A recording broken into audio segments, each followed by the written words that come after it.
I'm here.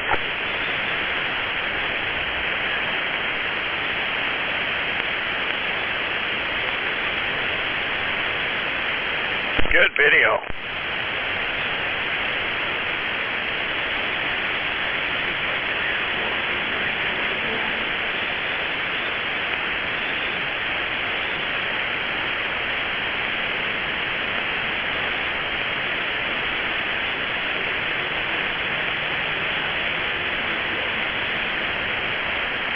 Hey, there's some wind.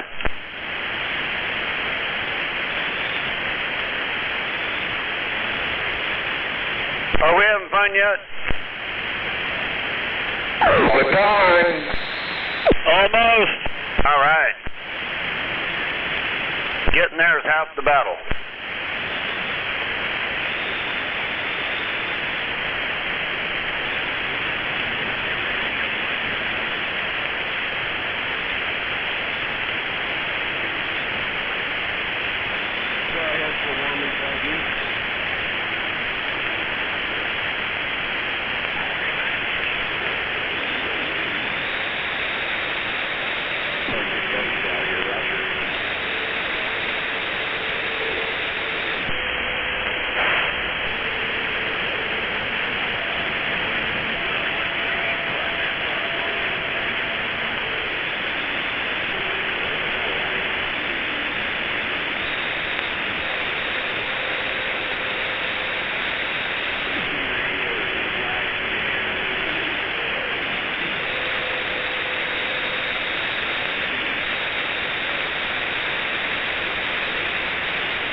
How about at EX Land? You still there?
Did you get it all? And I sent it to you too, Dan. Yeah, I tried to respond. It was a good video. I was talking to you, but you were gone. Oh, sorry, I went outside to smoke a cigarette. She launched that thing. Yeah, I was saying that she is either a mental patient and she was just trying to get high. It was a hit and run. She was running from the scene of the accident and she didn't make the left corner. I know, but they said that drugs and alcohol weren't involved, so I say that she's a mental patient. Anybody that goes 100 miles an hour down the exit of a freeway and launches over the top of an overpass, I think they got mental problems.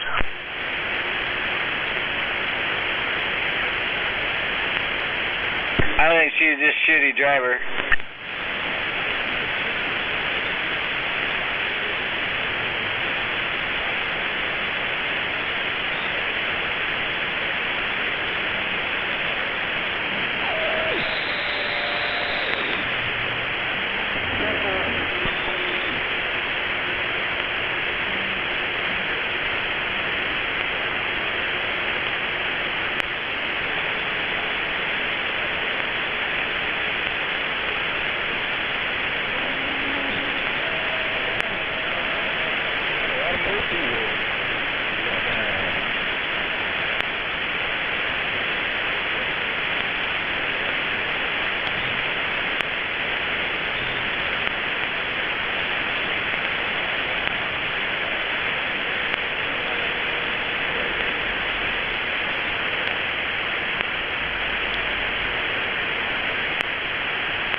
dude who rolls around in the rub one, the rub primer one. That one's a nice looking little bug, man.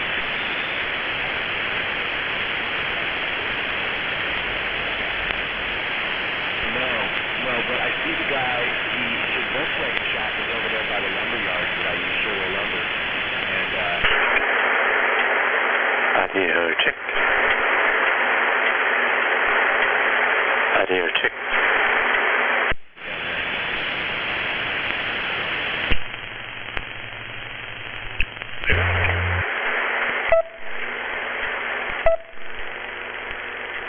Audio check 1 2. Audio check. Audio check. Oh yeah. but he just fucking nailed it. I'm apprehensive about it for that same reason, right? When I went to the security crew registry, they stopped it. They're talking to him. Like, yeah, that's a cool car right there. Fucking look at that outfit. That's common bullshit.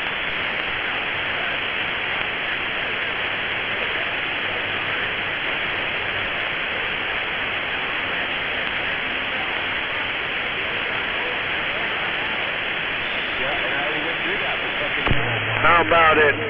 Wrecking ball. Looks like there's some sideband action out there. Check. Audio 1 2. Audio check 1 2.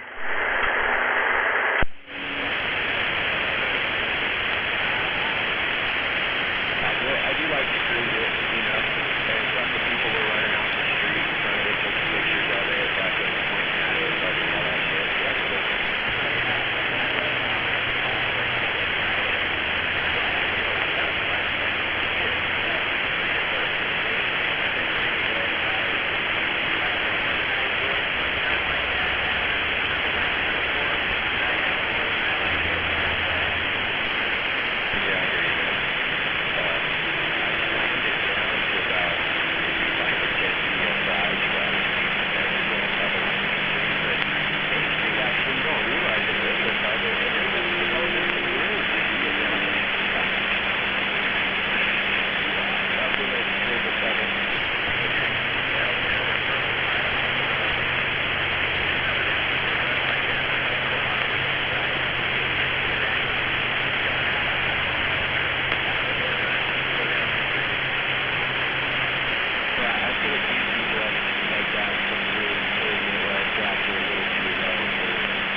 Zero noise level.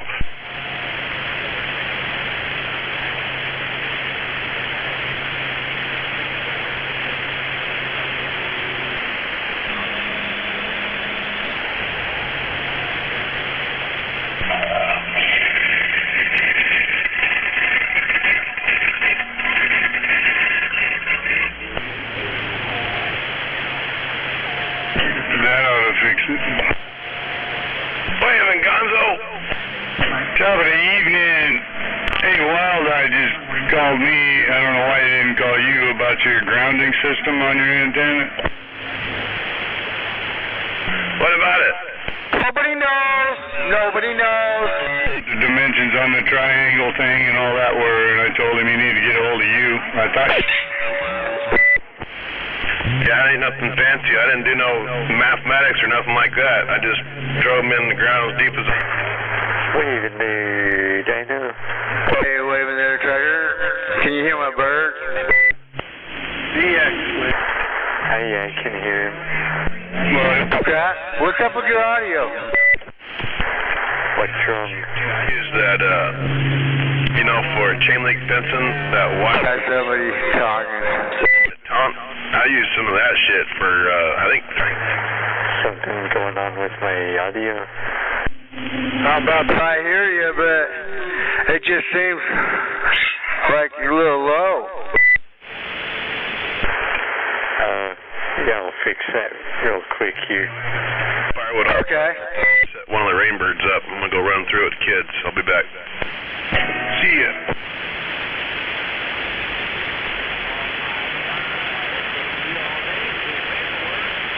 I'm glad I'm old and I have no kids. It's time to play. How's that there, Dino? Hey, that's better.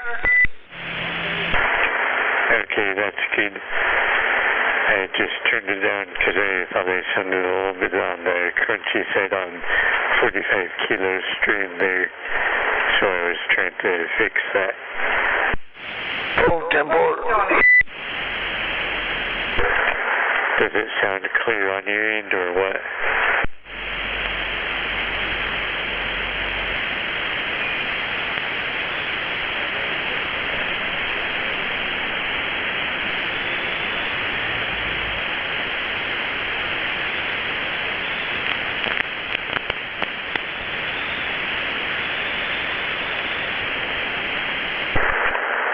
Does it sound okay on your end there, Dino?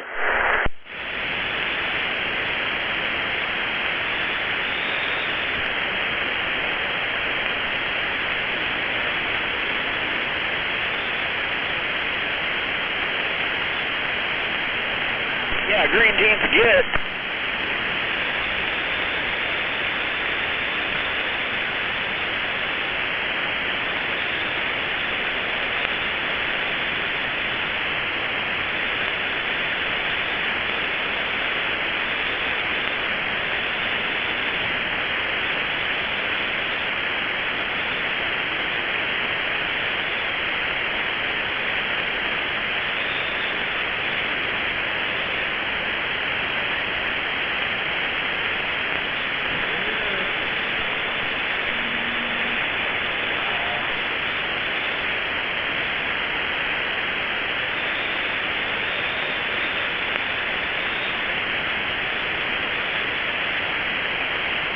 Happy 420, channel 17.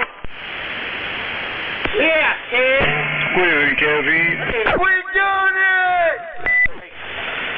Good afternoon, Gonzo, and hello, Green Reefer. Speaking of 420.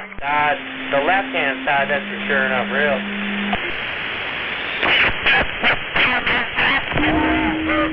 We're stepping, man. We're stepping.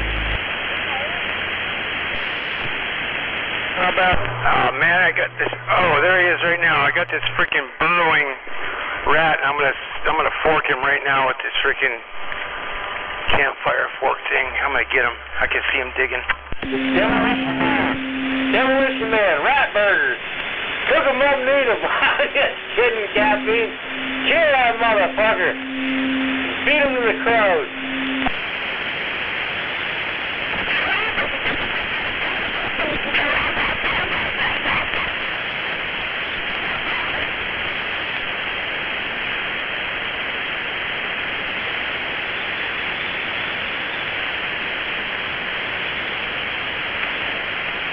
Hey, if he's burrowing right now, get your water hose and flood him out. You'll see him come digging out, wet as a dog, and then you can spear him. Woolly burgers, said it.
Damn it, he got away.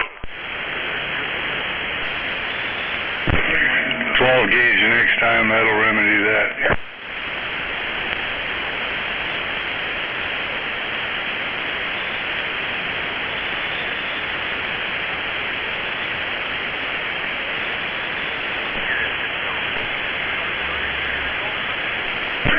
Fucking rodents are pretty quick, but they can't outrun a fucking 12 gauge. I found that out over the years. Man, he was like, I could see him like digging the mound. The mound was getting bigger, and it looked like he was just about ready to break through the top. And I was sitting there with my round shovel, man. Right when I seen the dirt move again, I was like just freaking spiked it into the ground, and I can't believe I didn't get him.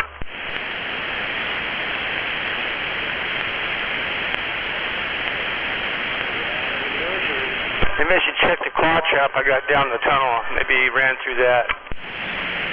Well, you know, old fucking Grey Wolf, the CB shop guy over here in Shelton that passed away here not too long ago, he I don't know if he invented it or if he bought it, but it was a trap that when they triggered it, it fucking blew him into the ground with a 12 gauge round.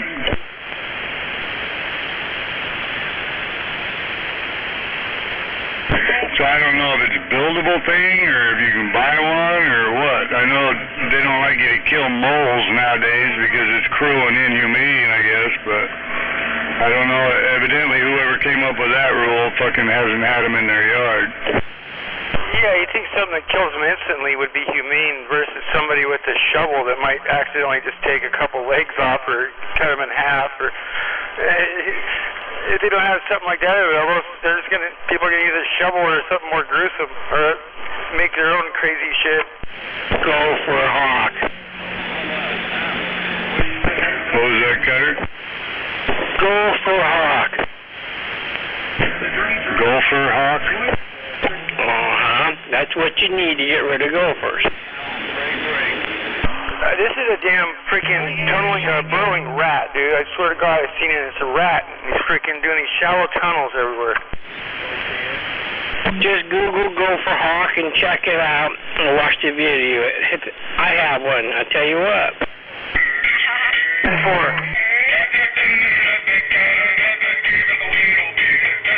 Those traps you're talking about there, Gonzo, with the 12 gauge, 20 gauge, or 410, and you can still buy them if you Google them. 10-4, I just know Joe said he had no problems with the motherfuckers, man. He's fucking burying them in the same fucking death sentence.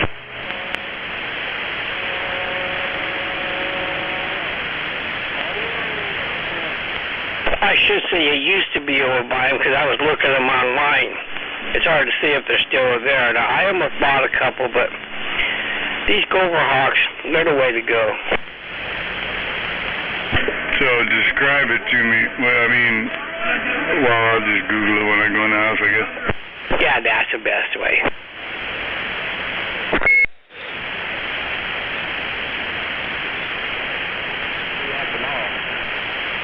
You're gonna go build a meatloaf here in a minute anyway?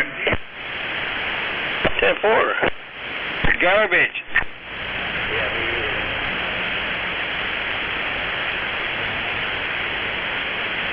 What about your garbage?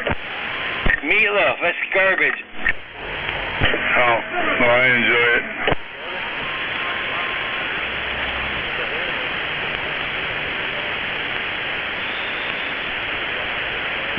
What's better than that, my wife enjoys it, and I made up the mix for my fresh-baked potatoes last night, so they're ready to just go in the oven.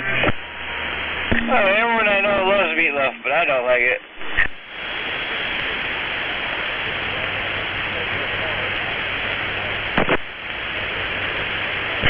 I prefer grilling them, but I don't have any charcoal right now.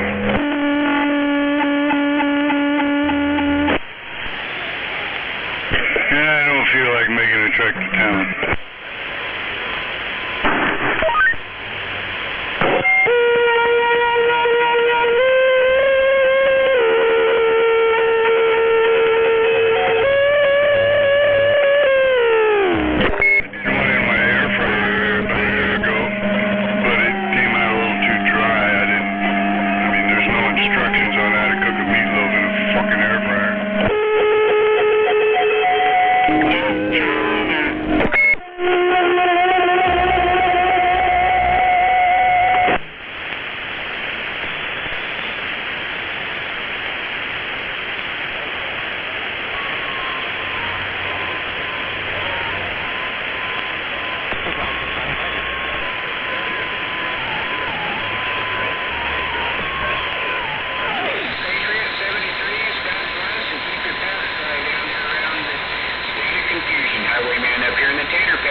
let me know.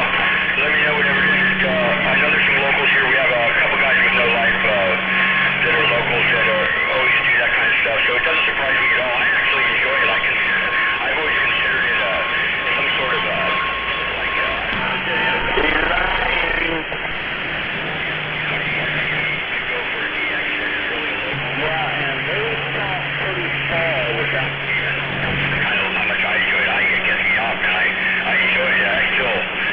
important, I guess. Thank you. Out there, whoever would ever do that, just remember, you and me have a special relationship you don't even know about. 609 in my garage. Fool me, and we're back out. No power.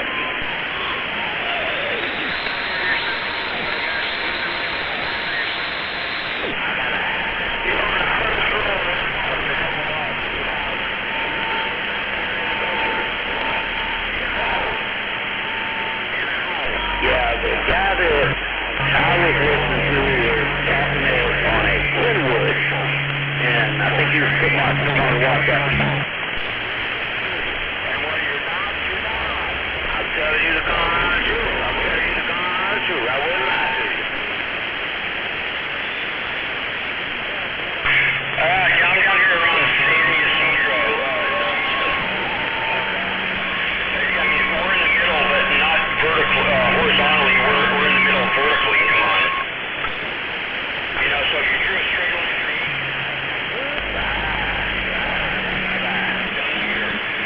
you'll end up right at the middle. How about a DX land? How about that DX land? Coyote, Southern Cal, Mojave Desert.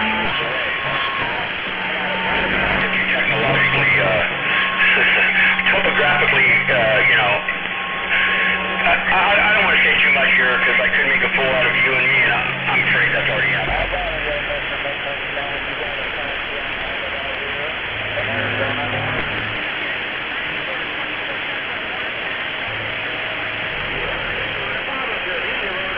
How about that highwayman? Highwayman, Coyote, Southern Cal.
To Channel 40, you notice how quick it is?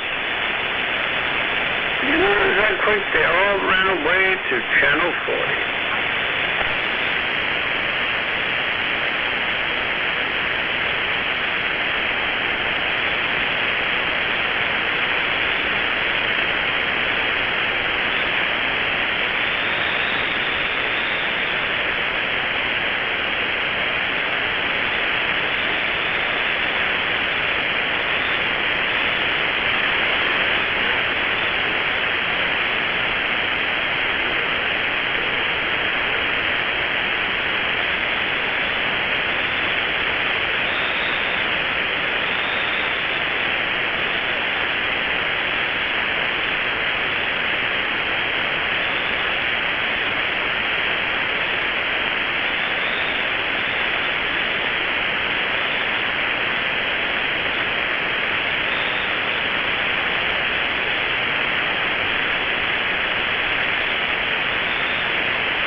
Spotted out there on the 174, 149 Northwest Canada waving.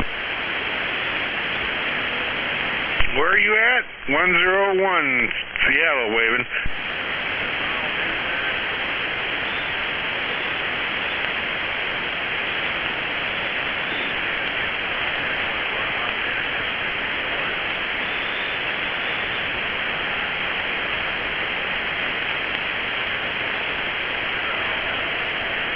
Spotted out there, skip line 449 Alberta, Canada, waving that hand. We got a copy on you there, 449 Alberta, Canada, waving a hand from Olympia, Washington. All right, 101 from Washington, right on, man. You guys are booming in there today. Sounding good out this way.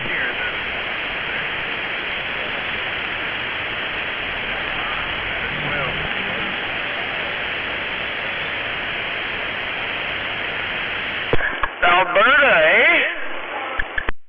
That sounds like Chris. Hey, Chris, is that you? Mike here in Olympia. Well, that's station 101 Washington. It's Gosh, in there right now. But hey, man, you made the trip, Alberta, Canada. We're just in Calgary over here. Figured I'd have a little wave out there. 73s, take care. We're back on the track. Well, hello, Calgary, Alberta, Canada. Animal, right here on the base of Mount Rainier, Washington State. I'm waving.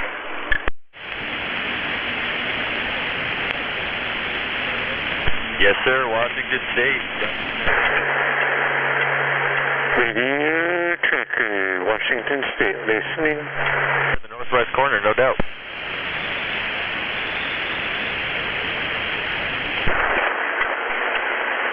Hey, poor animal.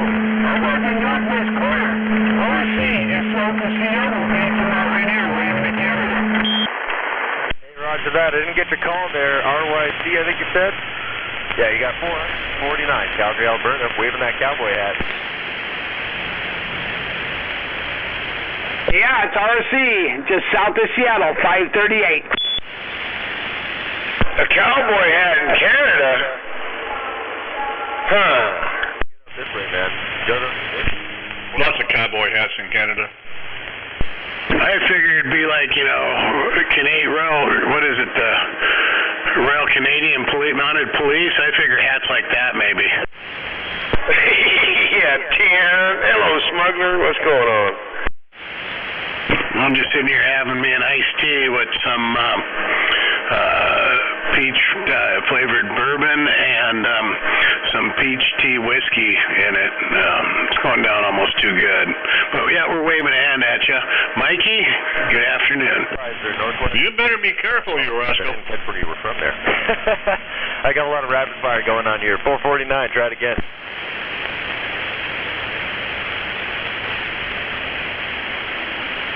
Dudley Do-Right of the Mounties. Right on. Equalizer. We got you in there. Man, that radio sounds good, man. A little bit of echo in there.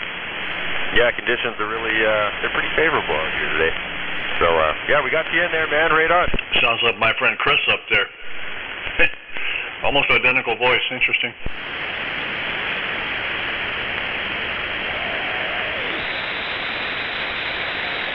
See in Alberta. Calgary. Close. Yeah, he's in Alberta base. Kind of. It almost sounds like Mikey. He's got identical voice. I bet you the mornings are starting to get pretty crisp up there in Calgary right now. Yeah. Well, there's Mikey. Raymond. I kind of like that, though. Aren't those crisp mornings and it gets warm during the day? I really like that. We lived on I lived in Yakima. My grandmother had 180 acres of fruit over there, and it was kind of nice to clean in my pool. Park, we were hearing some Alberta out there a second ago. Oh, very nice. Waving Trailer Park in Canada. How do you like that Alberta station? He gets in here. It's nice and quiet out here. Stirs everything up, and then he just disappears. Yeah, I ain't killing you with echo tonight, am I? Oh, those guys. Mikey, you rascal. I am a rascal.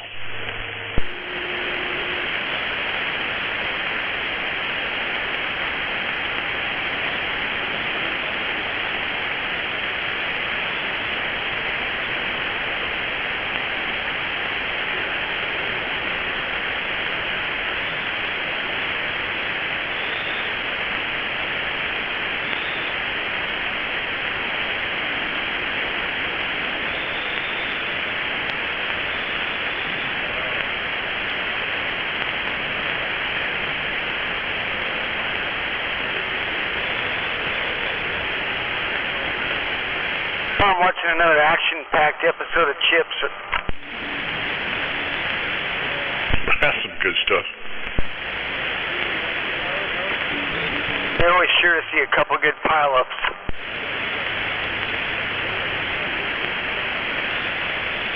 You watching the Me channel? Actually, what is it, 4-3, the Charge channel?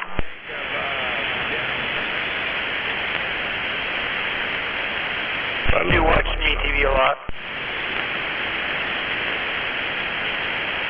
Something about watching those old classic TV shows, just back when life was simple and a lot slower pace, it's just kind of comforting sometimes to watch shows like that. And they always have a positive message. Then here's the weird thing. No profanity. Yeah, none whatsoever. Today, Captain Caffeine.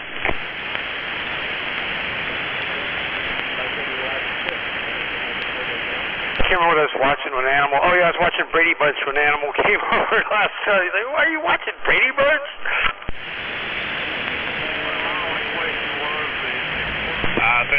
It's simple, no-brainer kind of stuff. Watch it too.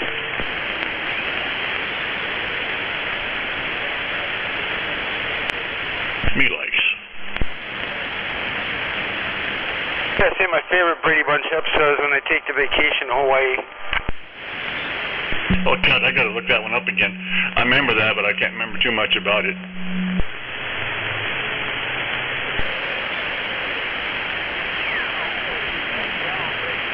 Oh, little Bobby finds that tiki doll or something on a construction site, and they have all that bad luck.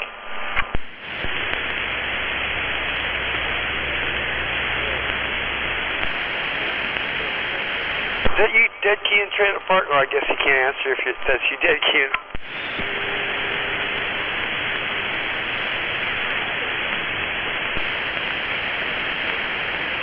Yeah, probably.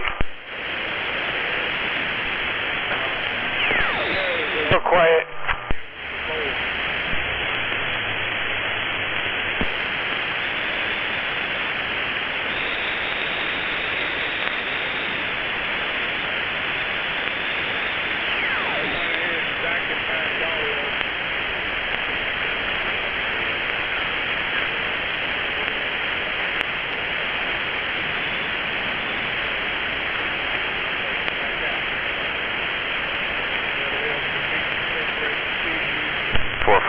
We're on the side.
Caffeine, is this thing working now?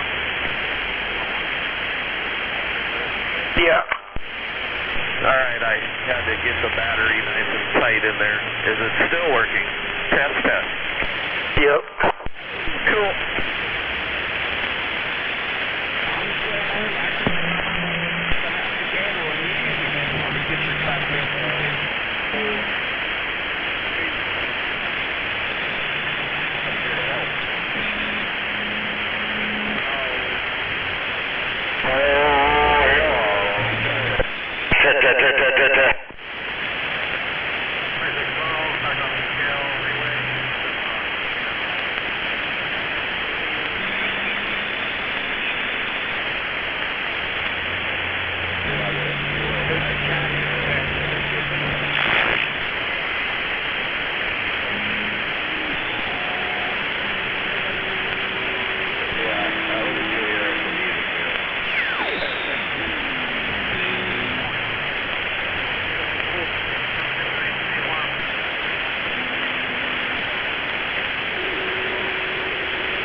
Is that Night Riders? No, it's in a Chips theme song.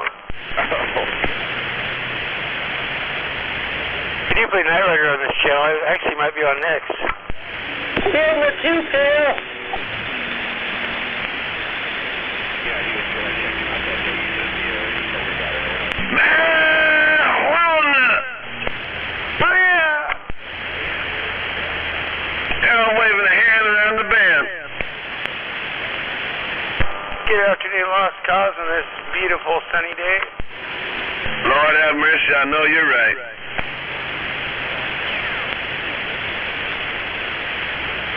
And I'm waving back.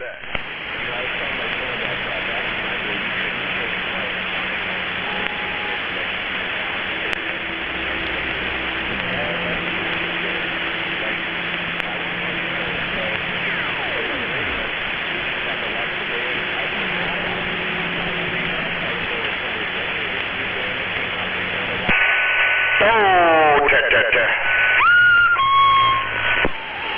It's working. Get him. All right.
How about at 173 out here, Axhammer? Axhammer in Utah, 173. Break, break, break. I hear we had a blackout. Axhammer Trailer Park Mobile, Seattle. Blackout. Hey, Axhammer, you need a bigger linear.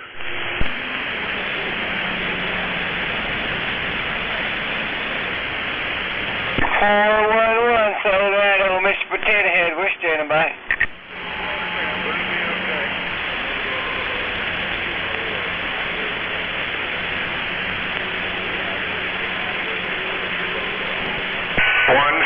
Axhammer out here around Utah. Break, break, break. Being at Axhammer, you got Captain Caffeine just south of Seattle here, saying hello. Fucker in Utah's got no ears. What'd he say? No, I got some ears out here. You're just a mud duck there, Roger. Oh, you got his attention. Yeah, you heard me, didn't you? You forgot to say 10-4, good buddy. Oh, I know no good buddy from Utah. They're either Mormons or anti-Mormons. Either way, they're all fucked up.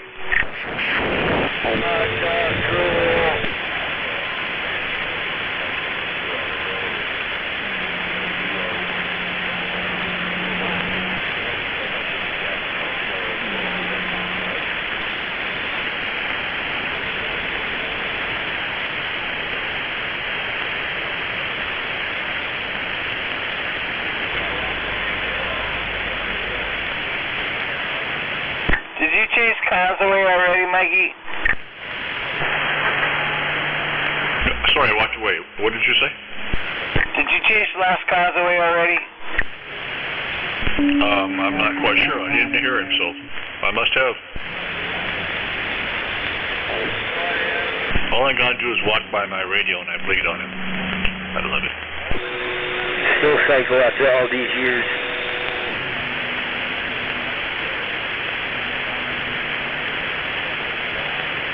That's why he loves me so much.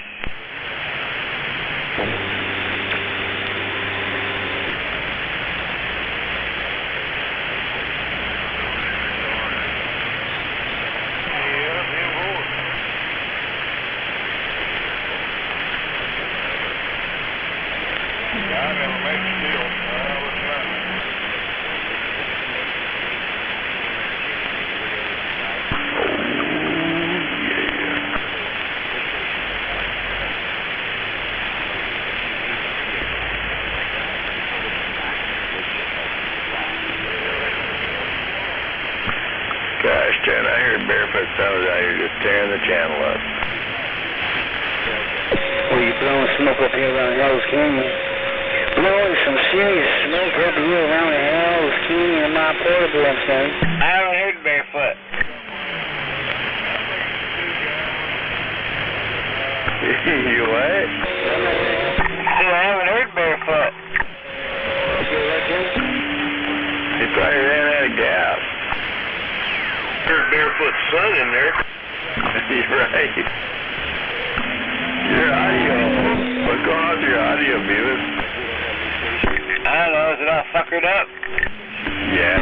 Central Oregon on the Highway 90. You got that thing turned up. Hell's Canyon there, Red Joe.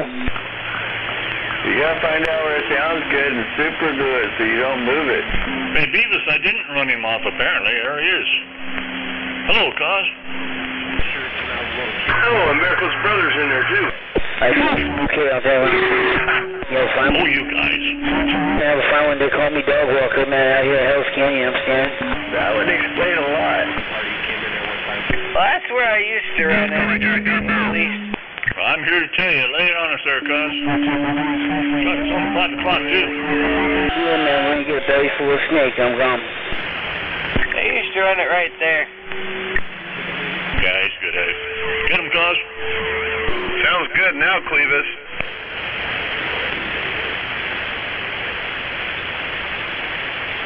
Would you get a little elevation there, Clevis? I can actually hear you now.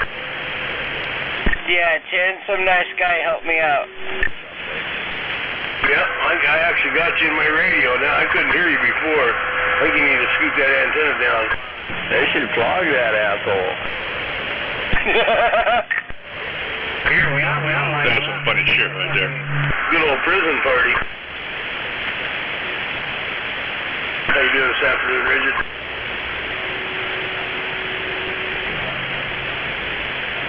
I'm doing good. Yeah, first the guy goes and gets Beavis's antenna in the air, next he'd be selling barefoot an amplifier. Yep. That idea. Gotta watch some guy. That sounds like a great idea.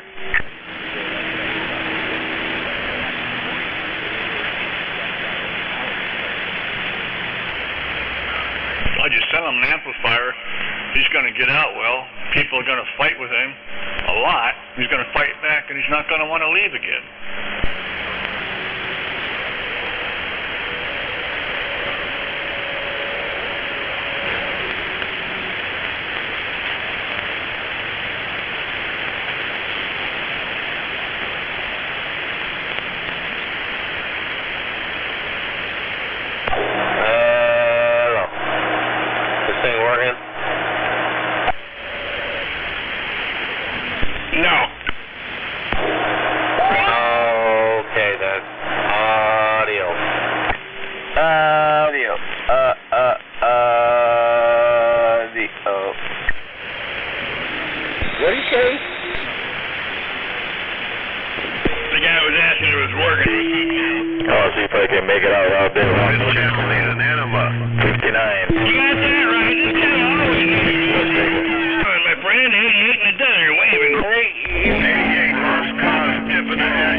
He crawled to the spring. 10-4, check, check, click, click. I was thinking he rode the riding lawnmower around. Hey, 88, how about this Barefoot Trailer Park base station? You got a copy, 88? Trailer Park, hello? Hey, Barefoot Trailer Park, you're making that trip. 88 in the desert in California, waving right back. There's a lot of shit in there. 10-4, 88. You take it easy, stay cool. Big Pimp in the desert. Trailer Park, bye-bye. All right, Trailer Park, big audio. Trailer Park, big audio. 88 in the desert, letting you know. Trailer Park. Thank you, sir. Same to you. We hear you in there, I didn't catch you. You know, 88 in the desert, waving back. 351, 5936, Vegas.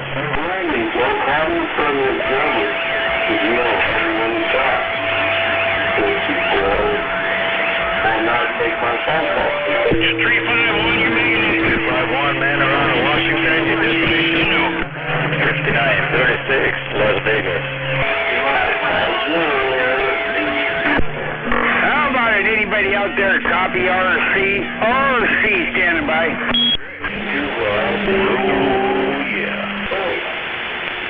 How about an 88 in the desert? How about an 88?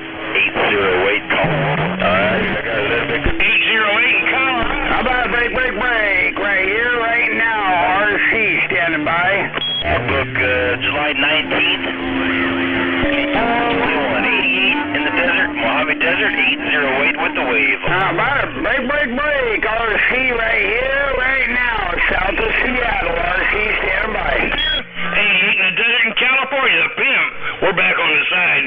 All right, Pimp. How about California? Copy RC Seattle right here, right now. Yeah, Pimp, 88 on the side. Hey, RC, we did hear you.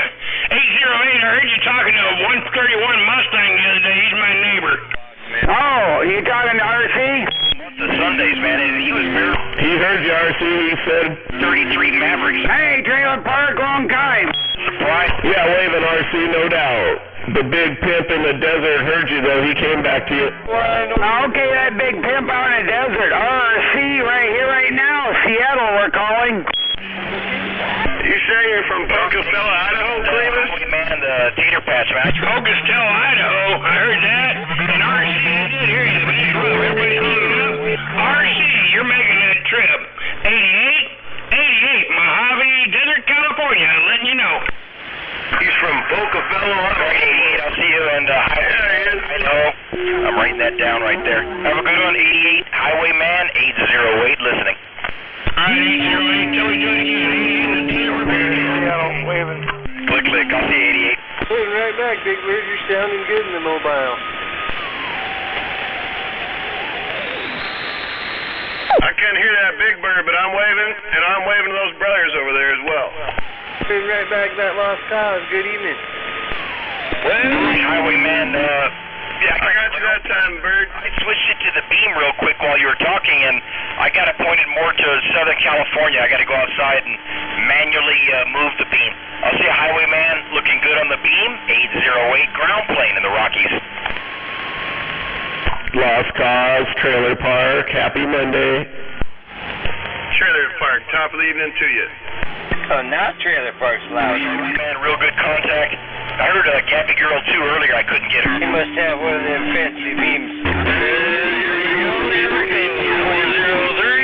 Mud Duck Mobile Radio, Northern Nevada.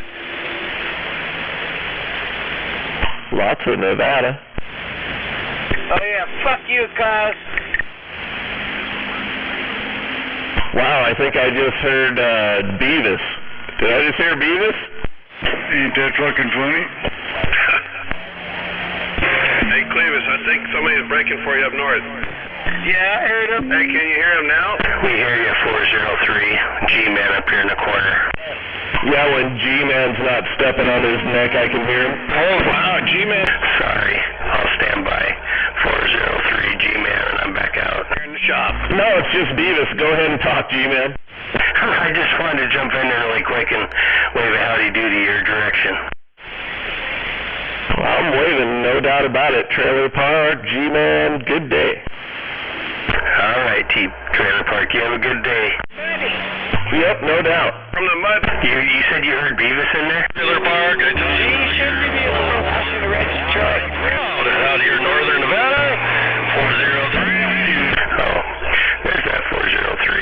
Washington Red's new truck. Yeah, I heard you in there, 403, no doubt. And yes, I can hear Beavis for the first time today. Shouldn't you be washing Red's truck? Isn't that special? I hope I heard that wrong. That's not Beavis, that's Clevis. Maybe Beavis went and got himself a big amplifier. My left ear's got partial. I think he put an antenna in a tree or up, you know, off the ground or something, maybe. I don't know, though. I'm going to listen in and find out and learn. Yeah, it usually works better when it's off the ground. He's in the closet. He likes doing that grasshopper shit. I'm still in the closet, but the antenna's in a tree. Yeah, let me go outside and turn the ground plane.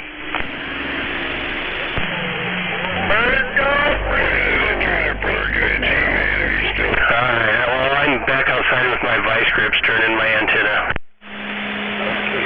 Oh, Roger that. G-Man needs to get his ass over there and wash Red's truck. I just use a Yaesu rotor. Yeah, that makes it a little easier, doesn't it? Another tomato. Yeah. Okay. Go stand in the corner and sell tomato. What's up with you? Trailer park must be taking me out, huh, G? Where you at? I guess I did. It's the first time I heard you. Yeah, when you were trying to get a hold of, I don't know if you're trying to get a hold of Canada or whatever up there, and I said, God damn, G-Man shooting Skip, I better put a gold star on the calendar. Yeah, I didn't hear you. Choking out here. I wasn't really trying. Damn, I can even hear Prison Pocket. Smuggler, did I tell you I got a new antenna? No. You know? Yeah, I bought another Joe Gun beam because my other one crashed. Well, I remember that one. Did you send me a picture of that one, or did that just happen? No, I think I said that was like what, a year ago or so, or longer. Is that the one that spun around and snapped your tower? Yeah. What is that? Say again? I think that's been a couple of years ago. Yeah, time flies when you're having fun. What was the other question out there? Oh, how many element on that Joe gun? Well, I did order a 6, but then I had to cut it back because I took some measurements and it was going to hit my guy lines to my other tower, so I had to go with a 5. Roger, yeah, I was kind of looking at that scenario myself. I like that one. Yeah, I went with the 5 element, the Super Audio 5. So it's like the conventional, looking like a plus sign, that style? No, it's just a flat. It's just a flat style, and it has the Super Audio one has the 1-inch elements. Oh, I got you. Yeah. Now I know. Yep. Flat only, and it's made to be the talker. Supposedly. We'll see. I love my Joe gun. Yeah, I've had 3 of them. Yeah, I got the V4 series. I tell you what, man, when DX comes in, that thing rocks. Yeah, I mean, they might be a little overrated, but all in all, they're a good, strong antenna. Yeah, 10-4. Well, it definitely holds up to the one out here in northern Nevada, that's for sure. Frying from the side. How long is the boom on that 5? I think it's 18 feet. I haven't even taken it out of the box yet. No, it's got to be bigger than that. It's got to be in the 20s, I think. I don't know. I think it's 18 feet. I could do that. I thought they were longer than that. I think it's longer, man. But, yeah. Because my 4-element shooting star was like 17 feet, so. Yeah, well, those Makos are stretched out a little bit. Here, let me grab my directions. They're right here. Cool. Creation's talking about the Joe gun. I got some glasses I got some readers over here, Jay, if you need some. All I gotta do is look at the picture. What do you want to do? It's not like you can read it anyway, Smuggler. I know, I just look at the picture. That's why I like the new models that you can get now. You know, the Rebel and those kind of, you know, the old 124 plastic ones, because it's all done by pictures now. You might be right, Trailer Park. It might be 24 feet. Right on. Yeah, I could probably swing that around in here, and nothing bigger than that, though. That's about the max, so I got a 4-element right now, but I'd like a 5-element, and I'd like that one. I think it might get down, but we'll see. We'll let you go first. I just like the looks of it. It's pretty cool looking. The Joe guns are built really stout too, and I'm sure there's some other ones out there now that are built stout. I just haven't seen the other ones, but I know they're real stout. Yeah, I had the 5-element Star up on a 60-foot crank up in a 90 mile an hour windstorm, and it twisted my antenna and it came down like a piece of licorice. Wow. Yeah, mine's going to be on I got like a 6-inch pole with another pole inside of it, kind of an industrial thing. And it's like 50 feet all extended out, you know? So they're like 25-foot sections. So I'm going to put something on top of that. I got the 4-element right now, but I'd kind of like to go to a 5-element. I think I could squeeze that in and still stay on my property with the antenna. Oh, yeah, there you go. Is that what you're talking on now, that 4? How about those feet jacking above? Oh, I hear R2D2. I'm unidirectional right now. Oh, man, that thing's rocking out here. I got you way up in the red. Cool, roger that. Yep, just antenna up in the tree right here, super penetrator. And then I got a 4-element just up on top of the house, but this works fine. I'd say so. It sounds like you're local. Yeah, those penetrators are pretty good, too. Trailer Park, did you actually say penetrator when Beavis is out there? As it fades. I just love it when my baby bum suck shit just reaches out and touches things. Fuck yeah. Did he get a response out of Beavis, Smuggler? G-Man, I don't think so. Did you get my picture, Beavis? I don't even know where my phone is at the moment. I just walked in here just for a quickie, but I just mounted my rotor up on my tower.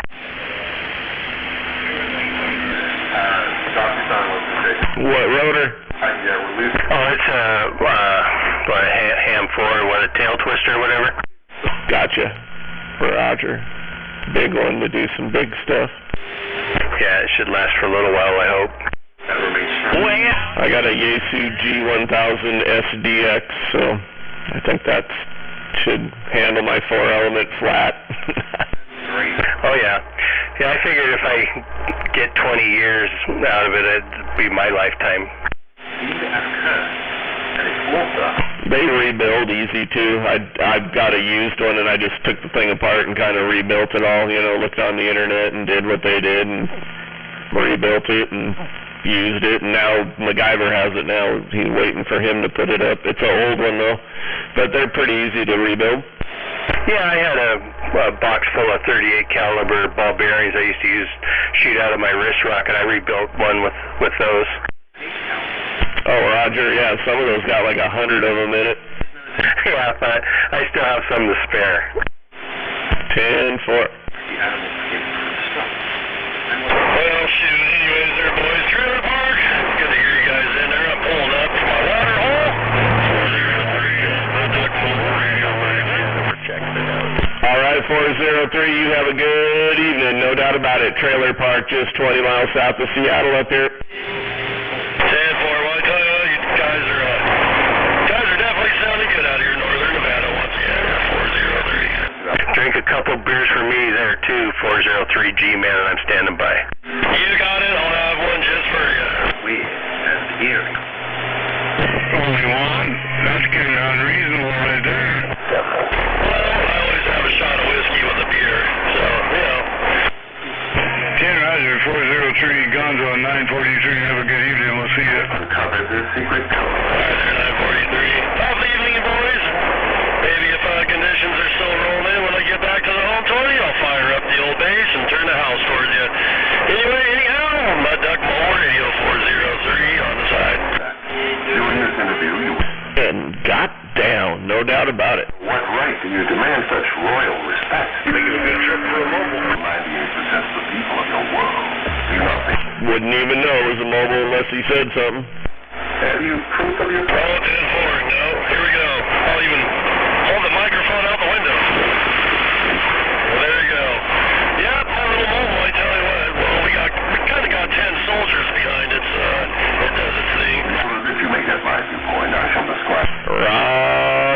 the soldiers. Hey, smuggler, did you send that to Beavis? I sent it to Barefoot. That's funny. Hey, Gunner.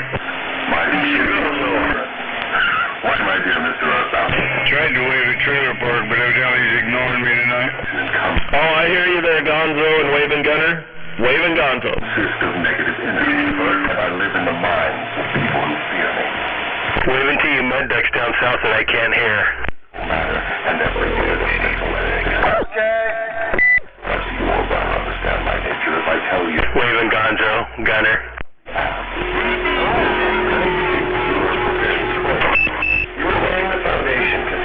I think I hear Skywalker way out there coming on in. Was that Luke? Amen, the brother in Wildlife. I think Sky's down there playing at this Dayling, sounds like. Half of the energy and matter. Who occupies the other half? The other half is occupied by my atom.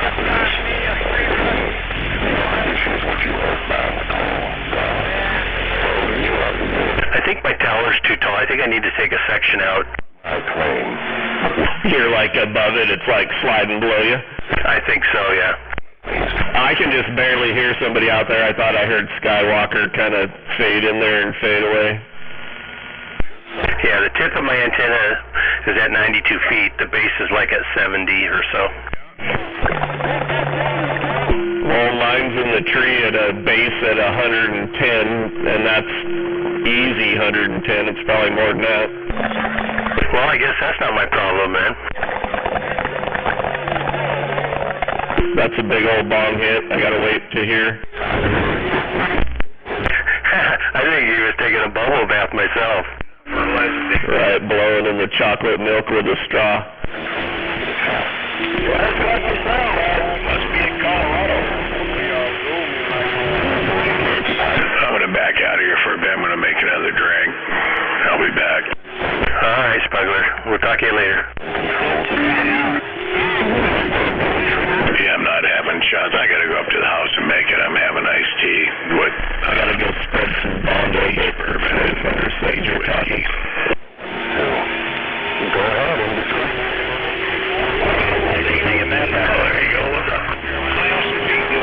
Yes, I plan to see the fear in the minds of people. And as these Don't sure have I'm waving right back. the six most effective fears on the field. Yeah, I like that. Is that Ringer? Your Majesty. About an ear ringer. About that ear ringer. There you go. I've had luck around people through one or both of these. Somebody was calling for the ear ringer. Exactly. But they believe them to be their own. Yeah, someone said they just took a good hit and they got an ear ringer. I'm waving a hand at all you gentlemen. Papa Smurf, Trailer Park, good evening. That's what I got. I won't cut the wires short. Except in that person's Good evening, Smurf. Good evening, Tom. the thing which does not exist. Shit, I invited you over for a beer last night. You never even acknowledged it. I texted you back. You didn't get it? No, I probably did. I just didn't look. No.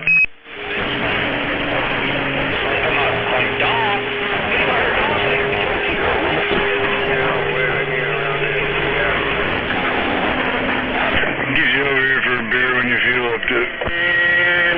Yeah, 10-4. Hey, Rose, now. Hey, 165. So you like my idea there, Smurf? I do, yeah. I need to get one of those, yeah, for sure. What's that, training wheels for your motorcycle? Something more about the world in which No, it's like an inflatable suit, so when you have an unscheduled disc knot, it just this whole thing inflates.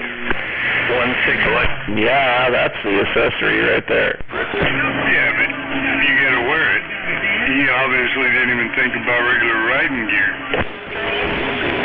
the amount of space. The only part of my riding gear that I didn't have on that might have helped a little bit would have been my boots. And those were $600. I didn't put a scratch in them, so I'm alright. Your opposition. Right? I won't even straddle Hey, break. Anybody copy RC? I'll buy the trailer park. Yeah, I hear you, RC, no doubt. Waving. Have you heard Kilo out there? Nope. Okay, just checking. On my dirt bike at 1 mile an hour, tipped over the sand, the bike caught me wrong, snapped my foot in half. I won't even get on that fucker without riding a boot. Yeah, I won't either now. I mean, unfortunately, I should have known better, but I run to my power about Key thing is learning from the experience. I am a hard learner. Folded in half right in the middle there, Wild Eye. I never ride without a beer.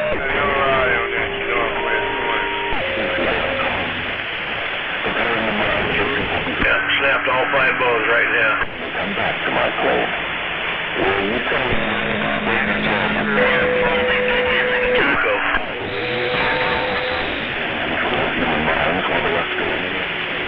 Yeah, but that was an ugly fucking taco. Must have been a 3-wheeler. No, it was an XR600. I was in the sand. Pray for me. My next best friend is Just a calamity of fuck up. It just caught me wrong. And the bike hooked my foot and just folded it right in half. Well, you're not the only one. I couldn't even move and the bike mostly just fell on me, you know? Yeah, I guess I've had these along right here. That wasn't even the worst part of the day. such men as Socrates, Confucius, Voltaire, Emerson, Thomas Paine, and I was a 3-hour ride from the truck. we're not doing any good. Well, that must have been joyous. Yeah, all rough trail. He is always my friend because it destroys his independence. Evening, Big Bird. Gonzo. Served my cause, while others did great damage. I broke 3 ribs and an elbow about a half a mile from there, just past that. About 8 months later, 10 months later, that ride wasn't no fun either. Ride dirt bikes anymore, huh? That's part of it, yeah. No, I made it to the truck, loaded up, drove to the hospital. Health is second only to the fear of poverty. Secrets of nature. When I broke the ribs, I was on my 600 again, last ride I ever put on that bike. I couldn't ride it. I couldn't get my hands on the handlebars. But we had a DR80 high wheel, almost full size but not quite, and an XR200 with us as well. So everybody bumped up a bike, and I bumped down and rode the 80.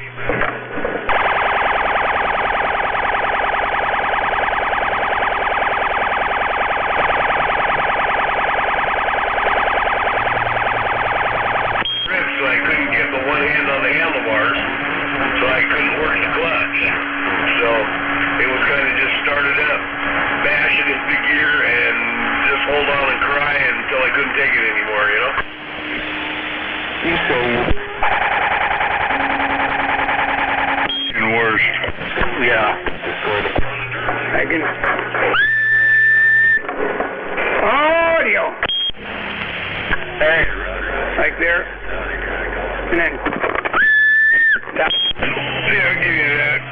I've never experienced a road rash, but then I don't do chip seal on a motorcycle on the rear wheel. do you know I have no... Well, the way I look at it, shit happens. The more life you live, the more shit's gonna happen. Or you could sit on your couch and nothing will happen. Yeah, I get it. For the just road rash. One day I shall add to the habit of cigarette smoking other. You know, I honestly wonder if the hardest part about this whole thing's gonna be this freaking pharmaceuticals they got me on, man. Getting strung out. Well, just trying to come off of them. I mean, I know I gotta wean myself off of them, but holy crap. Hot, cold, shit, shivering, shaking. Just persistent. Yeah, get off them fuckers now, dude. I never thought that cigarettes were a tool of destruction, Your Majesty. By the explanation goes a different level on the subject. Yeah, they're no good. He's doing nerve blockers and shit. Yeah, those nerve blockers, that gabapentin, man, that was a hockey killer they got me on. Yeah, I was gonna go back to work today, but honestly, I want to be 100% off of this shit when I go back, so next week.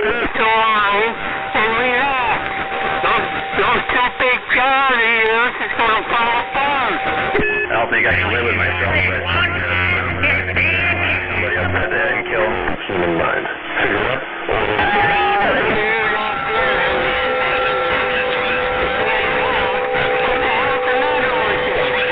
Fractures in the lumbars, smashed them fuckers. Took him a year and a half to learn how to walk again. And that fucker took nothing ever stronger than a Tylenol the whole time with a broken back.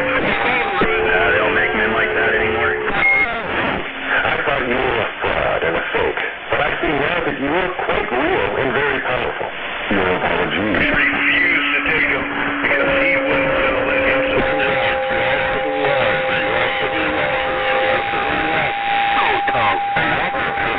I'm right there with him. Shit, I only took pain pills after my surgery for, 2.5 days, and I was done. How to?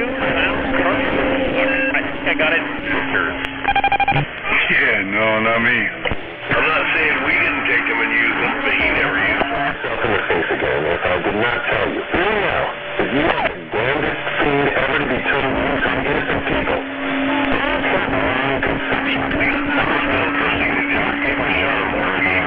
And he told that doctor that he'd break his neck and his neck if he ever did that to him again, and wouldn't let him give him morphine anymore.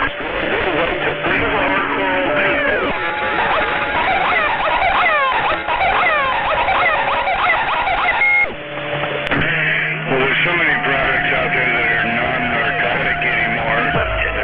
Well, so, yeah, that's the option I chose. And he kept telling the doctor that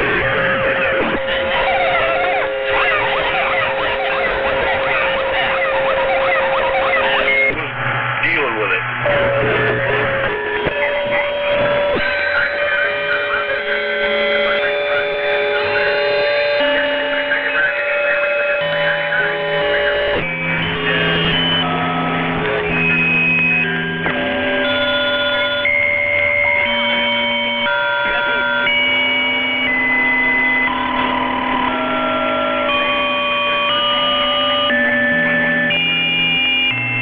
Is that MacGyver?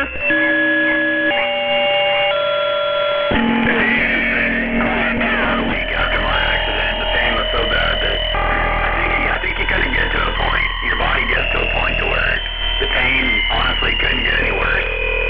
You know, so I mean, yeah, I don't know. Your body will shut it off once you get up to a certain point. Yeah.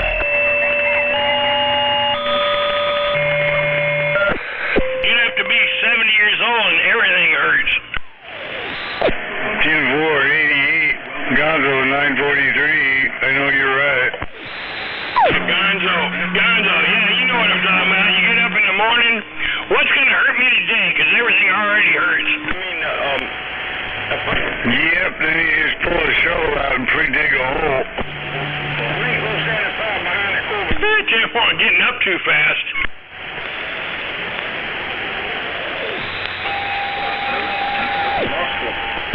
10-4-88, always a pleasure. Gonzo 943, I'll let you go. All right, Gonzo, take it easy. Yeah, I'm just listening to your conversation. It's too funny. Yeah, I know what you're talking about. And I have road rash on one arm, sliding down the freeway, flat tire on my Harley.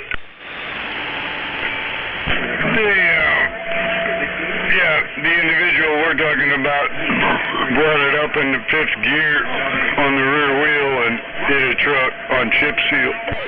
Well, I'm sorry to say, but that's just stupid. Sorry. No, we've all told him that. Yeah, he got about a 35% road rash. 10-4. Well, I had a leather jacket on and everything, but I was sliding down, covering my face, no helmet, tore my jacket up. This is 40 years later, every once in a while a pebble comes out of my arm from the asphalt.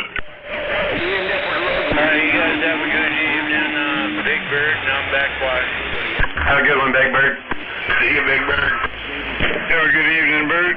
Yes, good evening, Big Bird. Yeah, I still get him out of my knees once in a while, too. Yeah, man, he talks about that comeback stuff too much. Yeah, I hear all you guys coming back, but I didn't want to butt into the local conversation. 88 in the desert in Cali, and we're on the side just listening. Direct line at that Mojave Desert today, don't we? Yes, we do. Outside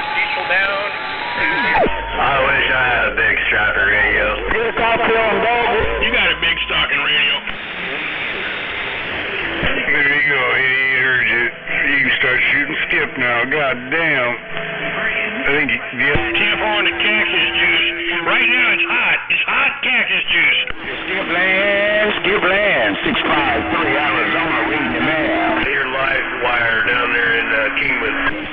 Yeah, Silver Street. I just want to make a comment now.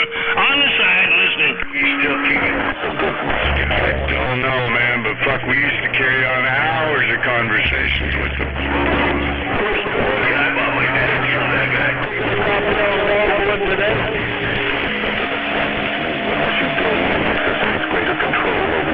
I heard that corn dog on there. I heard that corn dog. Get that mustard off your face.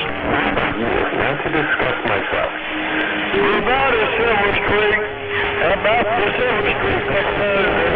Dang on, that's only cover 2000. Silver dog. Yeah, it was screaming in my ears. 1-3, Roseville, California. Program moving at you, sir.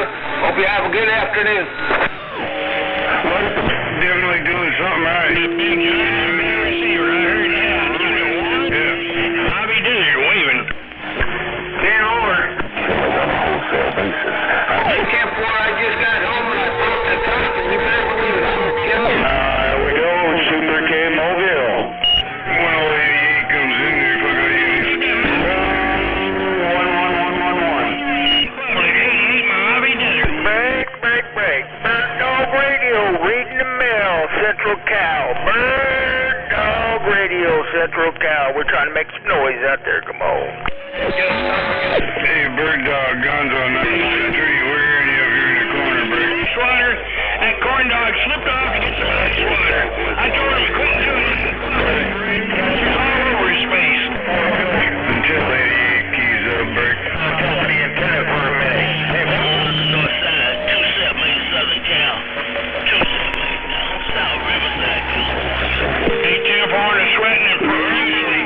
Bird Dog Radio, we trying. Bird Dog Radio, Central Cal. We trying to get the name called out there. Come on. I'm interested in the welfare of those people whom you claim to control. You want your name called, you'll have to key up when 88 doesn't. They'll control their minds. And will of your public truth. I don't guess we got no condition around Seaside. Bird Dog, I don't know. I roll it. 10-4. Check. Click. List today. How about that Silver Streak? Bird Dog Radio, little town called Woodlake. Central Cal, we tried. Hey, Bird Dog, Trailer Park, Des Moines, Washington. Hello.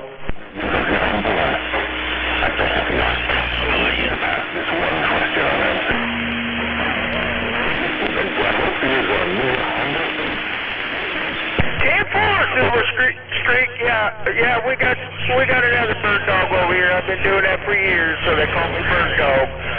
Okay, hope you have a great rest of your Monday. Toodaloo, buckaroo. With the storm use of these weapons by forcing me to tell how to use them, do you not realize that you will break my grip? Hey, Silver Street, 278 calling you. Hello, Silver Street, 278. Hello, Silver Street, 278. One more time. How about the Silver Street? Numbers to you, Silver Street, 2112, Carson City, Nevada. Wow, it's the Silver Streak Hour. Trailer Park, Dodge waving. I'm waving back Dodge, no doubt about it. Trailer Park, good afternoon. Yeah, I'm just getting off work. Sweet, I got off like 1 hour ago.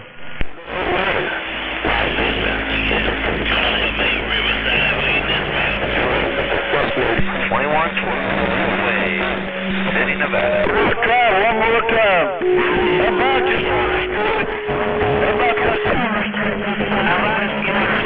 The dog work down here in Farmersville, California. He used to talk to you all the time. I don't know what's the matter now. California, down 10-7. Hey, waving back there, Mr. Sanchez, northwest corner. Hey, Dirty Sanchez, we heard you in there. 449 Alberta, Canada. 88 Mojave Desert. 88 Mojave Desert. Northwest Mudduck, 457. Northwest Mudduck, 457. 88 Mojave Desert. Dirty Sanchez, we found him. Hey, Dirty Sanchez,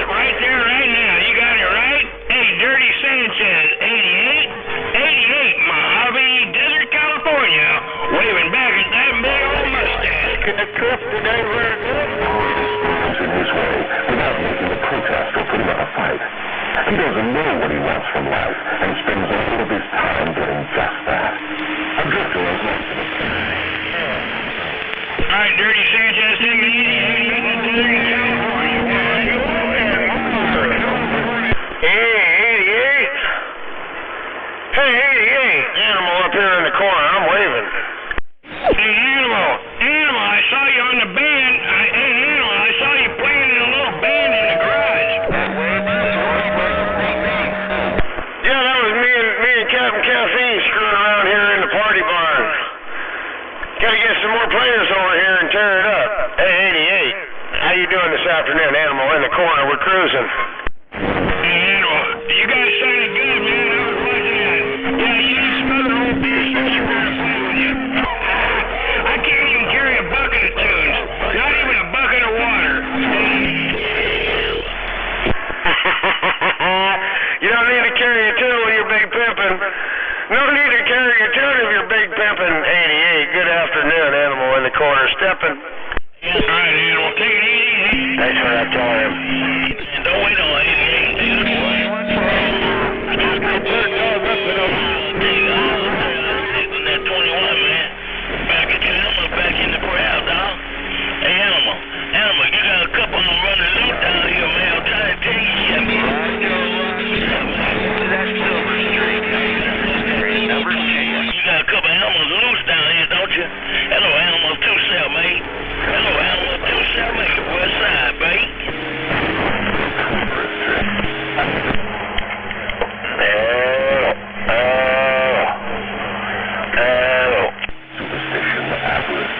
This junk working. My man. Well, I hope you get that accomplished, sir. I can never mind at any age. When I get my dust resolved. A whole lot of mess in my ears right there.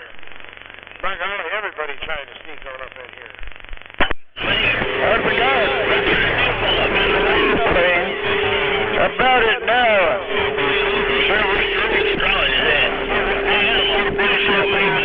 Hey, Silver Streak, is this vertical beam working? Hey, can't be hungry down here.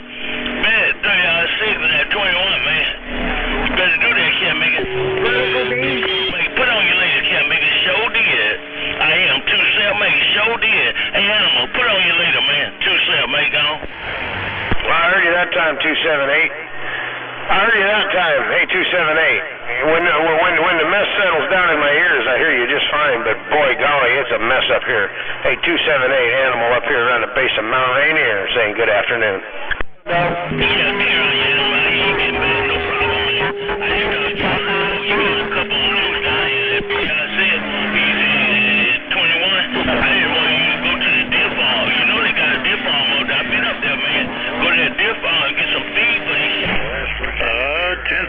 My hand, hello, Skip. He didn't answer because he was talking to somebody else when you called him. I heard him. All right, hey, Animal, put on your later, man. I'm going to get out of here. I was just trying to call my buddy for the Coming back to me, Silver Streak, the dog. Oh, man, I was just thinking. I'm sorry about that, 278. I didn't mean to jump on anybody's toes. I was walking by from checking the pool and flipping the burgers and heard them in my ears, so I yelled at them. Hey, 278, go on with your bad self and get it. I'll step back onto the side. See ya. 10-9. Yeah, I forgot that those things were superior sideband performers. Oh, that's where they shine, man. That is definitely where they shine. Waving up, Animal. Waving there, Gonzo. First leg.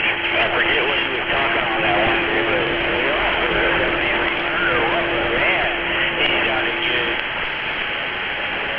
But 10-4.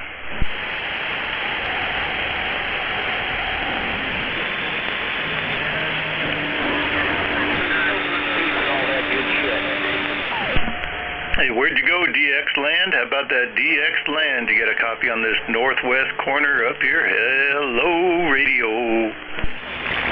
Loud and proud. Yeah, northwest corner, you still got it. 88 in the desert, letting you know. Right on to 88, waving a hand your way from the West Side Station. Hey, West Side Station, it's working. Everybody up there's talking at once. That's all the problem is. Hey, tell Pimp the bus is here. Tell Pimp the bus is here. It does, letting you know. All right, 88, sounding good as usual out here in my radio. West Side Station, northwest corner. I'm not running a one pill on a small hill, but I'm still getting out. 10-4 and a one pill on a small hill. Hey, yeah, tell 88 his bus is here. The bus ride is here. Tell him to get the damn bus. We're on the side. I gotta say, man, when you was modulating, somebody's keying up in there with you, letting you know the bus ride is here. Said your bus ride is here. Now, I don't know what that means. I imagine he's a local in your neighborhood. Hey, 10-4 in the back of the bus. I need to get on the back of the bus. Is that what you said? All right. Yeah, I'm 88, buddy. Riding in the back of the bus all the way to school, no doubt. Hey, guy, remove you. One Avenue Bridge, getting a breaker. Just had to, sorry about that. 88, he knows who the bus driver is. You don't know how to work out together on the bus. You think somebody's gonna ride on the back of that can't make a bus? Y'all mistaken. Hey, tell him wait till next week. Tell him wait till next week. Ain't the other in the back of the bus. Yeah, I'm gonna make some popcorn while I'm waiting. Oh, we're letting that bus driver know that wait till next week. Wait till next week. 88's going to be driving his own car, and there won't be no more driving in the back of the bus. There you go. Getting on down. Big pimpin'. Waving West Side. Trailer park, waving hands your way. Hey, look here, man. I don't know if you're talking to 88 or who you're talking to, but leave the bus out, man. Don't put the bus out here, man. You're going to get run over here, nigga. I'm telling you. I'm glad nobody told him Louis was driving that bus. That's all I got. Don't forget to watch down south, Riverside, California. And I'm just... He's too old to be driving. He's too old to be driving. 88 Mojave Desert said that. You don't gotta yell, 88. Yeah, stop yelling. Nobody has to yell. He always starts yelling when the bus pulls up. No, I'm deaf. I have to talk over the diesel fumes. Audio.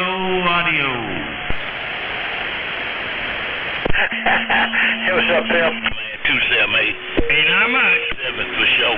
Hey, Bone. Turn my little 4-element vertical up and straight north.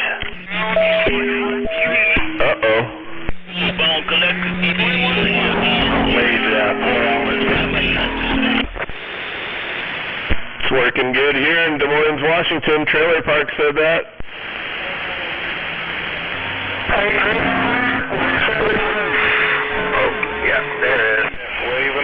Hey, thanks, Trailer Park. I'm just screwing off my buddy Pimp. He's my best friend there, so when I tell him the bus is pulled up, he knows who it is. Tell him to get in the back of the bus. Man, you're doing a great job down here. How's you guys' weather up there? Hey, Trailer Park, do you put like 50 mag mounts on those top of those metal? It's way up there on the coast of 100 here. No contact. Oh, Lord, slap you. I heard most of that, 88. Joker. I ain't even heard you. Get a good copy on me because I didn't have my beams pointed right on the right there while I go to Silver Street. Oh, that god-darn dogwood is coming in there on top of you there, 88. That dogwood is like rocking the radio waves right now. 10-4 and rocking the radio waves. All right, 88 in the desert in California. Come on, man. You're doing a good job down here. Got a good sounding radio there, buddy. All right, Dogwood, I just wanted to jump up and down and wave a hand your way. You're sounding good up here in the northwest corner today. Dogwood, West Side Station up here by Seattle, saying hello. Thank you, Dad. Thanks to hello right back to you. 10-4. keep on what you got going on. It's working. I-10-4, same old radio, all the way. Never change nothing up on this old radio. It's always the same. No sense in changing perfection, no doubt. Trailer Park waving at you there, Dogwood. I-10-4 there. You tell him I can wave right back. With a pleasure. Oh yeah, you're rocking up here. Sounding like a local. Well, thank you. I appreciate that. This old radio's been a good radio. I've had it for about 10 years, I guess. I only had it worked on one time in all these 10 years. What kind of radio is it, Dogwood? It's a Galaxy 2980. Copy on the 2980. The Galaxy 2980. There's what it sounds like. 2980. You should have told him to get a striker. I think he should have bought a striker, man. With a 4-element beam moonraker and a 6-foot. Damn it, I can't even talk. Wait a minute, 21. That man gets pretty bad when he gets 92 years old. 92 years young and still walking the dog out here on the frequencies, no doubt about it. All right, Dogwood, you're sounding good, no doubt. Keep doing what you're doing. Well, sir, thank you. You keep doing the same because you got a good sounding radio there. I wouldn't change nothing about it. 10-4. Thank you for the flowers, no doubt about it. West Side Station, back listening. Yeah, same here. The one thing about it, when I tell you something, it's the truth, right from my heart. 10-4. Dogwood, lost cause, Breaker. You know, Hillbilly was 80, man. You know, he was around you, Kuiper. I got no conditions with my barefoot junk radio. Yeah, come on back. Yeah, I got a good copy on you. Come on. Hello, Dogwood. Long time no CB. Lost cause up here in the Evergreen. Waving a hand at you. 10. That's for sure. You say, hey, wait a minute. 75 years old. He was working on his truck, man. Can you believe it? 10-4, Silver Streak.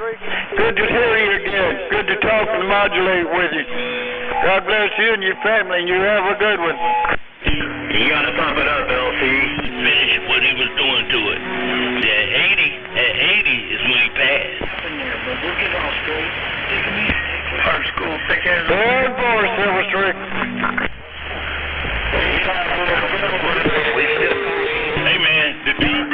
Oh, yeah. Hold it. Hey, you know what? He did it his way. I'll leave it at that. Put on your leader. Have a good evening, 21. I'll see you. Bye. 010. 238, 21. Chino, backward. Don't forget to run. Silver Streak. No, I can't either, not with the other California coming over the top of them. Sorry about that. Wait.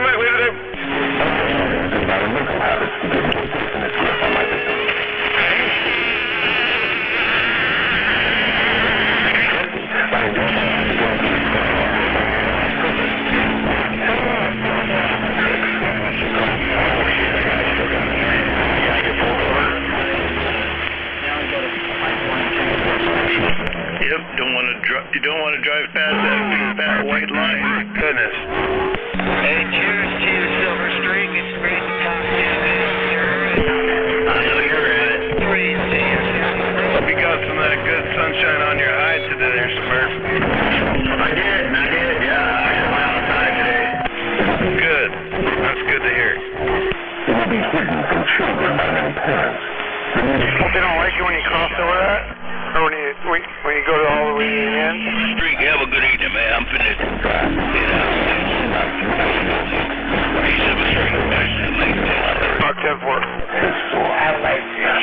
To you is to let me Sitting here trying to wrap my own arm up with this fucking bandage wrap. What a pain in the ass. I'll Tim out here, Silver Streak. Appreciate it. All right, man. Golly. You wrapping a bandage around your arm.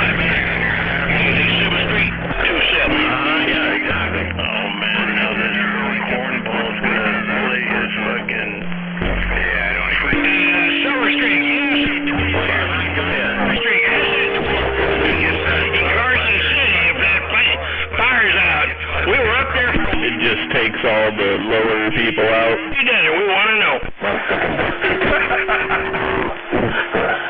It is first because without it, I never could gain control of the minds of the youth.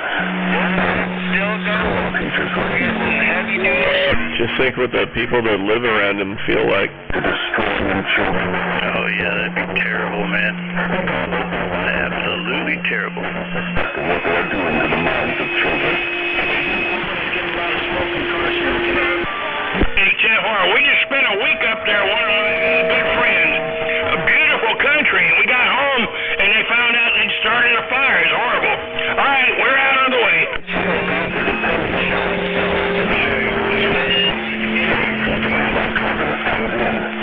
There is the exact explanation of how I control 98% of the people of the world. I take possession of people during their youth.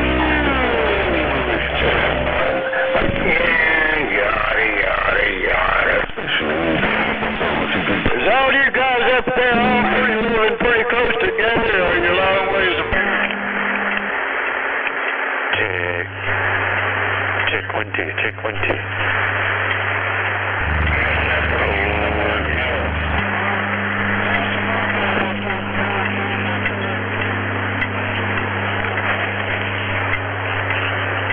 Check 1 2. Audio check, audio check.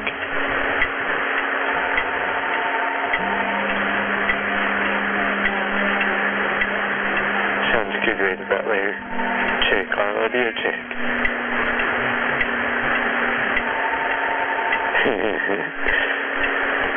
Taking unfair advantage of a human being by contaminating his mind before he comes into full possession of California still being allowed no more. I can use to further my ends. I have no foolish limitations of right and wrong. Right is right with me. Keep control of the human mind. I don't know why this joker seems to think that playing his audiobook is like ideal out here on the radio. Like, everybody wants to hear that crap? No. I'd probably be inclined to cut that coax if it was up here in the northwest corner. Listening. Luckily, you're stopped here in Carson City. We don't hear it. You don't like his deal, huh? No, I don't. Bring on the stomping. It's always fun to hear a good stomping. I never heard of such a monstrosity. Yep, Gen 4. Yep, that's just the way it goes. No doubt about it. Marriage, another important subject. We were just saying we feel sorry for whoever lives right around him, that he's like knocking the airwaves out. That'd suck. Fascinated upon the minds of the Hey, Clevis, I'm having That ain't no good. Trying to knock the waves out and stuff. Somebody ought to hang him in. There's one following the example of their parents. Most of them have already taken over and bound eternally to my call.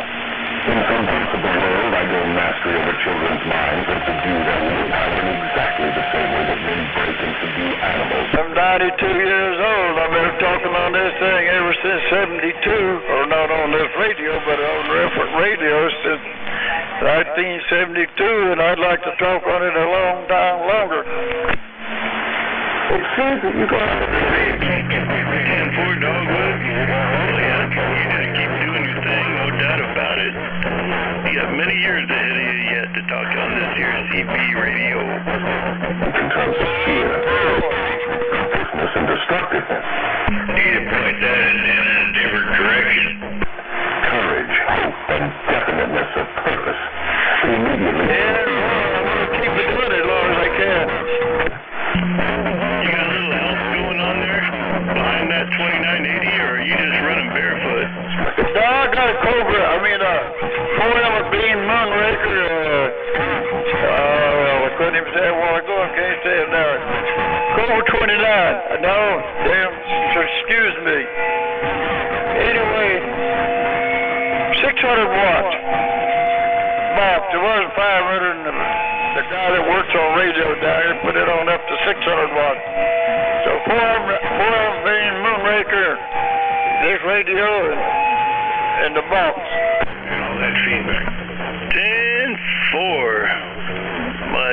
what, man, what a fine combination you got going on. What a fine combination you got going on. Well, thank you very much.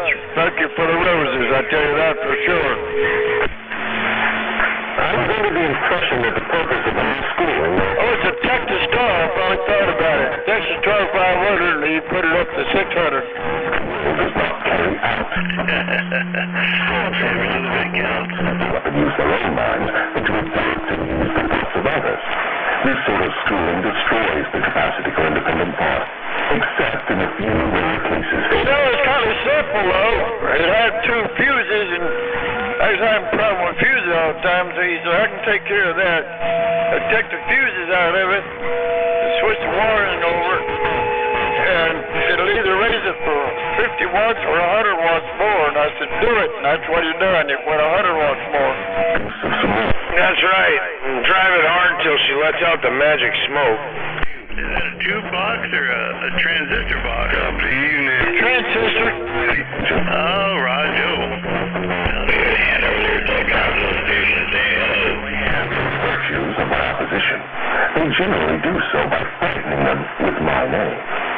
Yeah, I used to have a tube type, but no, I never did like them. They put out more out there, I guess, but mine was always noisy, the fan in it. Further my cause by keeping the children so busy crying. Gotta keep them cool. Keep them cool, no doubt. The things their instructors teach them. Those who are bound by the habit of drifting? No. Drifting is only one. Alrighty, Dogwood, I'm going to back on out of here. I'm going to go back on out of here and go step into the old house there for a little bit. West Side Station, northwest corner. Saying bye-bye. Bye-bye back to you. Yeah, we'll get right here and get me something to eat. You guys all have a good one up there. I hope I get to talk to you again tomorrow. Sure need to do business. Well, I think it works. Yep, Trailer Park says you have a good evening there, Dogwood. No doubt about it. And I'm standing by. See, uploads, have a sale. No one gets into photography.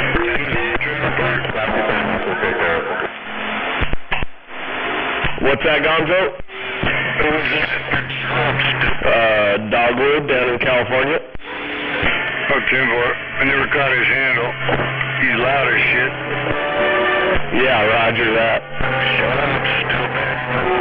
You know, he's making a speaker and this little wireless mic, like, vibrate, his module. Yeah, he's booming in here.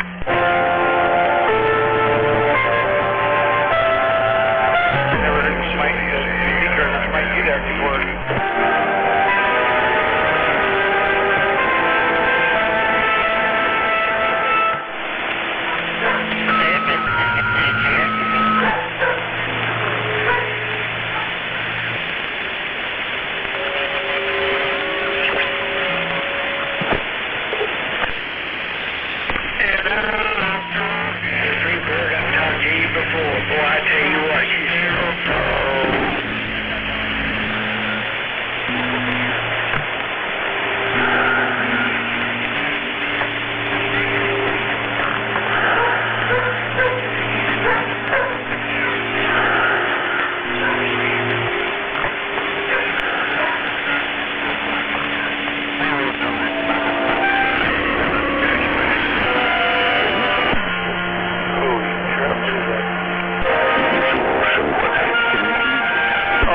Talking about down there that somebody got it locked down, some kind of music going on in the background. Yeah, I don't know what it is. It's like an audio book or something like that.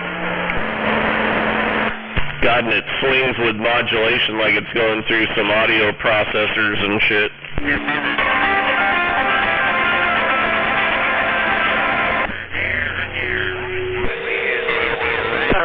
First sunflower flower opened up. Dead Short Radio, no doubt. Live and live and live and more fucking live.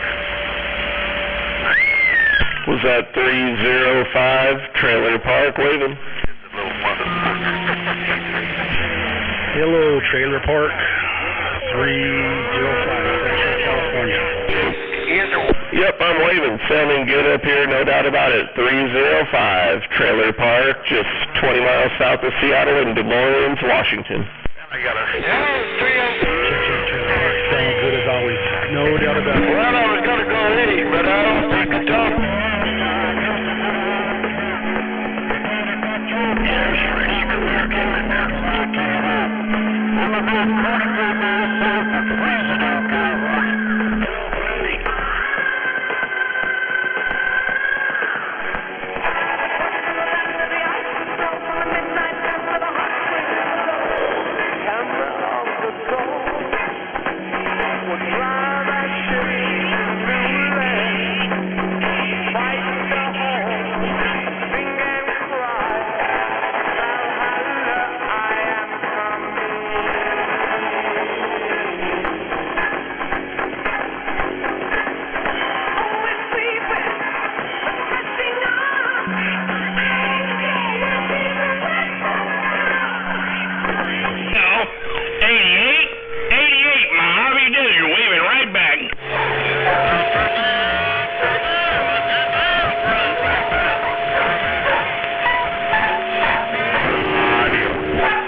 Anybody got a copy on this Kool-Aid man? Hey, this Kool-Aid man out here around Arizona. Damn it, I thought that was my phone.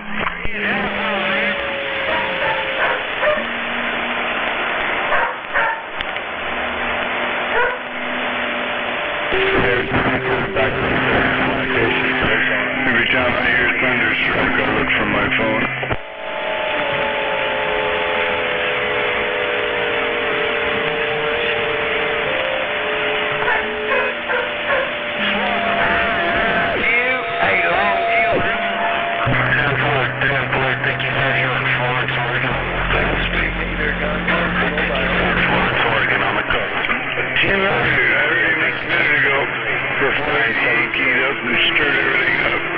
Top of the evening, Inspector. The Cardinal had a body method by which you can cause people to drift so far away from self-determination that they can never... Yes, that's right. Unit 1, 88, Mojave Desert, California. Yeah, as he's doing now, squeaking by him. Slow through drifting? Do you think I would control so many people? For Blaze City, got the bid up. Stop me from controlling people. Monday, deal. Nothing. Unit 1 on that big judge. Take it easy. 88, Mojave Desert, California. We're on the side. Control of that power and yield it to no person or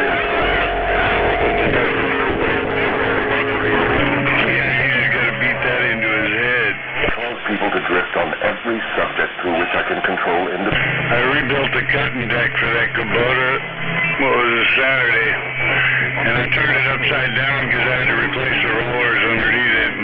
Hey, Chief, kick a bitch. Hey, Chief, kick a bitch. Mojave Desert, you're waving back. This picture right here, can you see it? And he says, yeah, the deck needs scraped. Well, fuck, two out of the three blades were run upside down. The relationship into harmony. There is one area of this methods of converting people into happy. They don't. It's like, fuck, I'm glad I discovered that before I take it over to that orchard. To quarrel over the bringing up of their children. Controversies over their intimate relationships and in disagreements over friends and social relations. And he was telling me he needs to take the backhoe feature off in order to put that on. No, you don't. You got front and forward, or front and backward fucking PTO there. One runs the fucking backhoe and one runs the cutting deck. Why do you gotta take this off? Hey, boy, look. Might even have a drive underneath it, too. Maybe you got a big... Yeah, well, they got the blades all put back on right. He says, you think we need to sharpen them? And I said, fuck no.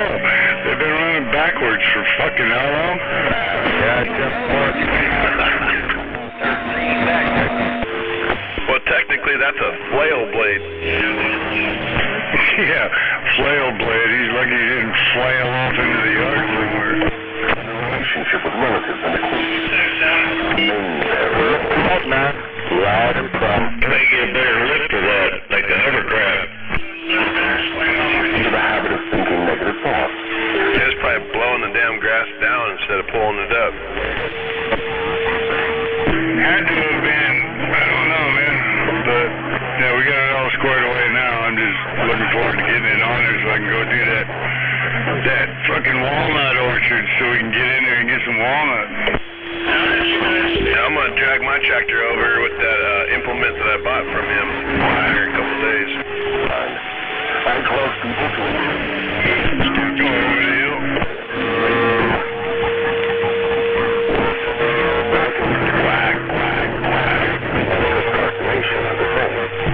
You're talking about that scraper blade, right? Yeah, that drag blade. Leads to the habit of drifting. I think you ought to try to screw my goddamn auger, man. I got an auger. Is it a 10 or 12 inch auger? Has he got just auger bits, or has he got the whole fucking 3-point attachment? No, he's got the whole 9 yards. I got all that. If he had just a bunch of auger bits that he didn't want, I might buy a couple of them. No, he brought it with just the one auger. I think it's like a 10. It's got to be a 10 or 12 inch fucking auger bit. To the discussion of something less abstract. Please tell me how this drifting habit affects people in the everyday world. And tell me in terms the average person can understand. I would prefer.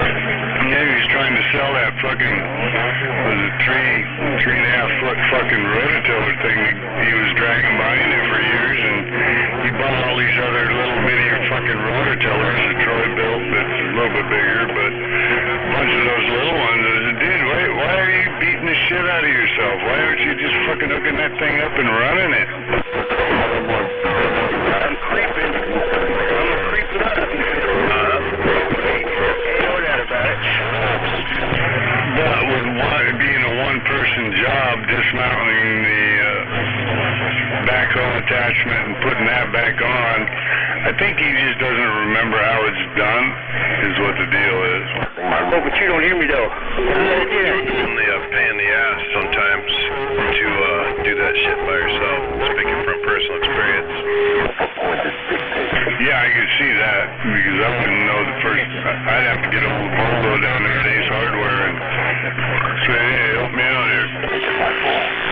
Well, you line up the driveline first, and then you work on getting the 3-point bottom hitches hooked up, and then you can control them to get the top one hooked up, and then you can put it in the ground and go. Habit of drifting. My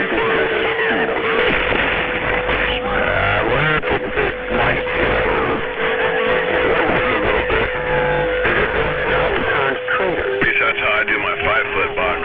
That will not happen because I know them too well. This thing sound alright, Gonzo? Yeah. That is another trick of mine. Let us come back to the United States and learn something. I gotta give me a Big Johnson. Leadership by sowing seeds. Whom are you carrying on your work? I got a big tram. On the question of a working agreement. I got your tram right here. Up here, 88. Stop it eating it once again, gone. 10-4. One big ass tram. D201. Hand-wired model. To the right lane. In Spain, Italy, Germany, and England. Alright, I gotta go check my sliced baked potatoes. We'll see you. And Scarecrow, we heard you in there? Scarecrow, 88, Mojave Desert, California, waving back. I can control anyone whom I can induce to form the habit of drifting on any. I need your address, 88, so I can send you the bill. The drifter is just so much putty in my hands to be molded into whatever pattern I choose. Because drifting destroys the power of individual initiative. Unit 1 with a Big Johnson. All I got is a big tram.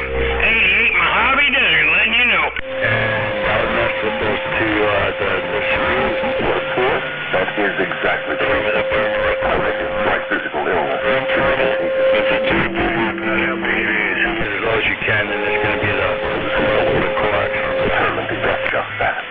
It may mean something to you when I call your attention to the fact that the non-drifters, whom I do not control, and those who possess most of the wealth. 10 partner, West Coast. And Scarecrow is still hurting in there. 88 in the desert in County. We're on the site.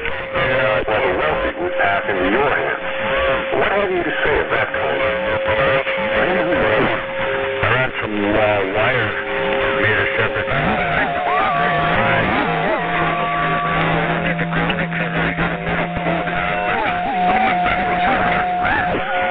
More people have definite aims in striking material and spiritual riches.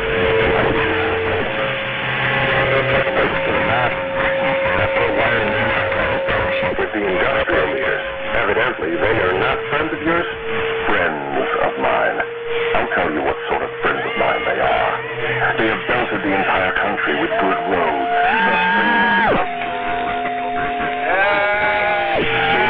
Check, 1, 2. Is this thing working? The skeletons of great skyscrapers. They have harnessed electrical power and converted it into a thousand.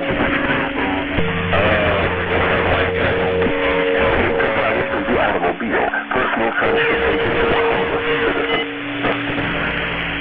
Stand by, Red Dragon. Go ahead. Instantaneous news of what is happening in all parts of the world through the aid of the radio. Town and hamlet, with books, giving to all who read a complete outline of the most useful knowledge mankind has gathered from its experiences. They have given the humblest at any time, anywhere, without fear of molestation. And they have seen to it that every citizen may have levy his own taxes. Good house right now. You're making a good trip. I haven't been on much lately either. You're becoming a non-drifter. Just disconnect everything from all my clock. You have no control. I have control over no non-drifter, present or past. Describe a typical drifter. Give your description point by point so I can recognize a drifter when I see him. The first thing is total lack of a major purpose in life. He will be conspicuous by his lack of self-confidence. He will never accomplish anything requiring thought and effort. He spends all he earns and more of it too if he can get credit. He will be sick or ailing from some real or imaginary cause and calling to high heaven if he suffers physical pain. He will have little enthusiasm and initiative to begin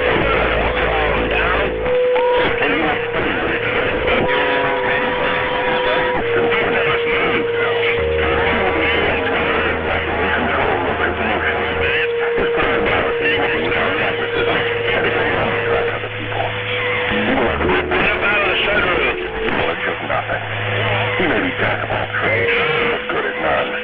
He will neglect to cooperate with those around him, even though he knows much for food and shelter. He will make the same mistake over and over again. He will be very wise and tolerant on all subjects, ready to crucify those who may disagree with him. He will expect everything of others, but be willing to give little or nothing.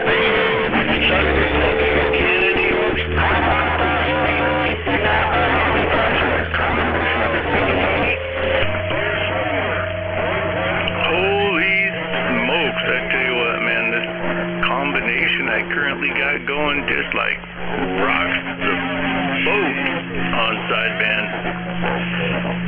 Yeah, all really good contacts there on sideband. It's kind of nice when you can actually get sideband and there's not a lot of static, it's really clear and stuff like that, you know. You hear some good stations that aren't coming in all distorted. I guess sideband does have its place.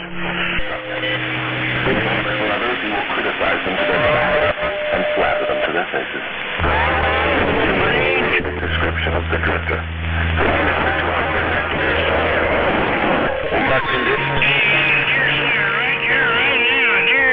Slayer, 88, Mojave.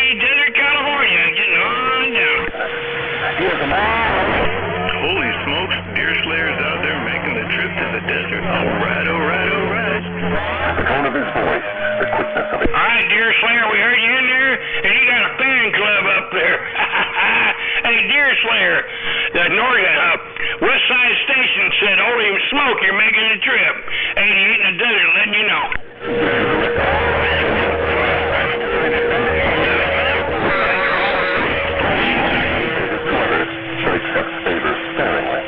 All right, dear Slayer, till we do it again. 88 in the desert in Cali. We're on the side. If he does not know the answers, he will say so.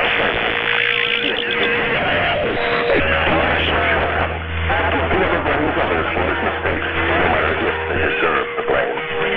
He used to be known as a go-getter, but in modern times he is called a go-giver. You will find him running the biggest business in town, living on the best street. Dear Slayer, at the foot of the Olympic Mountains, you're making a good trip. 88 Mojave Desert, California, letting you know. With his mind. The major distinguishing feature of the non-drifter is this. He has a mind of his own and uses it for all purposes. Was the non-drifter born? You can get out. You can get out. You don't need to stand out there. Available to the drifter? No. The major difference between the drifter and the non-drifter is something equally available to both. It is simply the prerogative right of each to use his own mind and think for himself. What brief message would you send to the typical drifter if you wish to cure him of this evil habit? I would admonish him to wake up and give.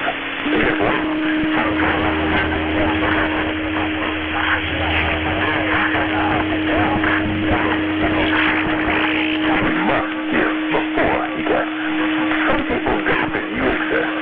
I wouldn't worry about that if I were you.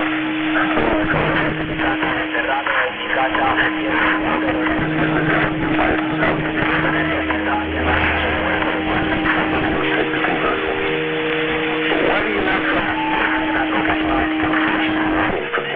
Because that would be the surest of all ways to establish it.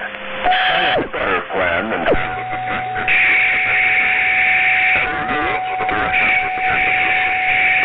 back.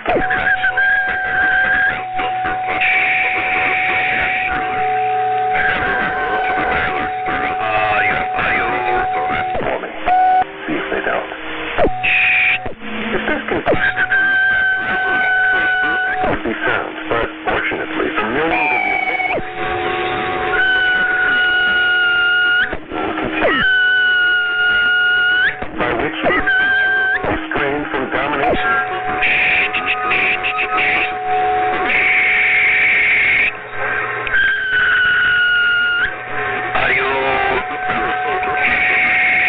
Force you also to give the formula by which your control can be broken at will. It is true I shall not remain here long enough to defeat you, but the published word I leave behind me will be definite, because it will consist of truth. You throw the opposition of no individual, because you know it will be short. But you do fear truth. You fear truth and nothing else, for the reason it is slowly but definitely giving human beings freedom from all manner of fear. Without the weapon of fear, you would be helpless and entitled.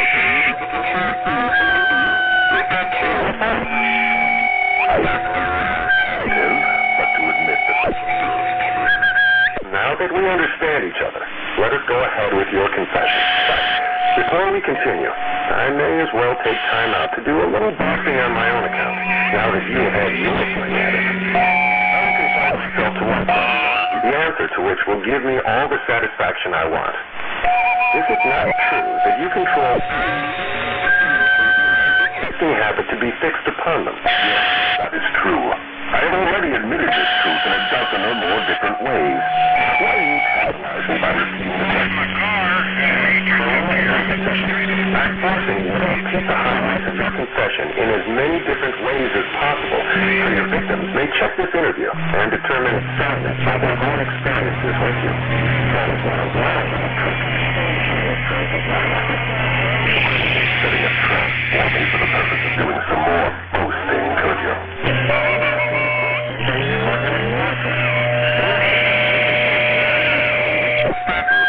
This confession from you. I want your confession for aid and comfort to victims of yours whom I they read your confession. I am powerless to influence or control you because you are you know that I exist only in the minds of people who have fears. You even now the most harvest on Earth and not in the world. Gonzo making that trip. 88 Mojave Desert, California. Waving back. It's in my hands. You know that the principle of you're right in the local. Stop it even until you again, Gonzo. My voice ring. You have become my master because you have mastered all your fears. Lastly, you know that you can remove Alright there. Hey, Gonzo, have fun. Watch out for that Unit 1. Watch out for that Unit 1. He's got a big hammer. This is Big Johnson. 88 in the desert in California. Letting you know. Sierra, Roger. Thanks for the warning. I'll just be looking out for him. I hear him key up. I'll just stay off my key, right? The sword I have used to master you does not contaminate itself with vulgar indulgence and vanity. Truth is the one and only thing in the world that can stand ridicule. Now let us continue with your confession. What is wrong with the principle of flattery? You use it, do you not? Do I use it? Man alive, flattery is one of my most useful weapons. With Alright, Unit 1, have fun with that antique junk. I always like it. That's all I run. I've got new stuff, but I like the antique junk. In so many ways, it is difficult to know where to begin. I warn you, before I answer in detail, that publishing my answers will bring down an avalanche of ridicule on my head for bringing up the question. I'll take the responsibility. Proceed. Well, I may as well here admit that you have stumbled onto the major secret of how I convert people to the habit of drifting. That is a startling admission. Go ahead with your confession and stick strictly to the subject of flattery. No more child and no more facetious. Tell me all about the use of flattery, gaining control of the secret. Flattery is a bait of the 10-4 to 1957 Johnson in a box. You get that thing out and run it. because it operates from two levels. I get the power I need to make garage. Everyone. In some people. I didn't hear who said it. Everybody's talking at once. By which one? Flattery is the chief bait to which. Anyway, yeah. I've got some real old shit. I mean, if you look at Sam's books, number 3 radio, number 3 page, I've got one of those radios. That's the oldest one I got. Open your mouth and close your eyes. It's raining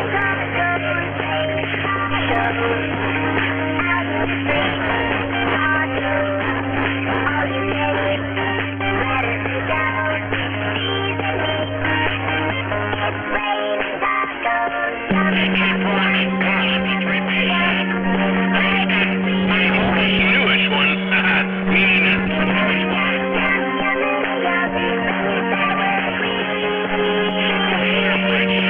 it's the old one, the big black set, not the one with the it's pretty cool.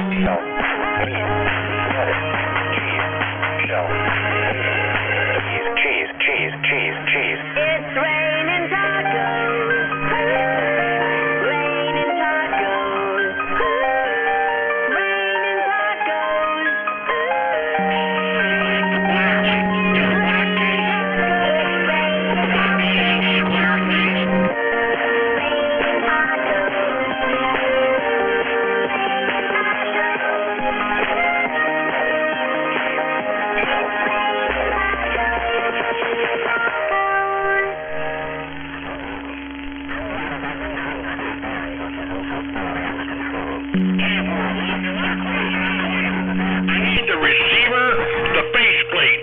my receiver's working fine. The faceplate looks like hell. So if you find another receiver for one of those, I'd like to buy it. But I can imagination enough, young man. He's pushing me out. No. You need to understand the exact technique with which they will be flattered into the habit of drifting.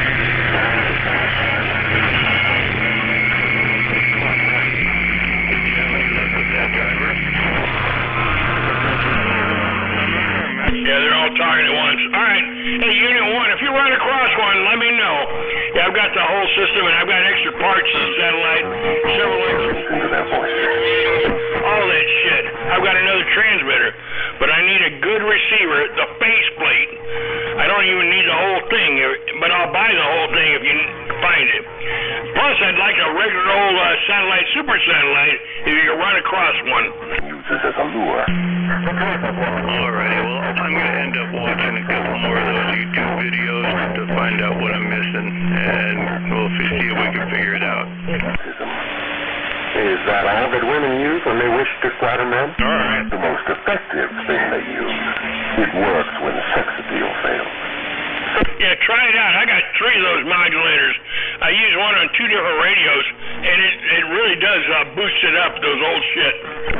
Is it possible? It is happening every minute of the day. Slam those warnings. The bigger they come, the harder they fall when the experts fall.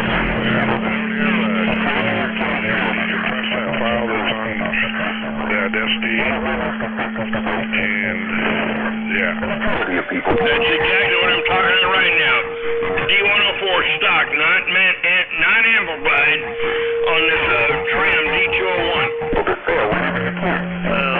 I'll work on that too. Just try self-confidence. Put it on the sand disc, right? Jimbo, I know I got it cranked a little on the treble. I can crank it. You're right on top of JoJo there. I get that treble out there, I know I get my voice called. Nah, you were getting covered up 101. That's that trouble.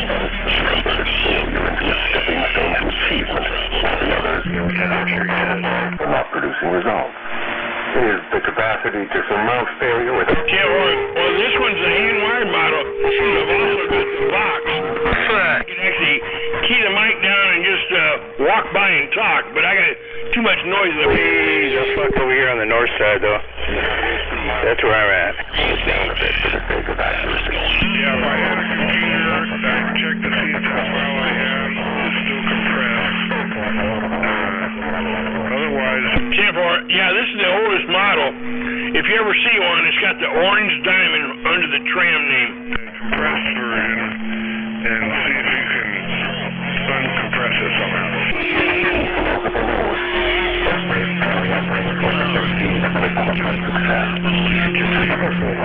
Are you talking to me when you say that? Anybody ever hear, going to another channel? Modulation board. I've got 4 trams, but this is the loudest. Equalizer, I heard you in there. Equalizer. Hobby does. You're waving. You got a copy. Come on. Why do you try to... failure. There is no inconsistency in my claim. The appearance of inconsistency is due to your lack of... Yeah, it's so irritating. There is a virtue only when it does... Here, a couple of people in there, and then someone else jumps in. You know, that really tops it off, don't it? Many people and to fail as often as possible. No, they're all south of me, man. Way south. South or east or whatever, you know. Well, we didn't do that. There's enough modulation in this thing, and it comes out pretty good. We just get everything inside, all better resistors, capacitors, all that. You will lure people into drifting. One of my most effective tricks is known to you. I guess I'd try to, I kind of wonder, it makes me almost want to ask for a radio check, but Hey, I'll keep that in mind. We're doing right now, we're actually converting a tram 40 channel, but we're putting a Cobra 148 GTL inside with a 75 watt linear adjustable drive.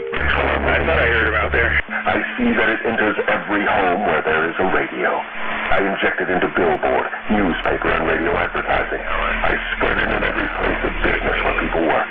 I use it to fill the... You wonder, how much are they really running? And how many times did they go to the store? Well, that's why we're doing it. Yeah, this one was dead. It was ruined. The channel selector was run, and some of those channel selectors you can't fix. So that's the one we sacrificed. But it's going to be cool. It's going to look like an old tram, but it's going to have a brand new radio inside.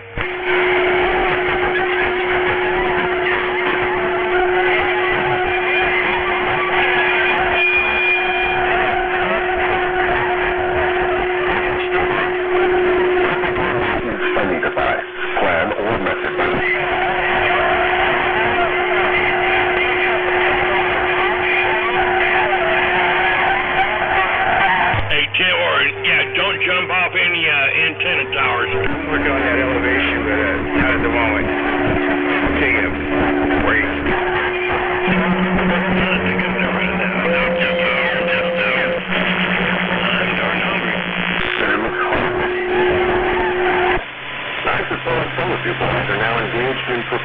minds of Christian.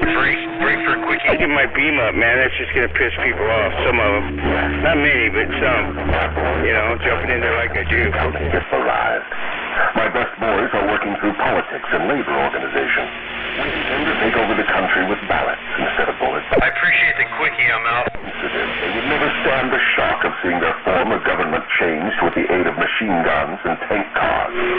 So our propaganda... I know 88 out there. Alright, Unit 1, 2, and do it again, you're right. Key 6s for me one day. Hey, Unit 1, right there, right now. 88?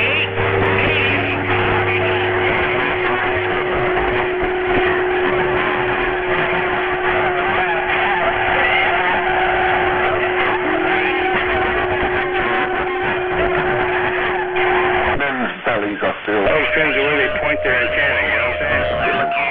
Hungry men get out from under control. It's like a direct connect. I wondered who invented the Harvard trick, which you call propaganda. From what you tell me of its source in nature, I understand. 410, man, waving a hand to you, man. The one that heard me say direct connect. Could have invented such a device with which to dull the reason, dethrone the will.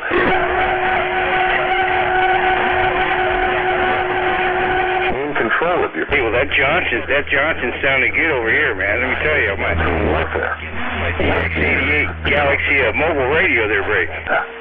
You have not observed my technique very carefully, or you would have seen that I am the world's greatest propagandist. I never attain and... Well, I go by Attitude 222 over here in San Gabriel Valley in California. When I plant negative ideas in the minds of men and gain control of them through what they believe to be their own ideas.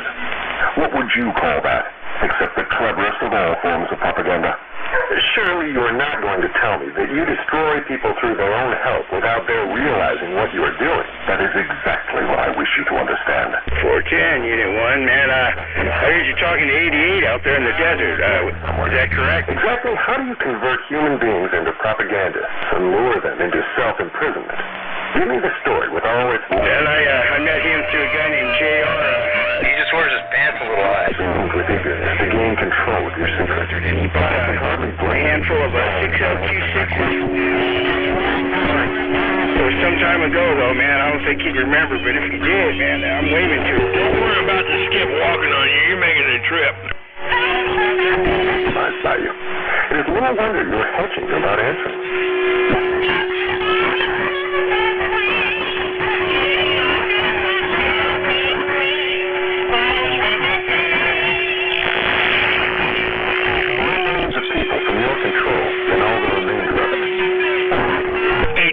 Take it easy. And yeah, I remember him. I did buy some tubes. 88, Mojave Desert, getting on down. I make my first entry into an individual's mind by bribing him. What do you use as a bribe?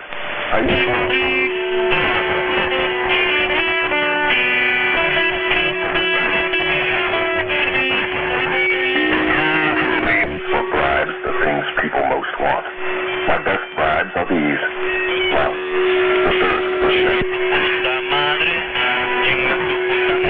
Alright, C410, man. Thanks for kicking it to that 88 for me, man.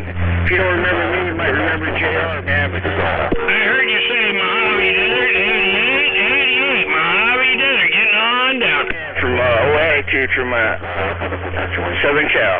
Yeah. Oh, sorry about walking on the locals. I didn't mean to.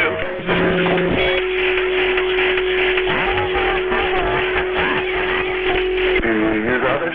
Yes, my favorite. Through some... Tell the locals to pump that shit up. 793 Baldwin Park Station. We're waving a hand to who's pegging the needle there.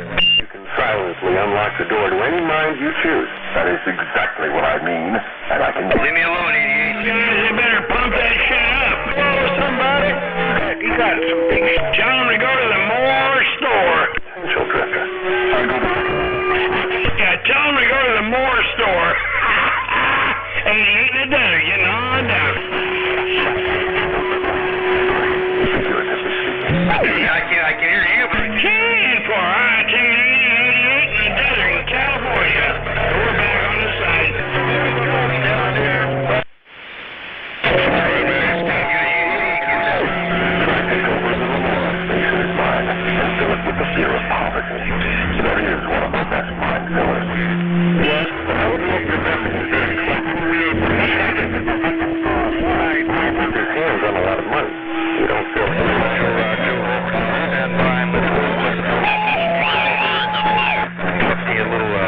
good here. Roger, roger.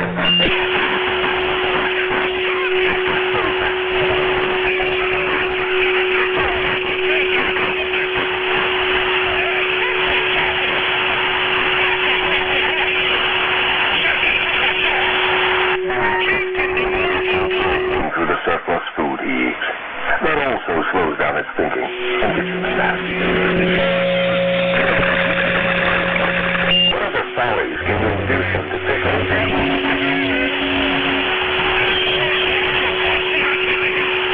We're trying. They're drifting toward failure than all other causes combined. Yes. With these two lures, I can take over a majority of my victims. And half the money. Take a break. If your story is to be believed, that altogether depends on who has the wealth and how it was acquired. What is the being a blessing or everything? If you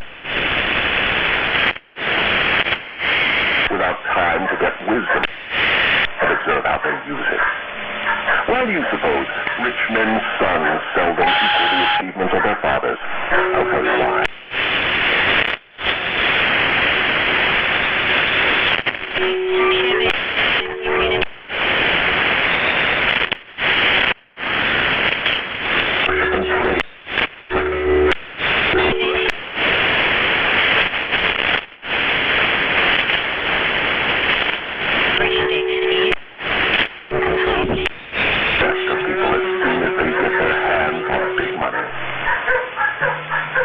What about those who acquire money slowly by rendering some form of useful service? Are they easily scared too? Oh, I get them all right, but I generally have to change my base. Some of them want one thing and others want something else. When my purpose is best served, I see to it but I manage to wrap in the package something they don't want. Drifters, do you see how I work? And very clever work it is. You work your deadly poison into the object of those desires. Way up in Seattle. Way up by Seattle. On the northwest corner. You get a copy of the Dogwood down in California. Here's my Siberian. We got a big old carrier out here in Dogwood, but yes, sir, I got a copy of that Dogwood, 45 kilo. We're waving. Yeah, you guys are doing a good job down there. There's a lot of swinging in this old ICOM 746, no doubt. The non-drifter takes from life whatever you... Yeah, somebody's keying a seminar of some sort and can't make out what it is, but you come right over the top of it there, and I heard you. Dogwood, I'm waving again. Animal up here around the corner, just west of Mount Rainier, northwest, I guess. I got a copy on you. Suicidal rate of it. What? You spilled coffee on me. Well, hello, neighbor. Oh, come on. That was funny, Dogwood, you gotta say.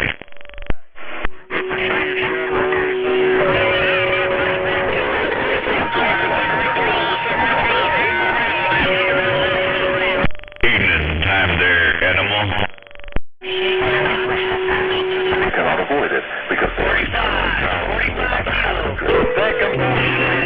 Boy, I can tell there's gonna be one of them nights. I'm waving my hand at that popcorn trigger. They refuse to respond. Better skip everything tomorrow. So you guys have a good night. God bless you. You do the same thing there, Dogwood. Have a blessed night and be safe and take care. 45 kilos inside. Yeah, Billy Goat, it's been loud all night. Your Majesty is giving... And I'll second Kilo's sentiments there. I'll second Kilo's sentiments there, Dogwood. Have a great one. We'll catch you when we catch you. Animal up here sitting on the side. Talk to him once in a while up there, doggone it. The self-defense can be applied through the... Yeah, I know. I heard that guy talking about that old Johnson barefoot, so I just had to warm up my Henry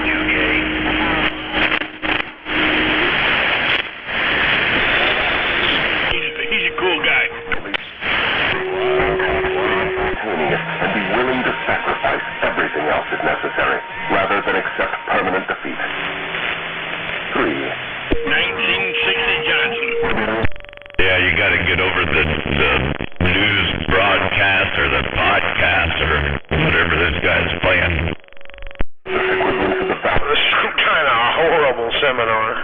45 kilos. San Gabriel Valley waving. Hello there, Attitude. 45 kilo waving back. Sounds good every time we hear you out there, man. Hope you had a good one, and hope you have a good one for the rest of the night there, Brick. Oh yeah, 10-4. Hey, I just woke up from my old man nap. So yeah, I'm good to go, man. Good to hear you there, Attitude. 45 kilo gone. 45 kilo, man. Yeah, you know, that is true. You know, when you get to a certain age is when you start taking a nap. Hey, 45 kilo, here's a big old wave for you. You want to kickstand? Right on, man. Yep, there's a certain age there, you just need that after work. So anyway, have a good one out there, Attitude. And hey, Billy goes 45 kilo wave. Whoa, Chen, you too.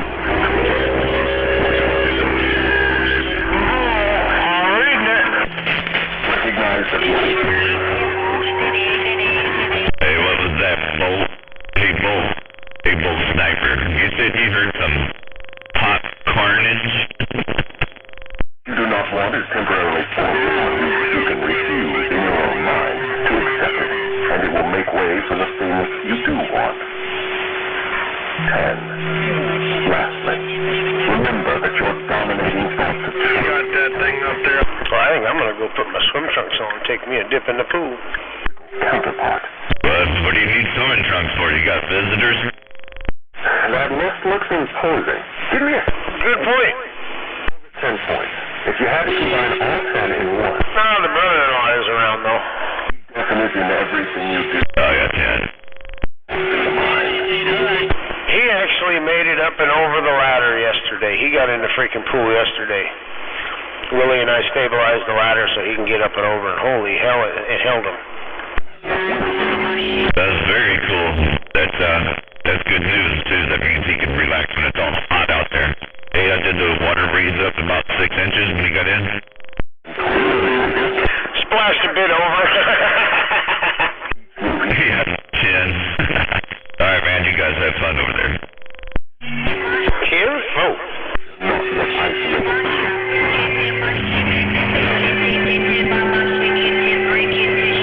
Mysterious law. There's somebody I can talk to. Mitch. Before you take over their souls. Oh, wow. I want to know more about this law.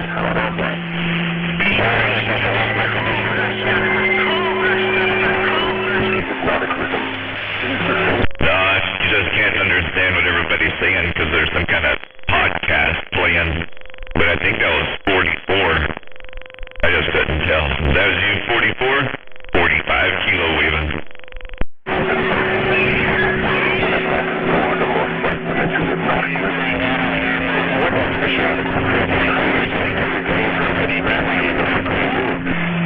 will have to go back into time and... Roger. Then I think I heard 444. I couldn't tell, man. There's a loud-ass podcast playing. But it won't last forever. It'll go away. Anyway, take it easy out there. 45 kilo gone.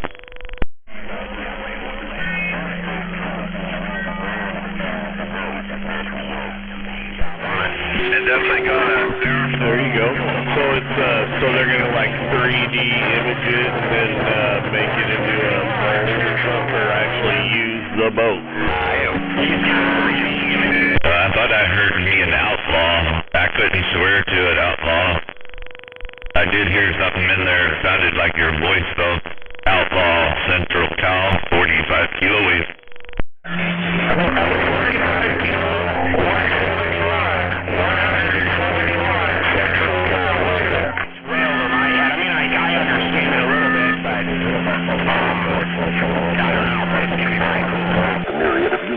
Right on. That's cool. Yeah. And then you get one of the so you can make a boat that goes really fast. I couldn't hear you popcorn, but I think Animal's going for a dip in the pool break. Okay, I copy that. 45. Next time you hear from him, tell him Popcorn said hi. Right on, right on. I'll tell him.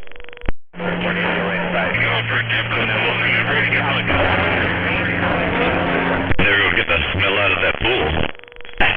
waving nose sticker. Right back.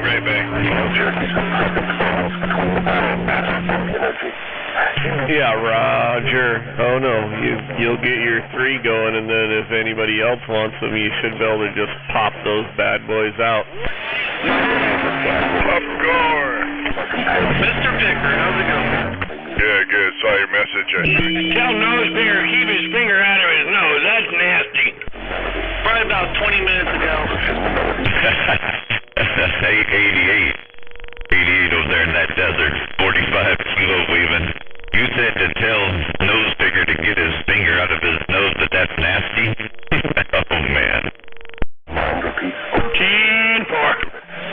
I gotta kick on the California button again. Get CB reception. Better yet, 45 kilo, have Nosepicker pick a winner. Yeah, 10-4. That sounds better. You said to tell Nosepicker to pick a winner. Right on. He's getting this, I'm sure. Because nature takes Tell him to pick a winner. What? Holy moly. an object may keep floating indefinitely. He's got to have a good one, a winner, to flick it to somebody. Oh yeah, I forgot. 45 kilo. People think may be compared with water in a river. The scientific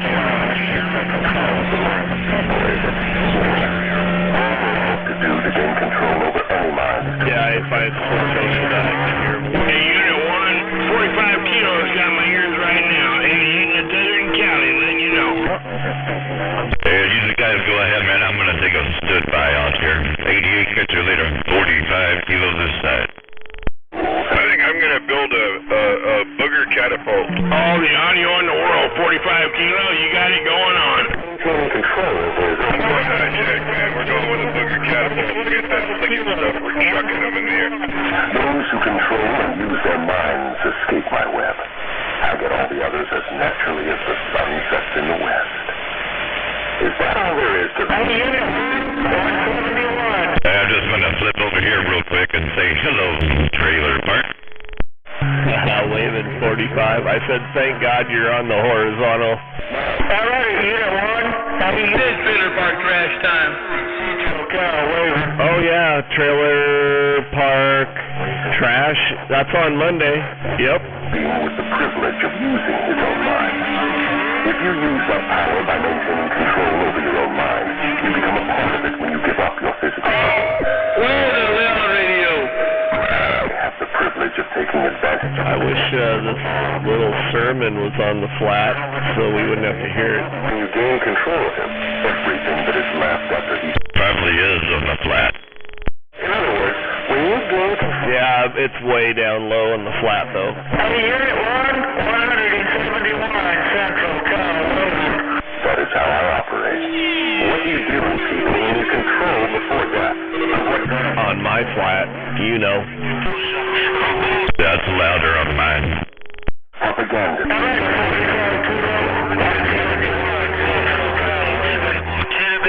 I can hear somebody waving out there. I just can't make out who it is with the podcast or whatever playing out there, but I'm waving back.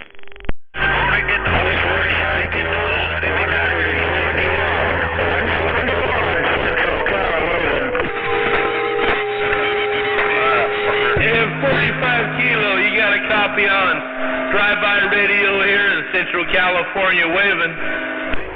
Yeah, now, see, now that got over the podcast with that drive-by radio. Hello to you, 45 kilo waving back.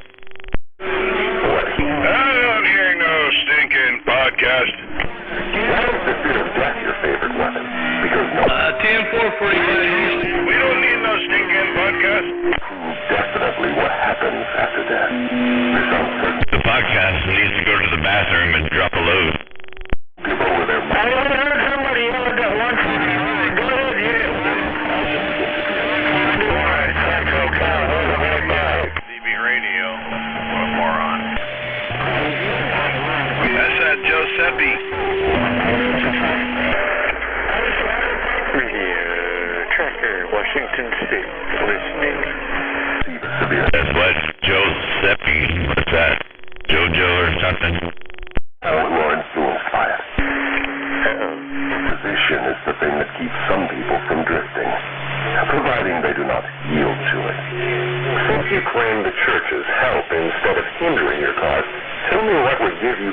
your words. Shadow perfectly clear, 73. Central Cal. Seems like I can hear a 171 out there through all the podcast mess. If that was 171, hey man, 45 kilo weaving. Yeah, sounds like a podcast Beavis and Butthead would like. Appearing in the world. Fear of criticism. I'd rather do 145 LP. 171 Central Cal. Yeah, 171, I'm waving back to you. If you can hear this little mud duck. 171, 45 kilo weave.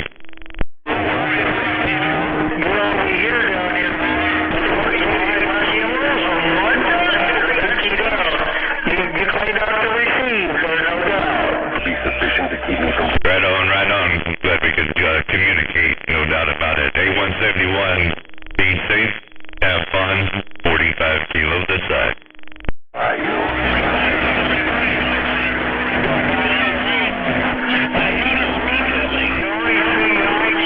Mud duck, huh?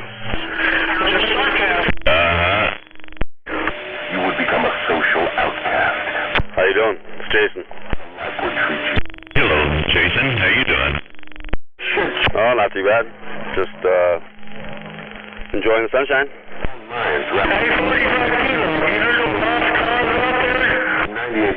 Yeah, 10-4, he's out there right now. He's got his ears on.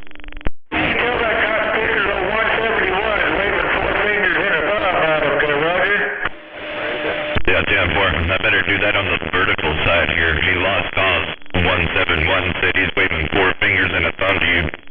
And spend their time studying natural laws. They deal with cause and effect. They deal with facts wherever they find them. No doubt about it. Waving 4 fingers and a thumb. They have a very definite religion. Well, if I had 4 thumbs and a finger, well, hell, I'd be doing it. Whose ability to fathom the details. What you in the zoo, too, come on. Sure that 45 kilo, 278. Hello out there, 278. I heard you through the mess I did.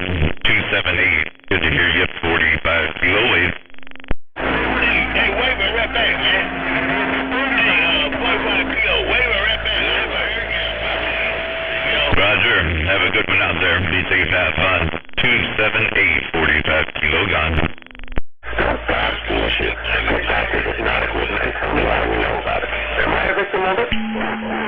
Are you listening, Westside? Hey, 45, 355, California waving. Hello there, 355, 45 kilo waving right back. Check.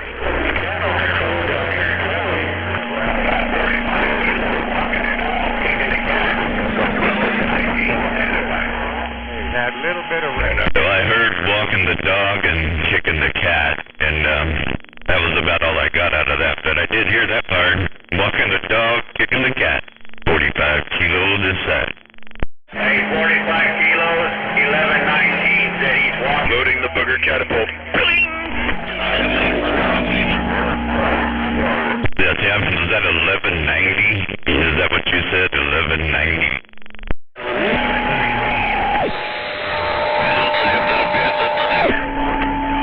Nose picker, MacGyver up here in the corner. I couldn't tell, brother. Yeah, the nose picker's loading his catapult, and that's what I heard. So, anyway, we coming back there, walking the dog, kicking the cat, figure. Hey, Mom, how you doing? Getting on down. You got down, you got all over 88, no doubt about it.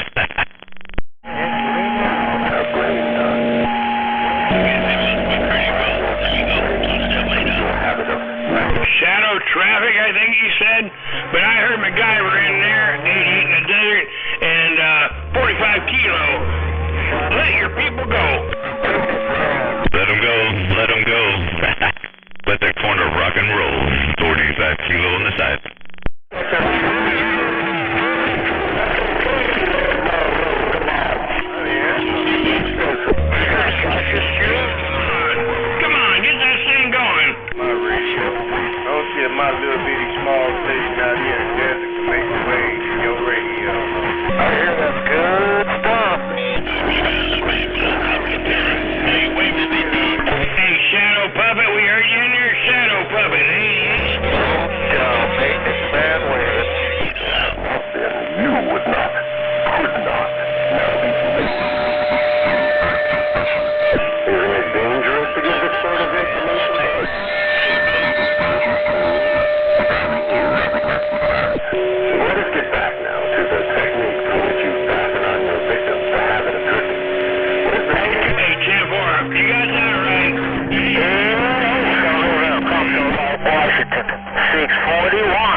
Santa. Nature.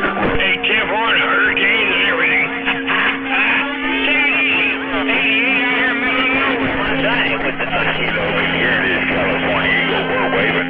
Oh, waving, I heard today. That's M4. Good job on your side too there. 641. Just letting you know. And I heard that California Eagle. Hello, California Eagle. 45 Kilo waving. Silver Street. Hey, 45 Kilo. We all got a corner of that, but right there you just need to get a burn and from another mother in the evergreen. Nature uses hypnotic rhythm to make one dominating sound. Yeah, Silver Street. Yeah, I'm developing a booger catapult so I can get them all the way up to the northwest corner. We'll see you, Silver Street. Take care. I'm developing a big old mitt so I can catch them when they flick up here. Southern Cal, Mojave Desert. He's got a whole mountain full right here. You will better understand the working principle of hypnotic rhythm. Hey, did you say skunk-weed?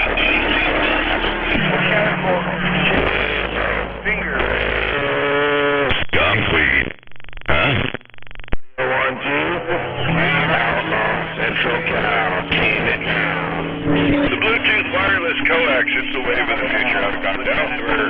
Outlaw, MacGyver up here. Everybody likes those things, man. Everybody gotta have at least one Bluetooth mic. Having my... Hey, I hear you out there, MacGyver. I hear you out there coming back. We're talking wireless coax, man. Bluetooth. Phil, I'm in Bakersfield, California. Go ahead, talk. We're trying. Back up here in the corner, Outlaw. Outlaw, I didn't hear you getting back at MacGyver, let you know. Actually, it's just a little radio. It just makes a lot of noise, though. But it's a little radio. I got that 45 Kilo in my heels, and he's the only one in my heels, I guarantee to you. He fits to plug both of them up at the same time. But anyway, 45 Kilo, don't be so mean. 641, don't y'all know, and I gotta go. Yeah, it's 10-4. You said don't be so mean, man. I was trying to plug your ears just for a second. 641, 45 Kilo with the wave. You don't do that, 45. Let me get out of here, man. So I can't do no talking on you. Got them balls out there in Sonora, California. Bakersfield, I guarantee to you. Good evening to you. 641, don't y'all know, and I gotta go. Right on, man. We'll catch you on the next time and the flip side and all that good stuff. 641, bum bum. Right there, bump off, and I'm gone again. Except in the imaginations of people. Both are used to explain that which people do. Shadow Puppet's got his ears plugged by the Southern California. Out there, Oregon way. Thank you, some Oregon cloud nine. From Oregon. Oh, man. Good tree out there with easy wave from the Williams, other Sierra. Tumbleweed, Oregon, Coyote, Southern Cal. Hello out there, Coyote. Coyote, 45 Kilo waving. 45 Kilo, long time no talk.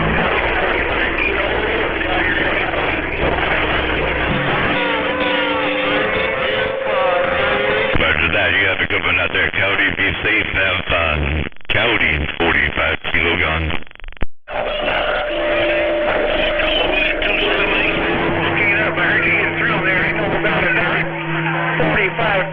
Piper back out.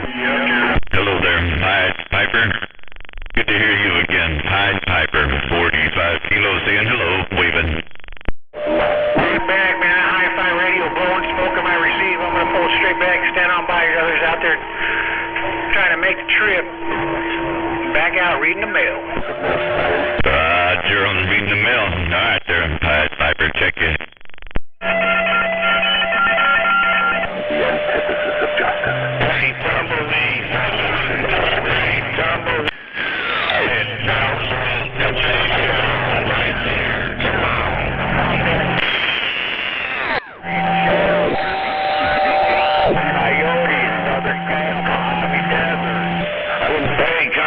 Tumbleweed, you want to hear your name called? I'm calling it. Outlaw, Central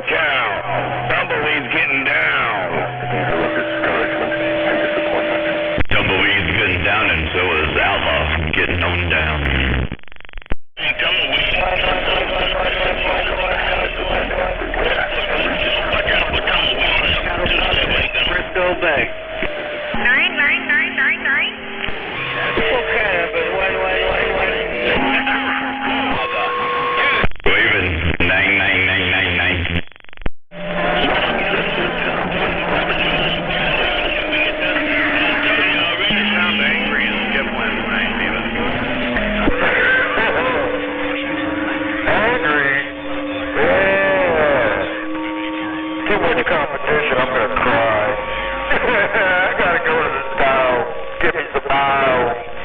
Permanently the dominating. So take your tiers with you. They give you a tier discount when you get to the store. Thank you for that information. I had a feeling Skip would be back before too long. Oh, yeah, it always comes back at night. I told you that today. It's just getting started. Now you get to see how your resave really is. It could go away at any second. Or you can keep it going for lots of seconds too. Hey,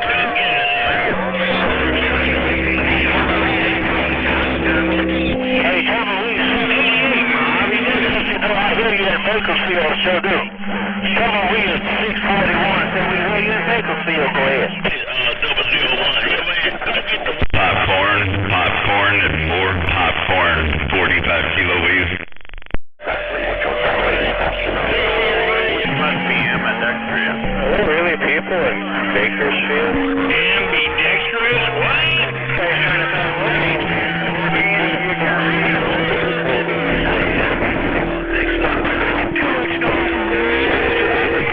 Out with you. I find these people with doubts. Build and lift them up that way. I can key up and drink a beer with either hand.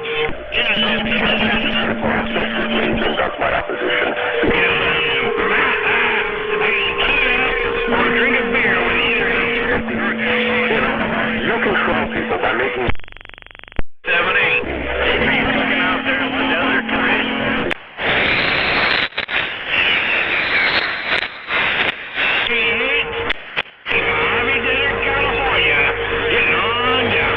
Pressure on the getting on down. I'm going to flip over to this one real quick and say, hello, Zodi. I heard you out there, and Mike and Beavis, and I'm going to sit over here on the side for a bit and get something to drink and eat some dinner, and I'll be back later. Waving a hand around the band. I'm gone. keep the one in your hand there, man.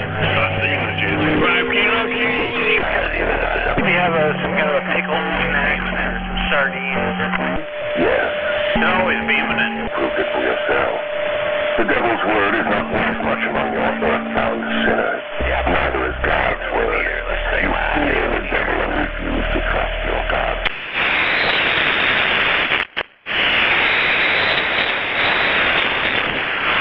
Trusting and using your own. This is the direct intelligence.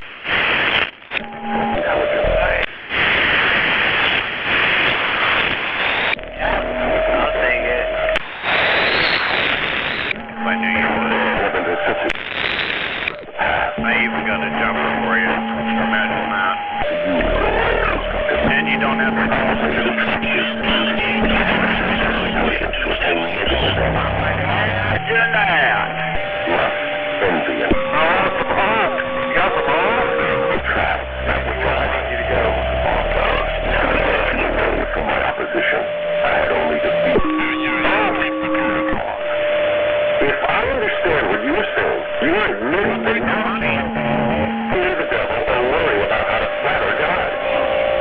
Precisely. Never turn down the money. Mission may put a crimp in my style, but I have the satisfaction of knowing that they also slow down my opposition by sending people direct to the source of all power. In other words, if you cannot control people, you just need somebody out here to clear it up for us and go ahead. And show people how to go around God. Again, I forgot in politics too. Your techniques. I'm not trying to be noisy. I'm trying to be heard and you don't want no. Who do you believe stops depressions and forces? Surely you would not be in a position. I had a restaurant over there.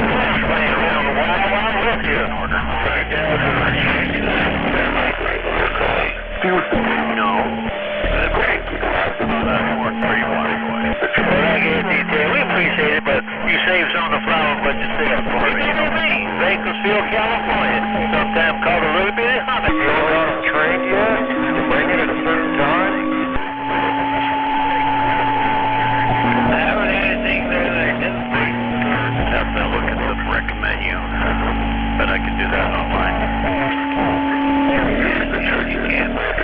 Yep, I learned that a long time ago. You can do it with just about anyone.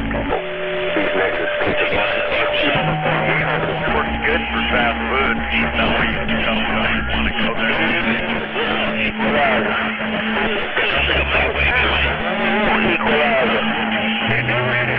so many times. Almost $10 a piece. Yeah, they're greasy and good.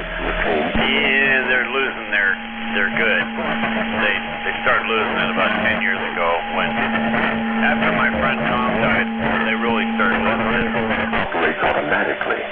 If it is not The guy that made those hamburgers mean what they are, by the way. it will operate to attain Tom Egan. for example. Good man. Rest in peace. Seen in every element of life. Some of the good die young, Beavis. In the tropics, she creates She forces the trees to adjust themselves to a scorching sun. She cancels the air. These same trees could not survive if removed to the ice. I wonder whatever happened to EF Hutton.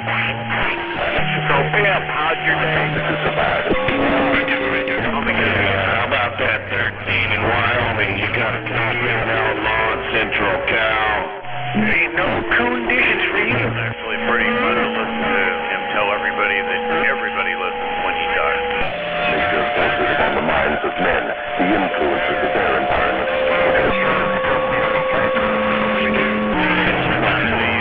Friendly hand, outlaw, Central Cal, waving at that 13. Bye-bye. Where we at near 21? Sounds like our conditions are turning. 92, 355, California waving. You guys all right down there? Keeping them fires under control? Every street and community center has its own definite, discernible rhythm. Check. Yeah, right back at you. I'm here in my yard for sure, Temple. Sonoma County, hour and a half north of San Francisco. Yes, that is precisely the major difference between individuals. The person who thinks himself Thank you. sets up a rhythm which attracts these desirable possessions. The person who thinks himself Yeah, checker. Yeah, old Cobra 142 GTL, Temple.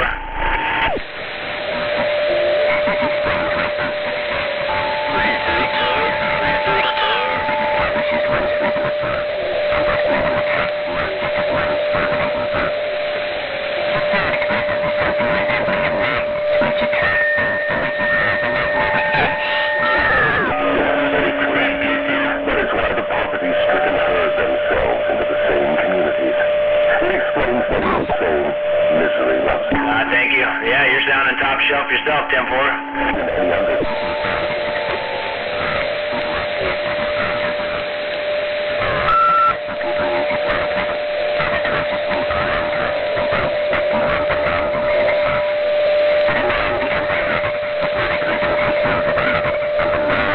Translates it into a Checker. It's working for you. Damn it, boy. 60 feet in the air.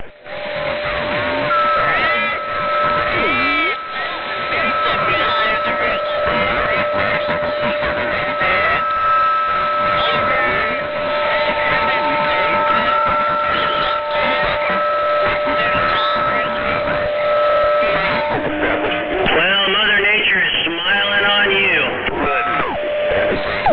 I heard you out there at 13, coming right in there with them. You guys are doubling, but I got you in there 13, 355. Wait, did you wipe? All right, the complaint department is now open. Well, I try, man. I try and run a few watts on my beam and see if I can't get in the black. I think I lost him. All right, I'm listening. 355. Sounding good out there, fellas. Talk with Mother Nature about that. All right, Shadow Puppet. Take care of your worldwide warlord in the governor's mansion. Got down. Worldwide. Hey, where's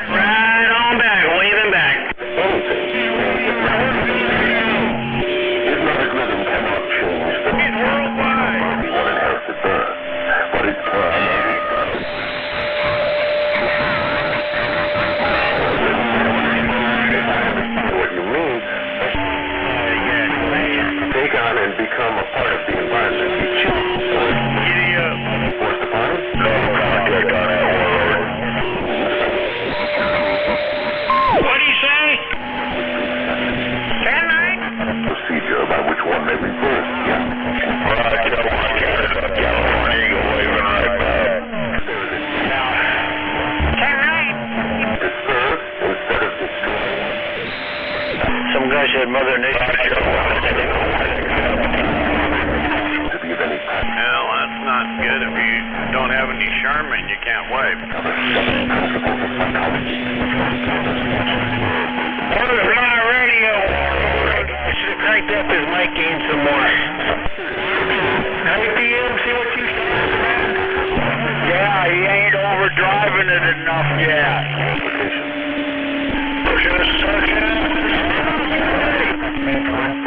Hey, what's up? Yeah, not too much, Mustang. Not too much. Now, check. Watch my wrist. Wherever the hell I was.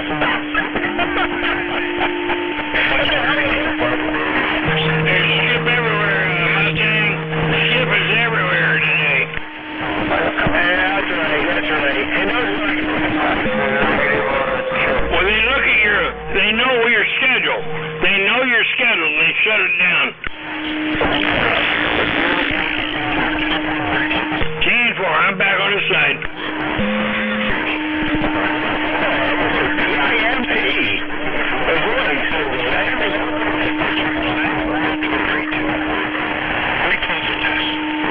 Well, have clean, Your Majesty.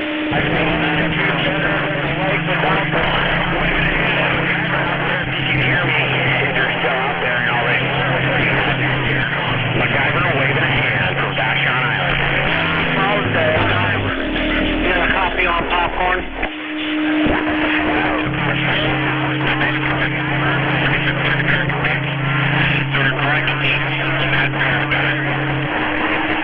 Hey, Biscuit? Biscuit. Vashon Island? Vashon Island what? Washington? Yes, sir, Vashon.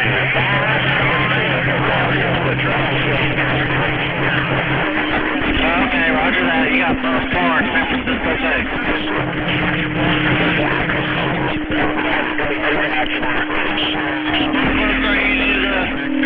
Bremerton. Feeding them but to indulge. Is definiteness of purpose something with which one must be?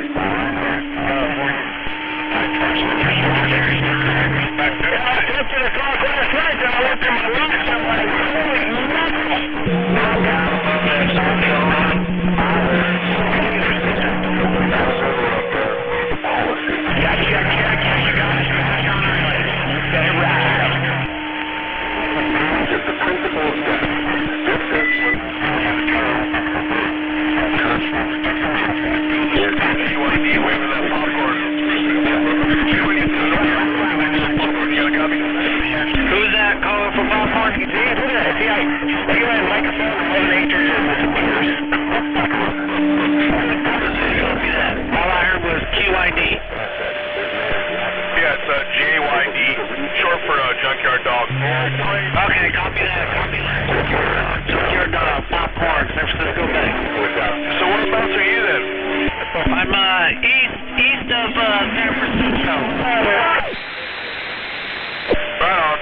I used to hang out down there in the Bay Area quite a bit, like Berkeley area, Richmond, stuff like that. Okay, San Leandro, right next to Oakland. Right on. How's the weather down there today? It was nice and warm today. That's right. It's definitely cooled off. It's been too hot down here. That's cool. Yeah, I grew up down there. I've lived down there about 22 years. I've been up here in Seattle for about 25 now.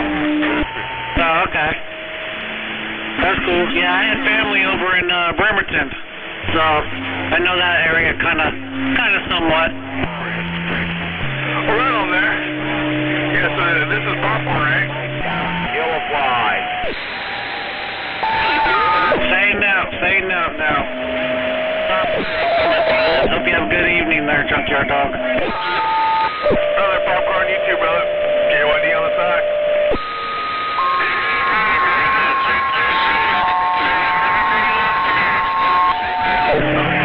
Plumbing over there when I was in the plumber union.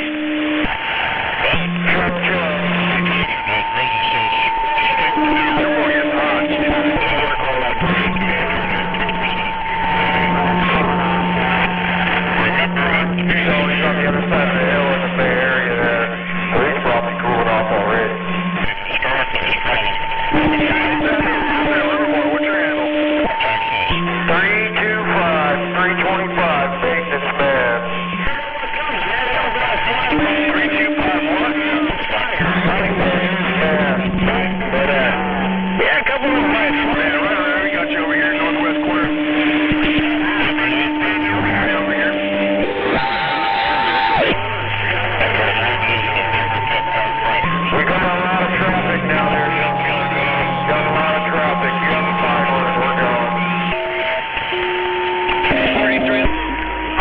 going to.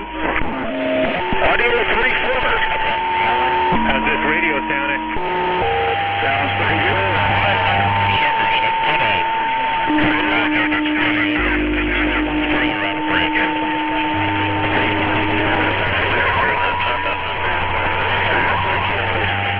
Hey, 4311, you got a copy on Popcorn, San Francisco Bay. Popcorn, Sutton got down.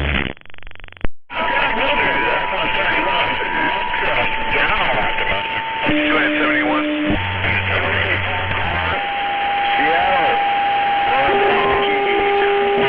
Alright, 4311, 4311, I got you in there. Popcorn, San Francisco Bay.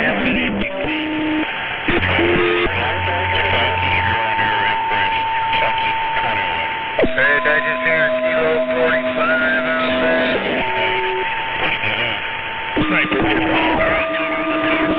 Check. Waving Popcorn, sounded good up here. Hey, 45 Kilo, you know it. Mr. Sutton. Hey, that's the good stuff. Oh yeah, that's the good stuff right there.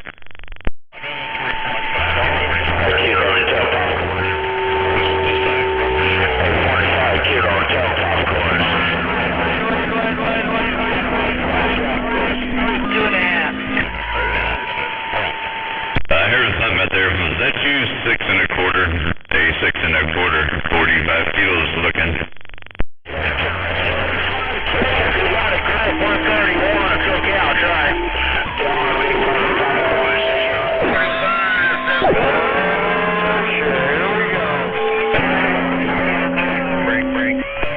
Sounds like Mustang. Yeah. I feel naked with this running a little. Petrodyne and mess, that's what I heard. How it's doing out here in California. Well, I was talking to you about it. I was trying to talk to you. Well, I just take my chicken off. Hello, 45? Big brother. Hey, Popcorn, 6 1/4, waved them out. Yeah, jumped forward and caught it all that time. A 6 1/4. Good to hear you out there, and I caught it that time. You said to tell Popcorn that you was waving at him. So, hey, Popcorn, 6 1/4 is waving. Hey, tell 6 1/4 waving back. I was trying to get him earlier. I heard somebody talking to him earlier, but yeah, 6 1/4, Popcorn waving with the big waves. Yeah, jumped for him. A 6 1/4. He said he's waving back with a big wave, and he was trying to get at you earlier, and he didn't make it. So, I'm rolling that nickel. He's waving the big wave back, 6 1/4, 45 kilo gone. Yeah, I have 45 kilo. I can't hear him on this stuff coming in unless I point at him. Hey, I can't hear him when I'm not pointing back around San Francisco Bay, the women's country on that end. That's for sure. So I'm pointing up your way there, 45 kilos. So on this end. Right on. You have a good one out there. 6 1/4, 45 kilo this side. Isn't that right, Mara? You sitting in my passenger seat. Oh, that was refreshing. Hey, Animal, Popcorn was waving at you earlier, and I told him you went for a swim. So he asked me to pass it that he was waving. So he's out there now. You might reach him, but I'm just letting you know. Oh, I appreciate that. Hey, Popcorn, if you're still within the sound of my voice, I'm waving right back. Hey, Animal. Good evening. Hope that swim was good and refreshing. Popcorn, 73s. Oh, by golly, it was awesome. Oh, man, it's like bath water. The water's 80 degrees in the pool. Oh, it's just wonderful. The sun's going down beyond the trees. Little breeze blowing. Beautiful. Oh, you better watch out for the mountain gators on that dump coming in while you in that pool, man. Somebody might draw one of them with some money in there or something. Almost 6 1/4 about. 73. No, 6 1/4. Hello, 6 1/4. Animal up here. I'm waving right back at you. Here I am.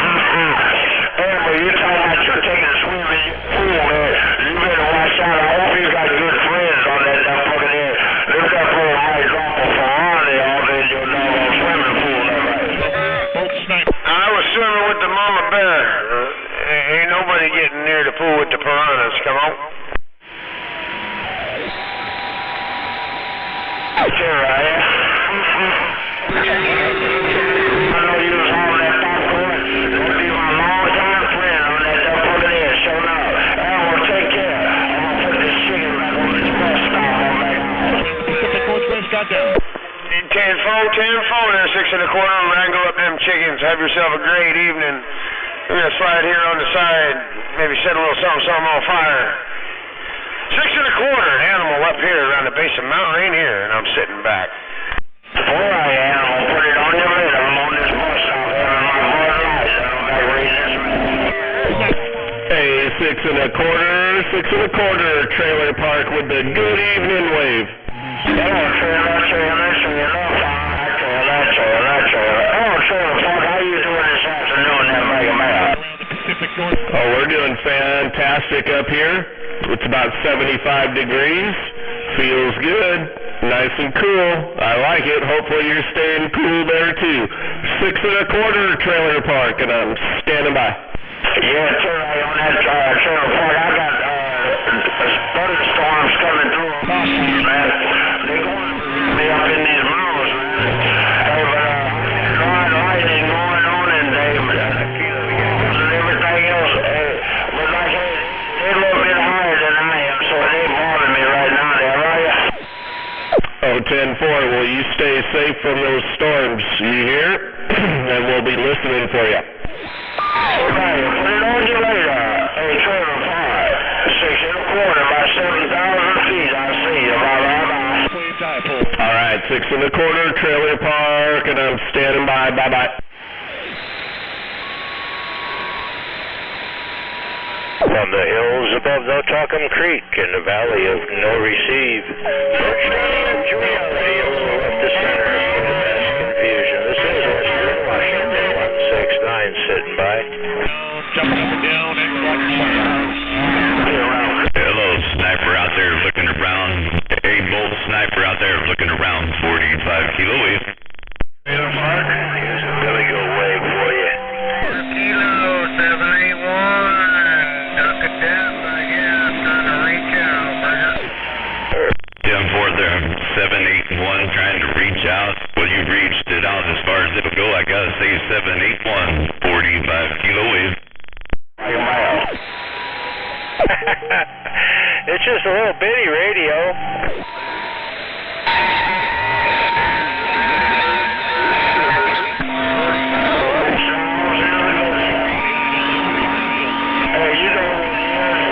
Yeah, it's at any town, 55. 20 dB of ununderstandable mess. Gotta love it. 20 dB of ununderstandable mess. Waving, smuggler. Yeah, we're waving a hand there. Shit's so bad I can probably turn the music up. You can't even tell. Anyway, it's Mississippi Queen playing. It's from Mountains, the band Mountain. I think it's the only album they put out. Tough on this end. I don't even recognize that name, so they must not have put out a bunch of albums. 169, Western Washington. We'll be sitting on the side, looking a little like this. Don't try that at home. You'll just wreck yourself.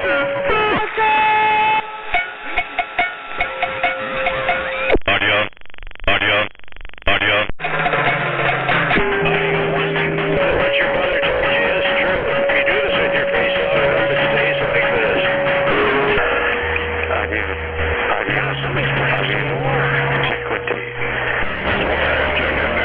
It's still going there, radio tracker. Almost 2 days now, it's still going.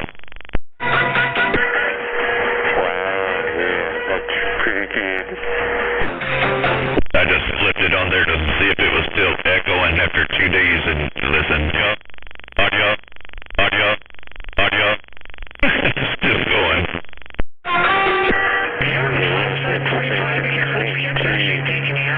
And the other echo deal would be a squealing mess right now. Yeah, 10-4 on the squealing mess. Yeah, it was just a test. I'm going to turn it off now a little bit. I was seeing if the infinity was truly infinity, but it's still echoing after 2 days. I think it's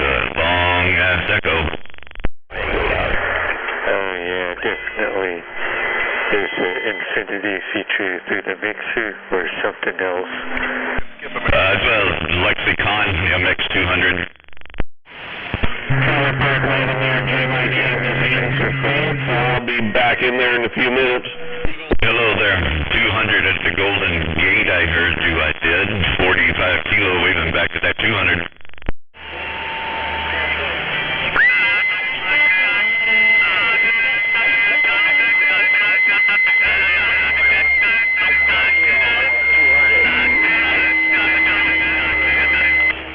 Yeah, no doubt, man. There's no button in on the radio, man. Good to hear you out there doing your thing. And sounding good, too, by the way. 245 kilo up here to the side. 45 kilo, man. I think I'm going to have to give you an application.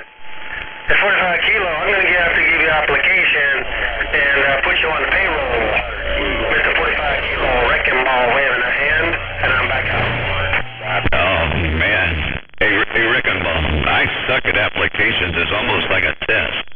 It's like you're taking a test. Hey, good to hear you out there, Wrecking Ball, doing your thing. 45 kilo wave. I was going to give you an application and give you a high pay raise, but I don't know. I don't know if you want to get yourself in trouble and go out on the job site and start hammering. Hey, 45 kilo, good to hear you. Hope you're doing well. Wrecking Ball. Good evening, Wade. No doubt, man. Hey, you have a good one. Good to hear you, Wrecking Ball. We'll just keep the money the way it rolls, right? Check you later, man. Sounding good. Wrecking Ball, 45 kilo gone. Hello, 45 kilo, hovercraft waving out here. Sniper, getting Hello there, Hovercraft. Good to hear you too, man. Hovercraft sounding good. 45 kilo waving back. Yeah, you too, man. You sound good.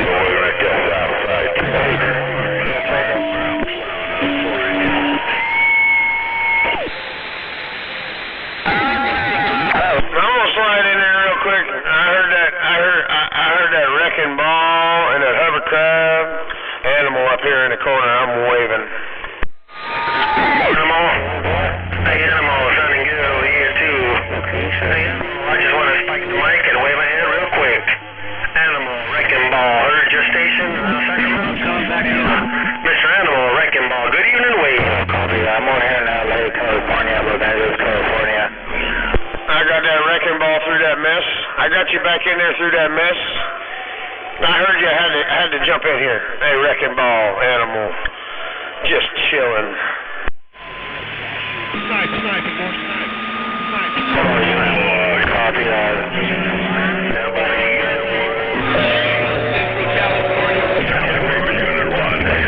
Somebody tell Mr. Hovercraft wrecking ball is waving. I can't hear him coming through, but if somebody could pass a nickel over there, I'd be appreciated. 45 kilo. You can tell Hovercraft. Bye-bye. Yeah, jump for him. Hey, Hovercraft, if you still got your ears on, Wrecking Ball is waving to that hovercraft.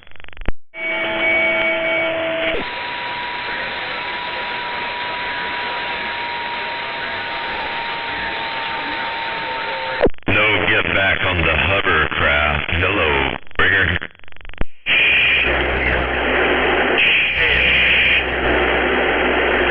Hey, Unit 1, I know you hear somebody besides Wrecking Ball.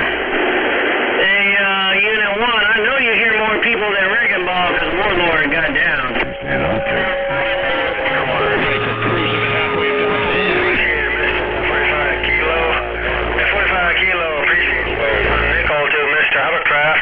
He's about 100 miles, maybe 120 from me, so I can't hear him at the moment, but hey, Unit 1, that transmitter's sounding good, Unit 1. No pain, no strain, man. At least we tried, right? And take care, Unit 1, your Warlord got down.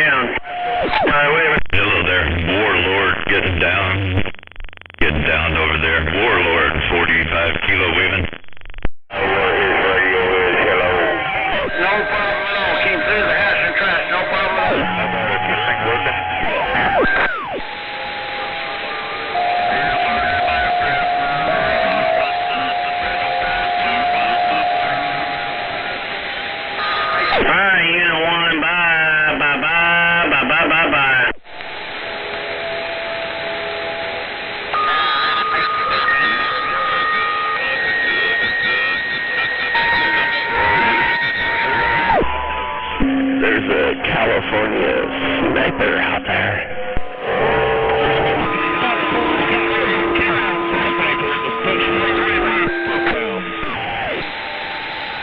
Hey, Bolt, I think Trailer Park got a copy on you.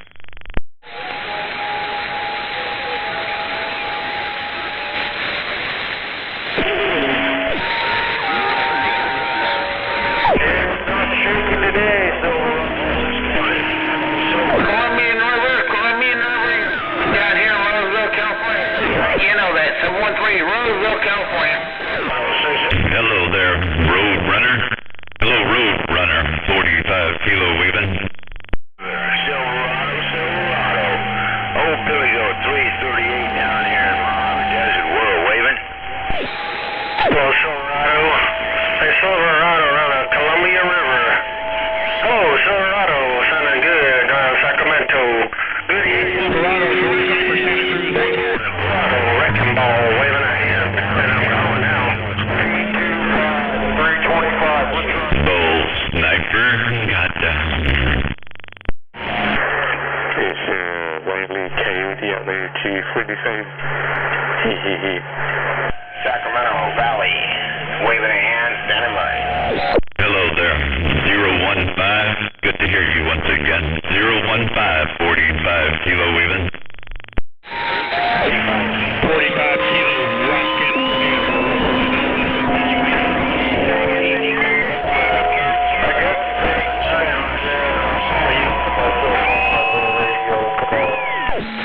Yeah, 10-4. I hope you have a safe and fine one too. Enjoy all the skips rolling. 015, 45 kilo this side.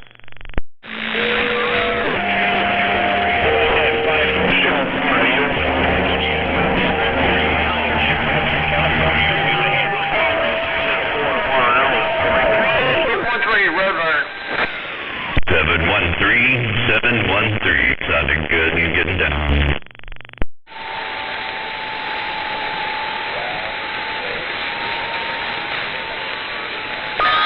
Wave a hand to 6 of the steady got down.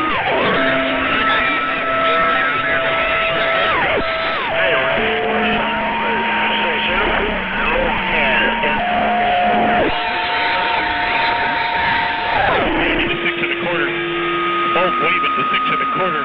Hey, 6 1/4 with that big old mighty antenna up on that pine tree. 868 Sniper with that wave cruising the halfway dipole. Got down, got down. Dave, 6 1/4. You got a copy on that Bolt Sniper waving a hand to you?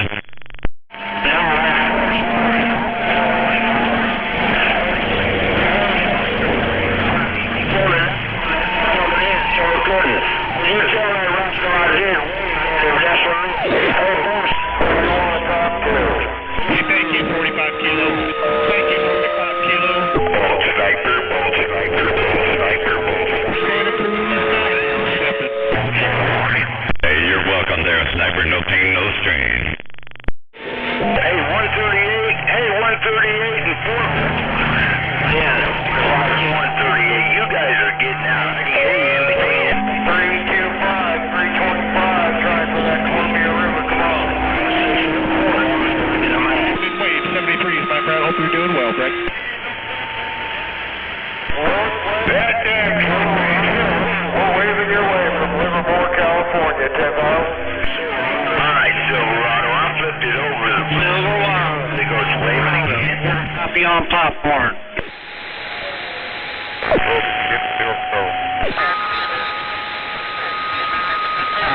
Hey, Silverado, put 9 in your waiting room. Yeah, man, that's uncanny how much you look like my dad, dude. Dang. No, seriously, man, I saw a picture of Silverado at the break there, and he looks like he could be my dad's brother there. And my sisters are like, holy crap, look at that. But anyway, waving a hand, I'm out of the way. Hey, maybe he used to be a milkman.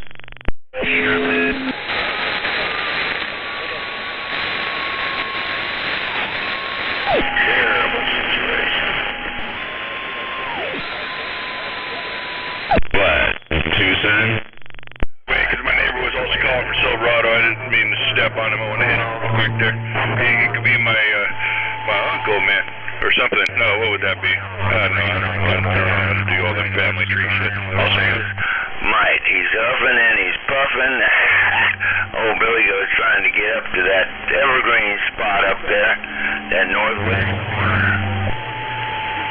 That little Billy Goat, you're huffing and puffing. I thought that's what the big bad wolf did, but I never heard a Billy Goat do that. But I'm waving to that Billy Goat, no doubt. County, how much he looks like my dad. No, it's okay. Well, I don't know. I got wax in one ear and a finger in the other ear down here, so a combination of train wreck and not hearing there. 45 kilos.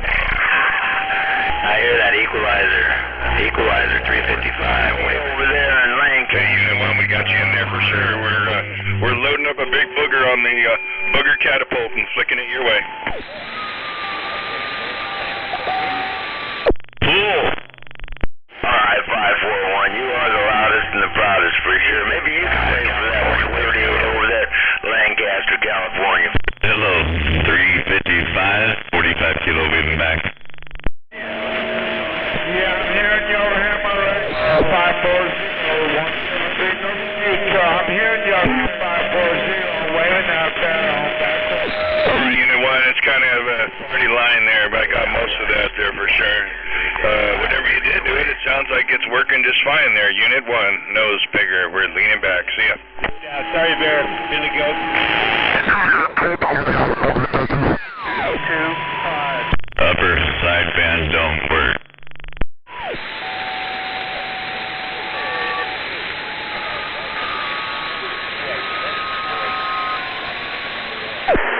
Yeah, I heard that.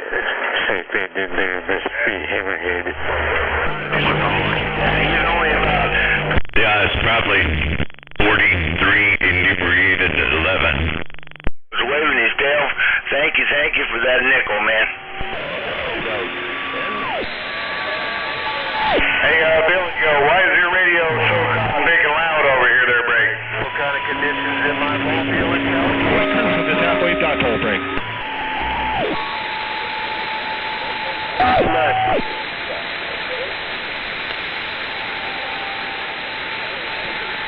Alright, check. Back out of here, so them guys down there in the flatlands with the what do you call them, ground plane antennas, no doubt there. On the flat side, Mojave Desert, Billy Goat, back out. Everyone brags they got a big... You have a good one out there, Billy Goat, and we'll check you later. 45 kilo this side. Come over here, just let me know. I'm back quiet.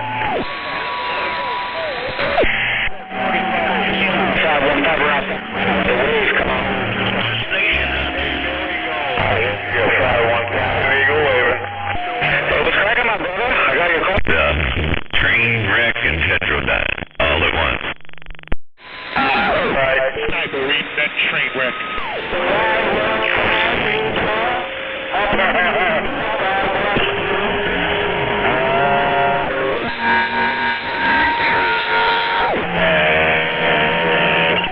Yeah, 10, go ahead.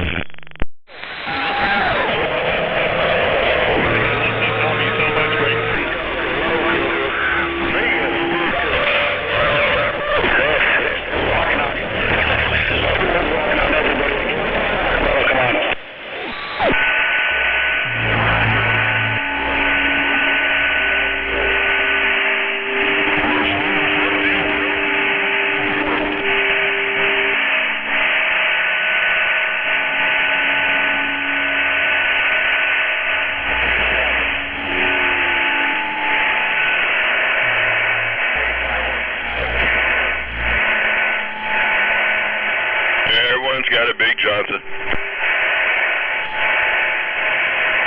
Even the mud ducks?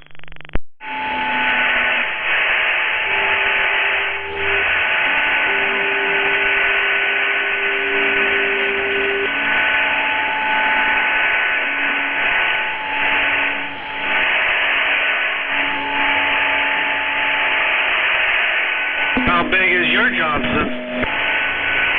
Hey, TMI.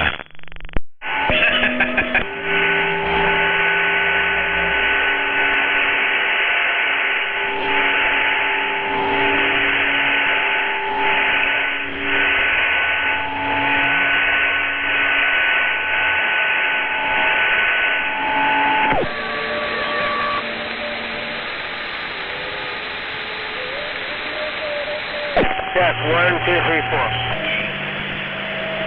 Let alone, I don't even know what happened to skunk weed.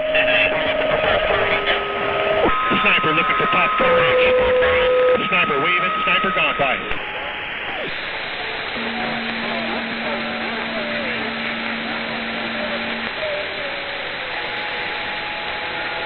Stay northwest.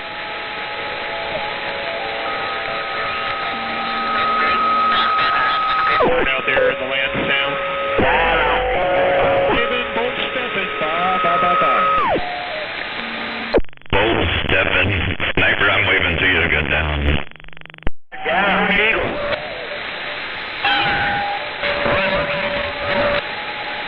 Down the street. Thank you, 45 Kilo. We're waving right back. Thank you, 45 Kilo. We're waving back.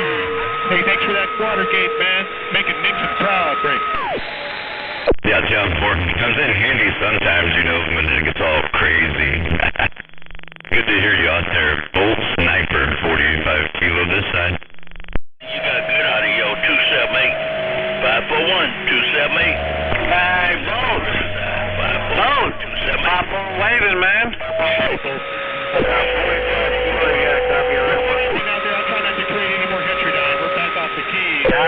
Have a good one.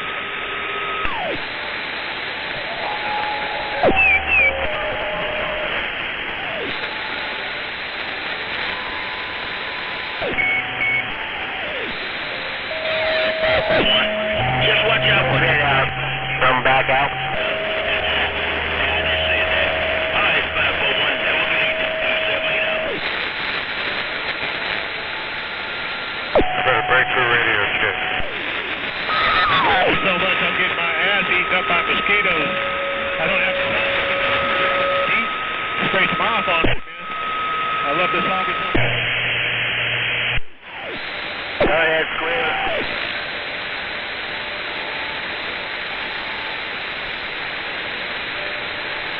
How about you? Come on.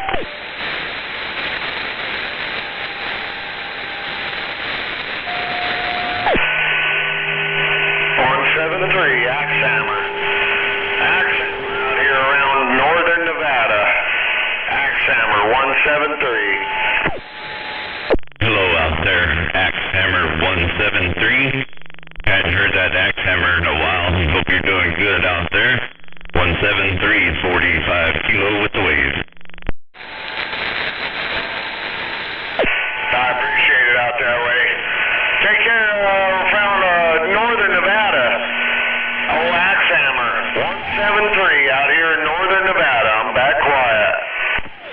Roger, you have a good one out there. 173, 45 Kilo this side.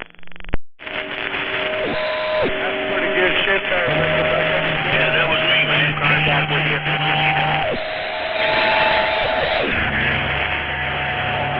45 Kilo, copy. Right one, come on. All right, Kilo was it, but you hit me.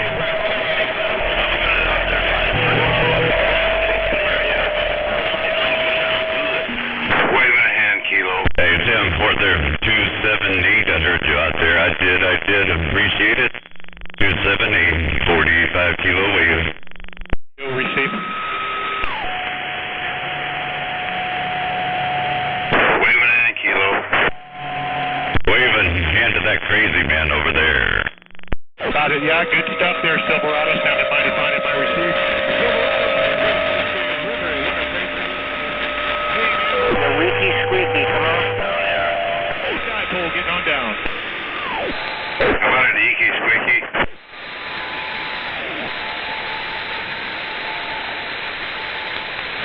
Right, Oregon, Silverado, you copy this one on? We're doing it again. Are you on the dipole? Hey, Bolt Sniper, you on the dipole? Just like to get down. Hey, Silverado. Well, right on, man. You're sounding real good, man. Thanks for coming back. I'm just digging down some pieces before it. 10-4 cruising this halfway $35 eBay special break. Yeah, Tim, Fort, it's working for you too, just letting you know. No problem at all, man. Come in great. Appreciate it. I'm glad you came back, and I'll be out of here quickly. Okay, good.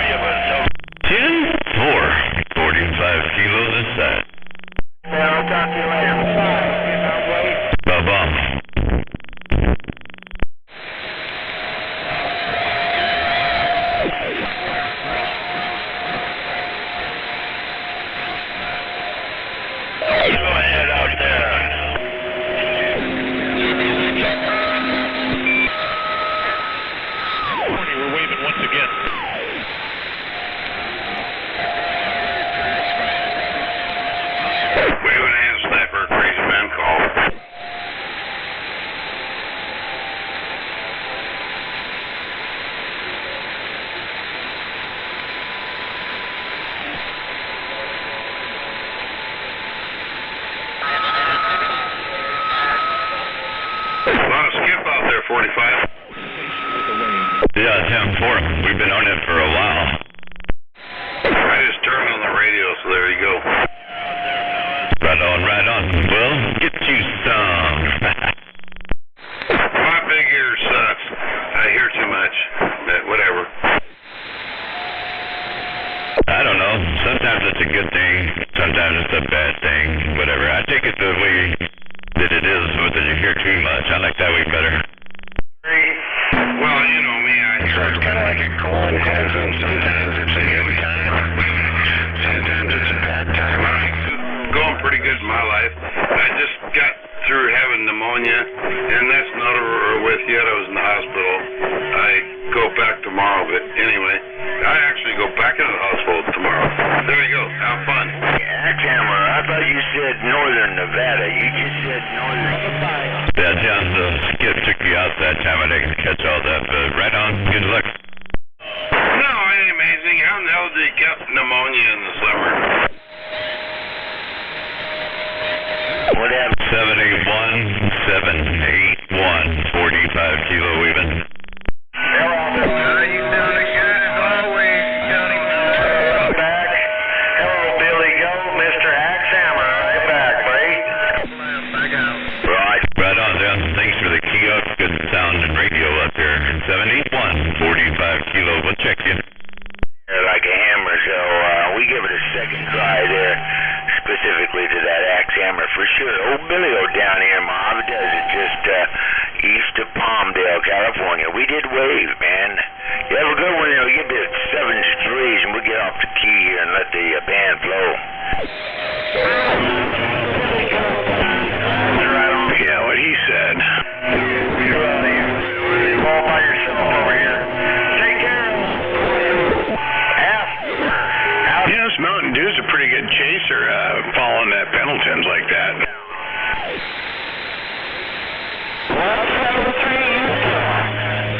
Sounding good out there, Billy Goat. Sounding good. 45 kilo wave. 45 kilo, you're right in the middle of them train cars right there in that wreck. Well, I'll tell you, it's getting hard for you to get a copy down here. We are hearing you struggling. Oh, 45 kilo, I'm pulling legs all the time. You can't tell truth from consequence when you talk to me. Billy Goat, we did wave. Yeah, it's done for, man.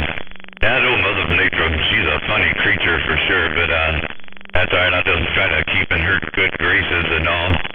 Just wanted to wave a hand out there to Billy Goat, sounding good. 45 kilos this side.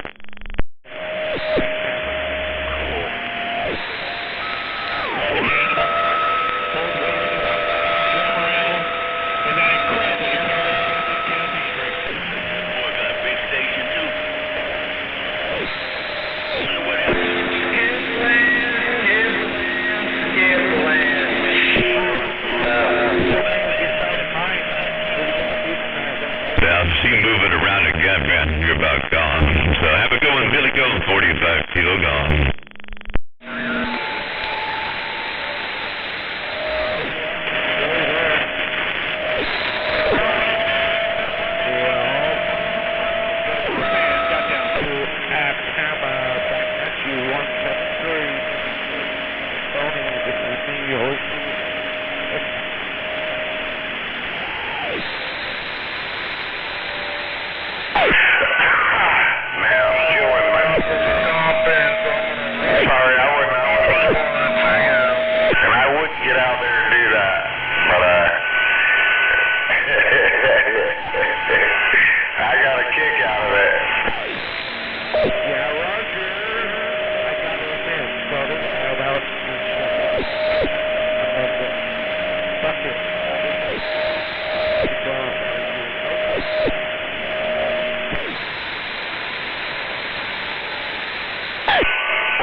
I'm waving a hand around the band. Everybody have a good one. I'll be back later. 45 kilos. I'm gone. right, bye. 45 Kilo, 781 double M, waving adios.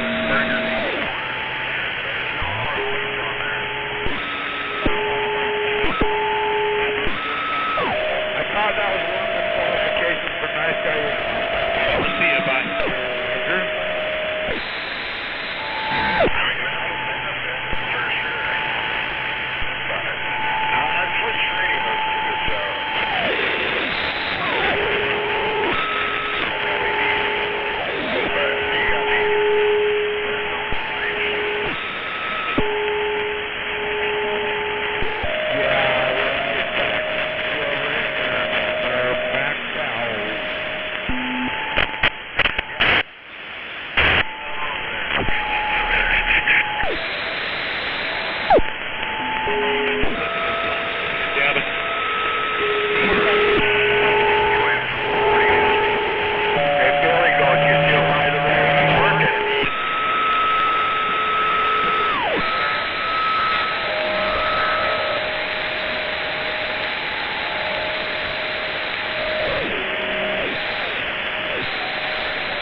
Yeah, Roger, mine's about that. Oh, the kid's play, he's running underground. We're trying to put the shit all underground.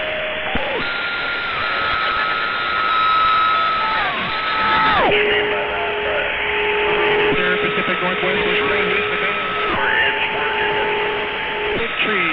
We're back off the key. Hey, well, it's going to get good now.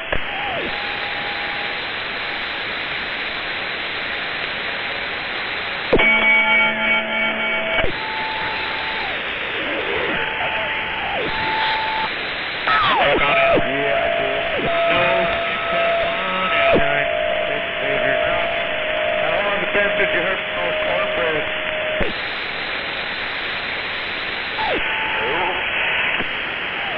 Cornbread, Northern Cal. I hear him quite a bit on the skit. Don't know. Just wondering if you heard from him lately.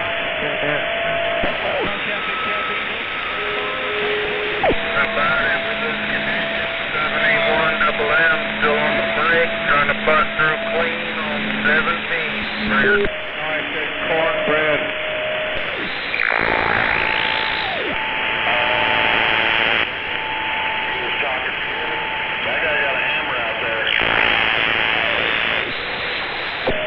Someone mentioned cornbread. You're going to wake up hungry. You start mentioning cornbread. You tell them. The other.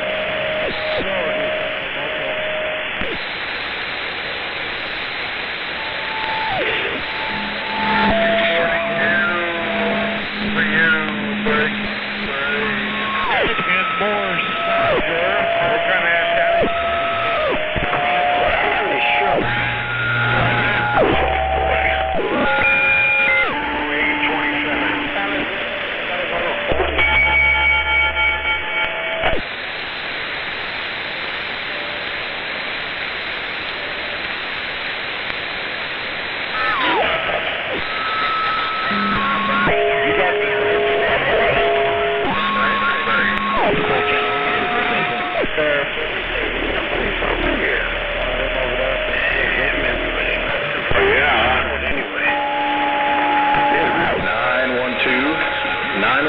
Southwest Washington State.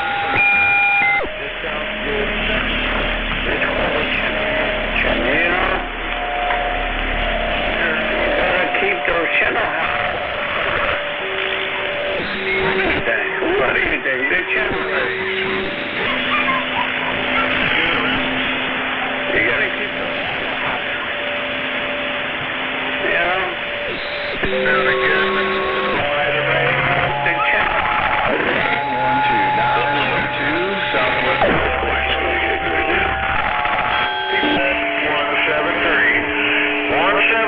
Northern Utah, 173. Break. 173 Northern Utah, Animal, northwest corner, Washington State.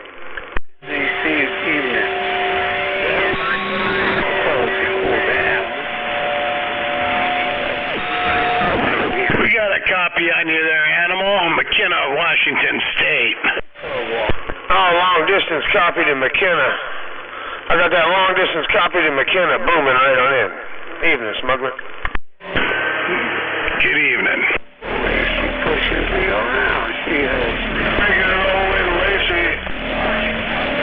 I came walking back here to shut things down and heard a little Utah. Figured I'd try and get in on it.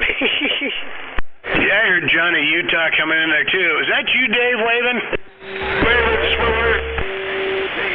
Yeah, waving back at you. I don't mind. I don't follow them through 40. There's no reason for it. So if you want to go to channel 40, you get 173 out here in northern Utah. 173. They call me Axel. We're out here in Utah. Break. Pickle. They call me Mr. Pickle. Come on. And Mr. Pickle got down. Mr. Pickle's waving at that animal. Evening, LC. I was just about to shut her down and I heard the Pickle getting down. Ken Roger, and I'm waving over there at that smuggler, too, if he's got a sloppy copy. Yeah, we hear you in there. Good evening.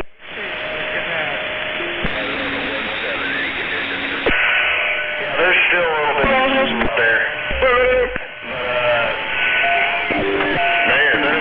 I'm out here bouncing the sprinklers around. What a beautiful day and evening. The man on the bicycle enjoyed a dog walker. Ooh, dog walker got down. Who's down there? Who's running through the sprinkler? You are, Animal? You're running through the sprinkler? No, I was in the swimming pool. Okay. I was going to say, I was going through some of the old stuff my dad had, and there's that old cast iron sprinkler that my grandmother had, just kind of a round thing with a hole in the top from probably the late 20s, early 30s. So it's hanging up under my patio cover there on the wall, along with a bunch of other cast iron shit. But yeah, when everybody says sprinkler, that's the one I used to run through when I was a youngin'. Oh, awesome! Yeah, we had one of the fan ones that waved the big rainbow fan back and forth. That's what the old man used to throw out in the yard for us. Yeah, shit. Now you do that when throwing that rainbow there, you might attract a bunch of people. You never know. No offense, Al, if you're sandbagging.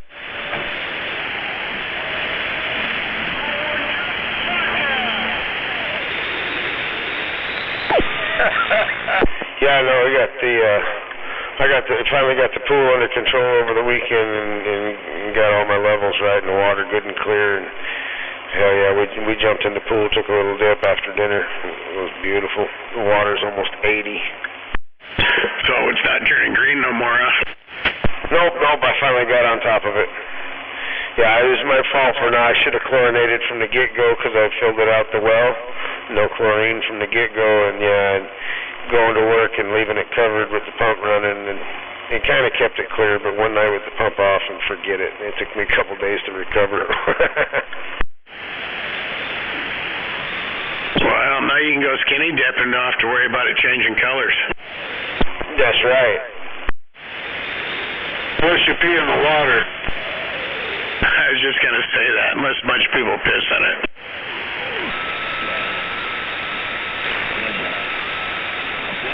That's what the chemicals are for. To turn the pee black when you pee in the water?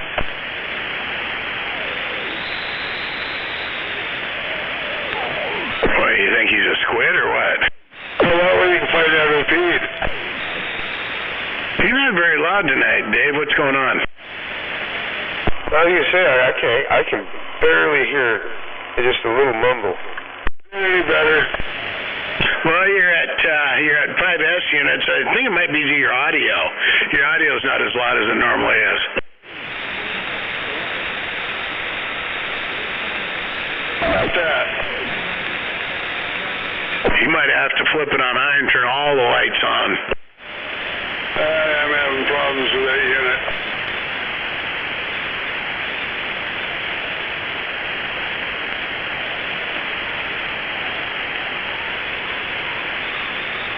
You didn't borrow Beavis' setup, did ya? No, they didn't be getting out. Damn, Beavis.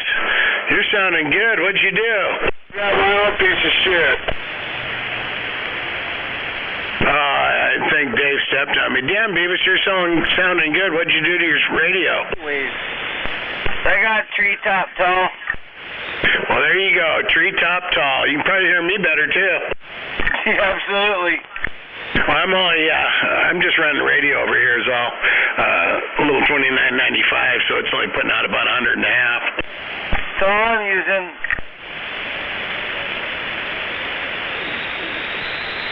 Yeah, I got you a good solid 9. Really good audio. You hit me about the same as Animal. I got you back at you, and I got a stingy meter. I got you at 9. Good audio. Shit, I'm gonna have to watch what I say about you. You can hear me now. Fucker. Roger. Where's my ice house, Beavis? I don't know. When my girl came home with ice house today, I was so proud of her. She took her to the 3rd store to go find it. You got a good girl. I do too. Yeah, nothing screams quality like Ice House, I tell you. Well, I mean, do they still sell Schlitz? It is, Deer Slayer. Oh, and I heard they're still gonna make it. It's just gonna be, I don't know if it's gonna be 18 packs, 12 packs, or 6 packs, but they're gonna make it in limited numbers, I guess. I heard they're doing a different brew, and it won't be till December. Oh, last time they changed it was garbage, and they changed it back. Is it still high percentage beer? 5.5. Yeah, they made it 5.8 for a while, and it was garbage. Isn't it normally higher than that, though? No, it's always been 5.5.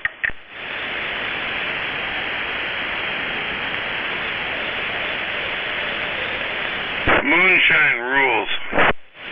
I'm just wondering why they make it in smaller cases now, 18s and 6s and shit like that. Is it kind of along the lines if they make it in smaller packages, you'll drink less? Is that the theory? No, so you'll buy more. Okay, because, they were talking back in the 70s under Carter, he was such a genius. We went to 80-mile-an-hour speedometers to keep people from speeding, and they're even talking about making cigarette packs instead of 20, making them 15 cigarettes a pack because they figured people would smoke less if they did that. Now, there's logic. Yeah, but the pack 15 still costs the same amount as the pack of 20. They're 218 packs. Well, everything was shitty back then. I mean, power shortages, and it was a real high electricity. And if you're cold, just put a sweater on. That was their cure to the problem. That kind of shit. Well, yeah, back in the old days, if you were sick, they'd cut you and bleed you out. That would cure you too. No, leeches. They put leeches on you, but that went away with the Medieval Barber. Didn't you ever watch Medieval Barber on Saturday Night Live? That was when Belushi and Aykroyd and all them that was when Saturday Night was in its heyday. Sound like Fire Marshal Bill. Yeah, that's a classic too. They still play Living Color. You can still pick it up on DirecTV.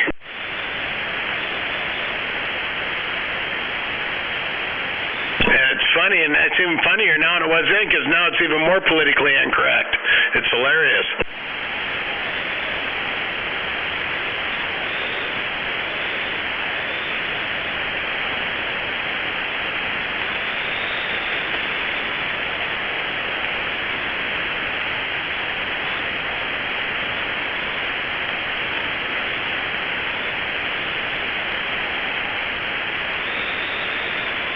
Well, I was just passing by. I heard you. I'd say hi.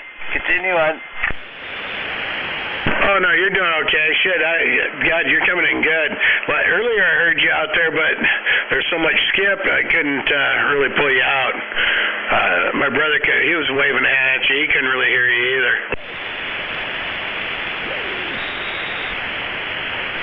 You know, the old G-string.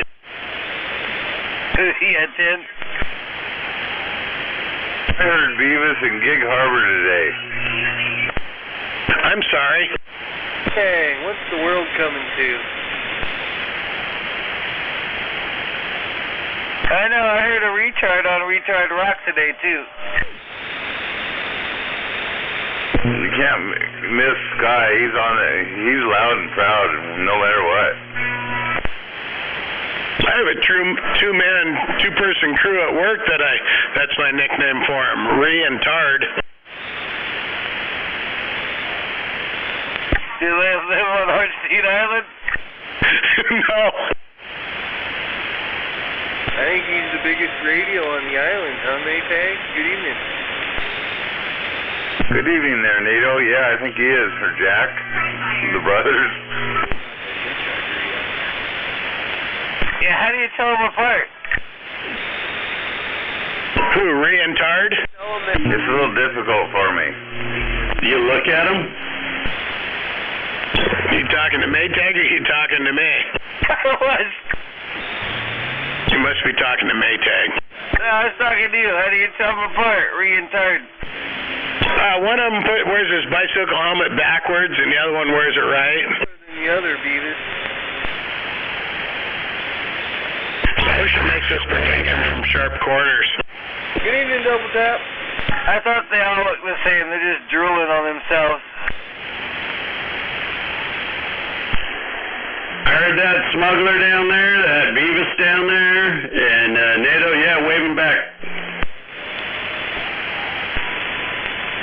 No, I'm waving as I'm shutting it off. Hello, Double Tap. Damn, you're loud. Shit, I fucking about sent me out of my chair, DT. Oh, yeah. And Animal waving, and Maytag. Damn it, there's a whole crowd out there. Oh, tap, tap, tap. There's a peanut gallery. Double Tap, good evening.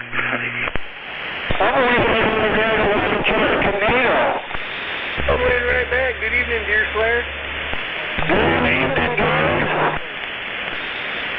Hey there, Deer Slayer. You made it to another day, huh? Just got done, had a bunch of errands I had to run. I just got home like a half hour ago. Busy, long day, but it's chill time. Well, you better come to the cold and kick back. Yeah, oh yeah, I'm ahead of you. You know, the Maytag's probably got about 5 or 6 of them down already.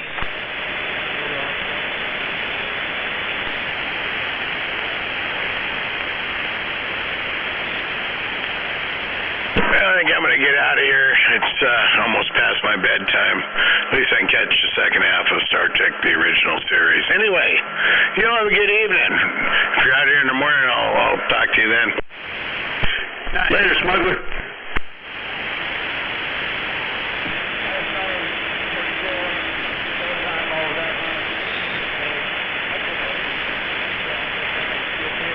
Beavis? No, King Beavis is back yet. King, is it? Yeah, King Beavis is back yet. Over in the White Hill with a green wave. Flies. Roger that. We're waving back. King, huh? That's right. Ah, that's funny. Didn't take much to be the king out here. Yeah. Yep.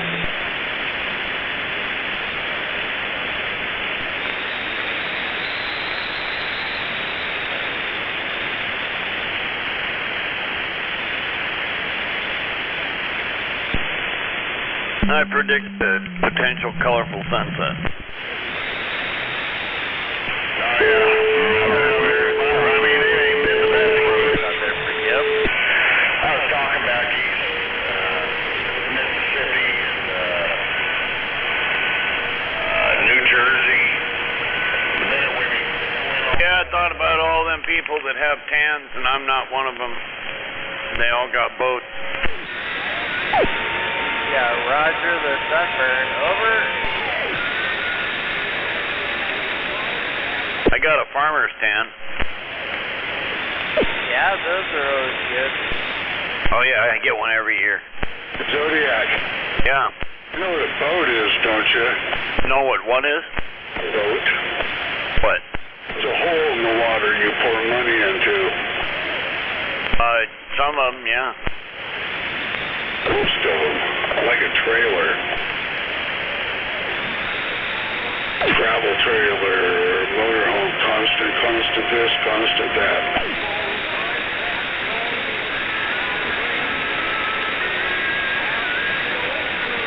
I'm watching Nostradamus End of Days, so it won't be long now. Oh, it won't be long now.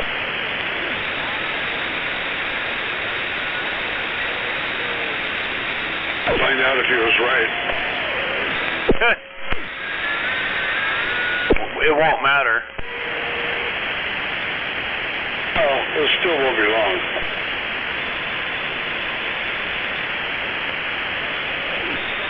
I love the part where they say there's nothing humans can do.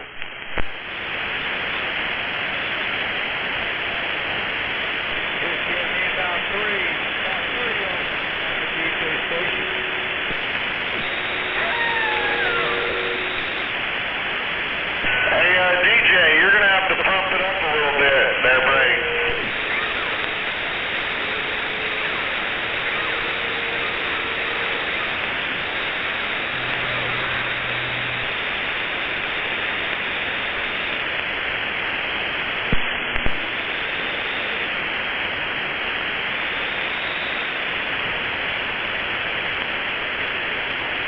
When's the last time we were down to 93rd? Never. Just take a trip down there and check it out. As soon as you get off the freeway there at 93rd, there's a big fucking roundabout. And on the other side of it is about 60 acres that's going to be a parking lot with a Flying J that's under construction right now. Oh, yeah, I saw all that. They've been prepping for that for quite a while now. Yeah, they had a lot of problems. They had a lot of dirt they had to remove and replace from the other truck stop that was there. They had leaky holding tanks. Yeah, McDonald's needs to be McDonald's so that they can have a truck stop. It's chaos in there.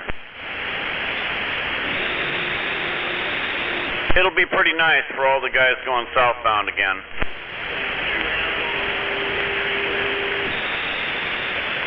Hopefully they get a CB shop somewhere there on the premises, somebody running it that knows what the fuck they're doing. I doubt that'll happen.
sounds awfully quiet.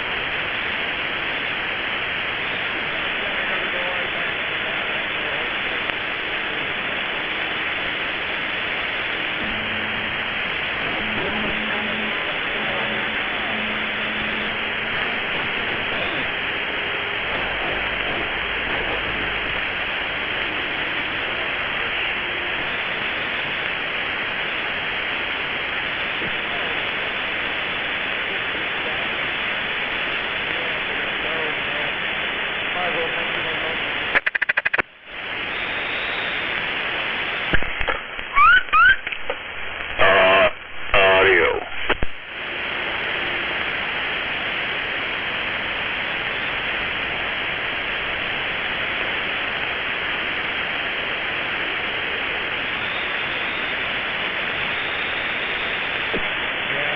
How about that B square? You out there? How about that B square? You out in the shop?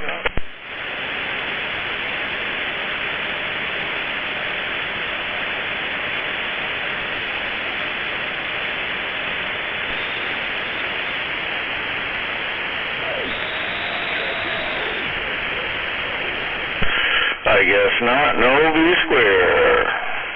We're out.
Alrighty then. Cal, nice guy, right back. now. How about it 666 Fresno, northwest corner, Deep.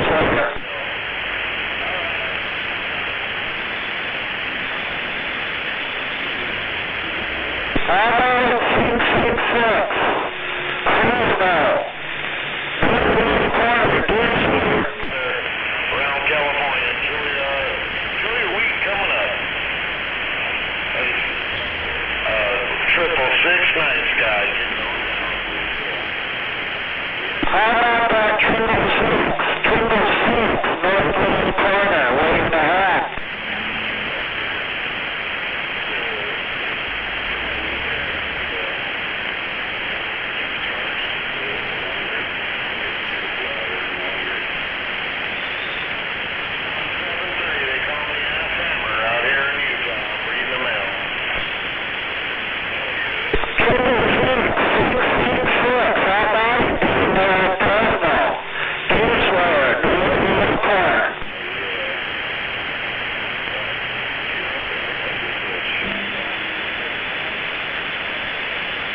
Man, you're way over mod. You got to reach California. Yeah, okay.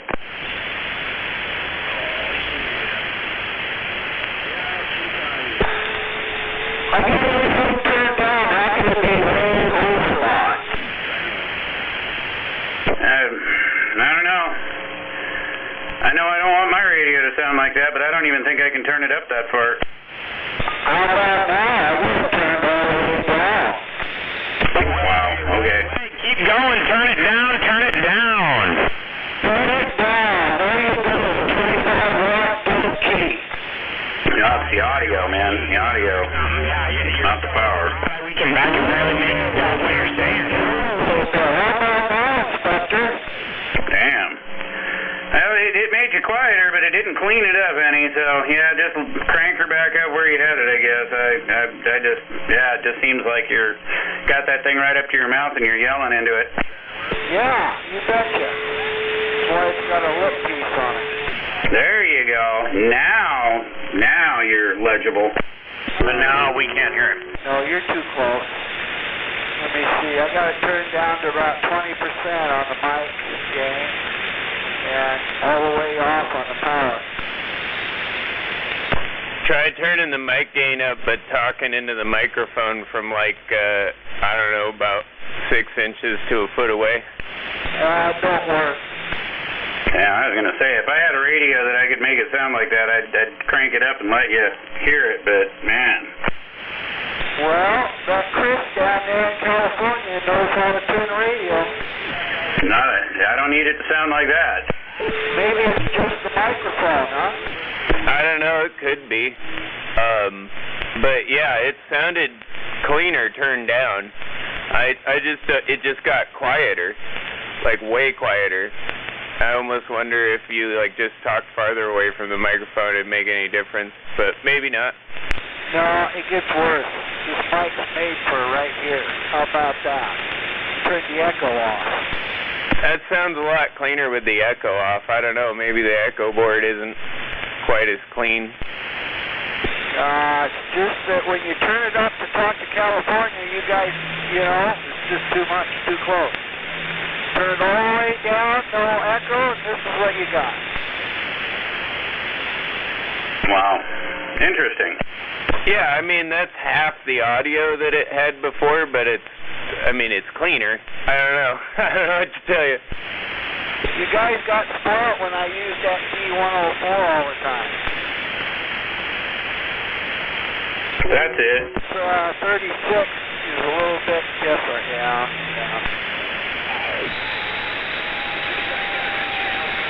Well, alrighty then. Keep shouting to California. I'm sure they'll hear you. Oh, yeah. Sooner or later. I was trying to yell at Deerslayer earlier and he couldn't hear me, but I think 88 kept covering me up. Oh, yeah. It was hard to hear anybody for a while. Yeah, I was on my way home from work, so yeah, but I don't have any help with that radio. Oh, yeah, 10-10.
Audio, 1, 2, 3. Audio. Sounds like we still got Utah in there.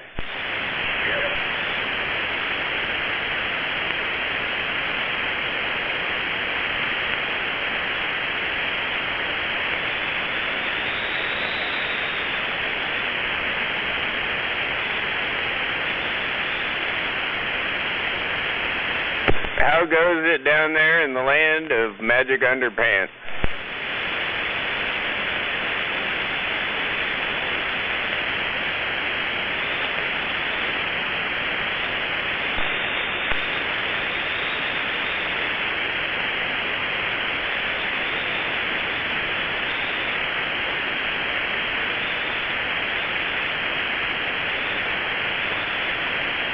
Nope, I guess they're gone again.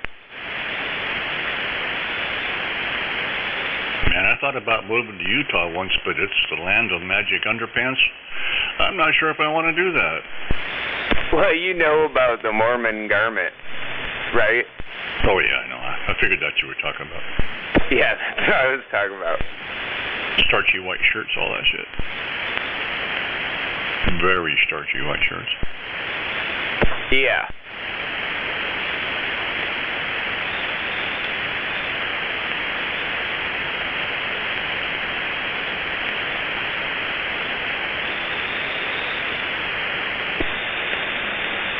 Audio 111.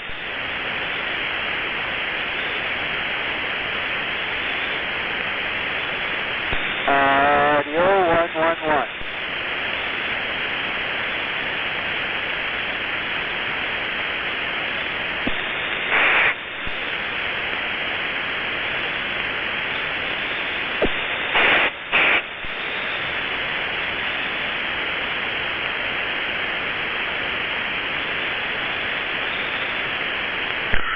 Sure is quiet out.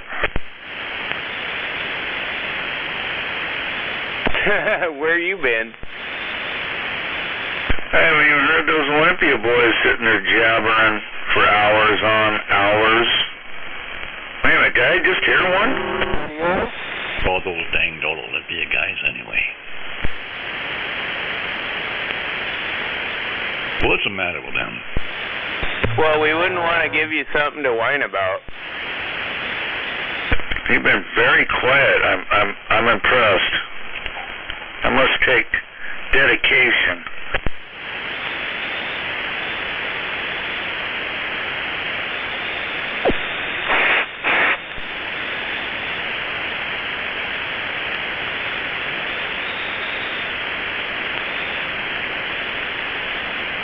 That was a good little skip run there, for sure.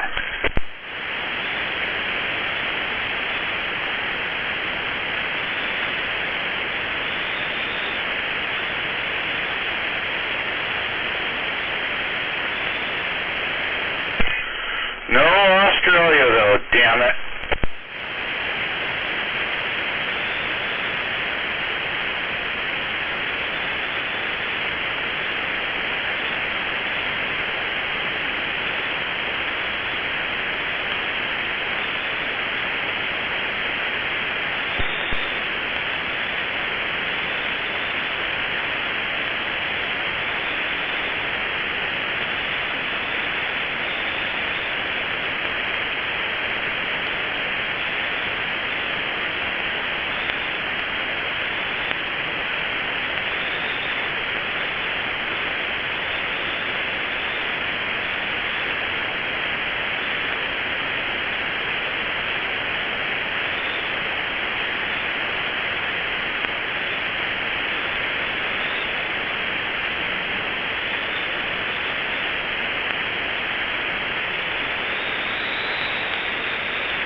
How about it breaks? This thing working? Yeah, it's working. I mean, it sounds like it might be a little overdriven or pinched. Might be a stock radio, you know? Yeah, I had my fingers in it. I'll turn the dial some more and try again. Thanks. Yeah, it just sounds a little pinched off. I don't know if you're driving a box with it or something, but you know how that kind of sounds a little bit saturated? That's kind of what it sounds like. No, it's just a radio by itself, an Emperor 5010, an old one, and I was trying to turn things up, and I probably overdid it. Yeah, 10. I don't know what you did there, but your audio got a little quieter and a little bit clearer. All right, appreciate that. I'll play some more. You got Strider here. Oh, right on, Strider. Yeah. Yeah, it don't sound like you. I didn't know who that was. No, I was trying to get the mobile radio working, and the sideband didn't work at all, but now it's working, and AM, the audio's a little goofy.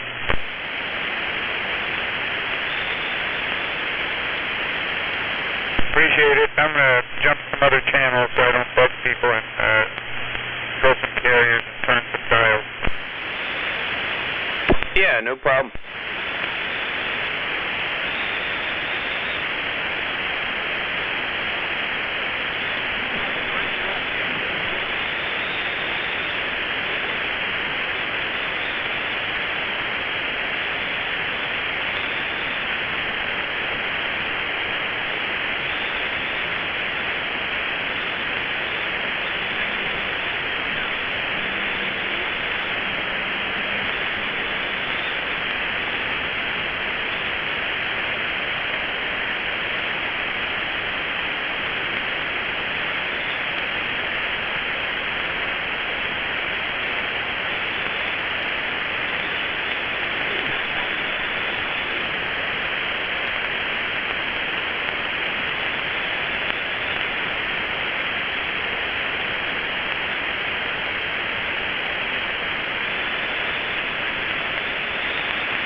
This thing got any receive? Sounds like it's working transmit-wise. Oh yeah, it's transmitting. Alright, how's that thing sound? It sounds okay.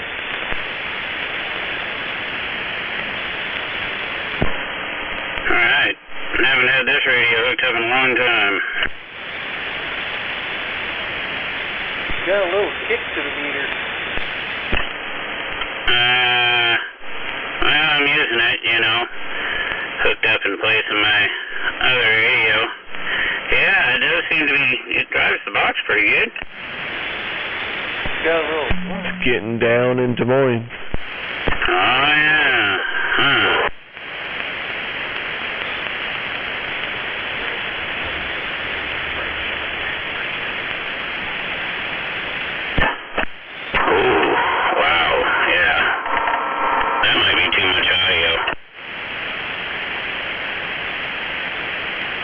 I think it was better before. Yeah. Oh, wow. Yeah. That still must be a lot of audio. Right, far away where I am, it sounds good. Oh. Okay. Yeah. My meter's like cranking all the way up.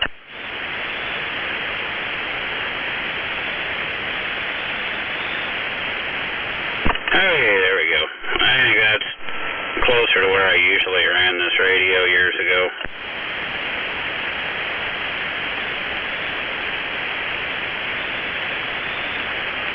Sounds like it's working just fine. Yeah, all it needs is a channel display.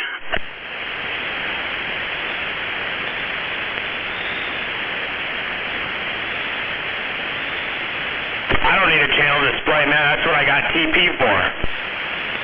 Nah, there you go. Well, you know, I figure most of the time it's always on 17, so yeah, you probably don't ever need a channel display. You just leave it here and pull the knob off the channel changer, then you don't have to worry about it.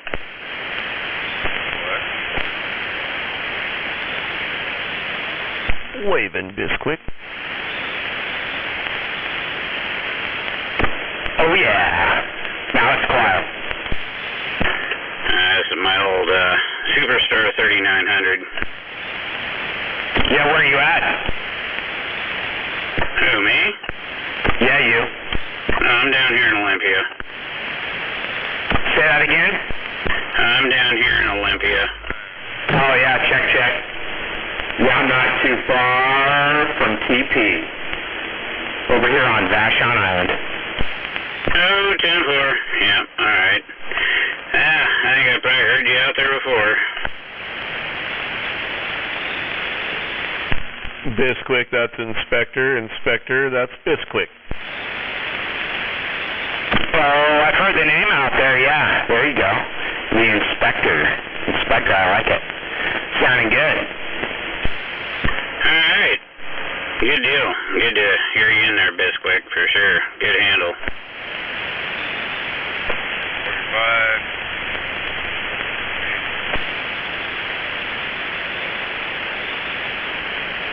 I was just curious if this old radio would work if I hooked it up, and yeah, still works. Looks like it still has the same problem. No channel display, but I don't think the meter works either, but it's been through a lot.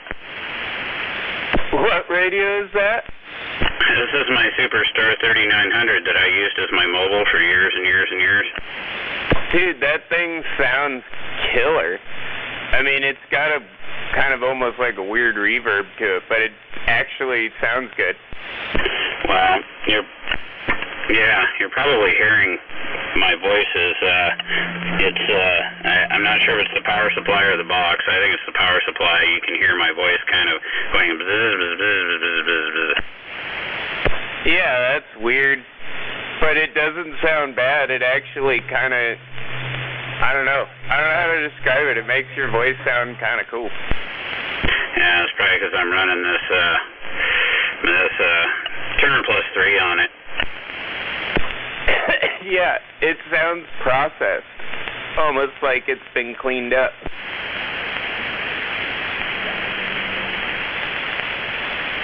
Not bad in any way, though. Like, I wouldn't be upset with that.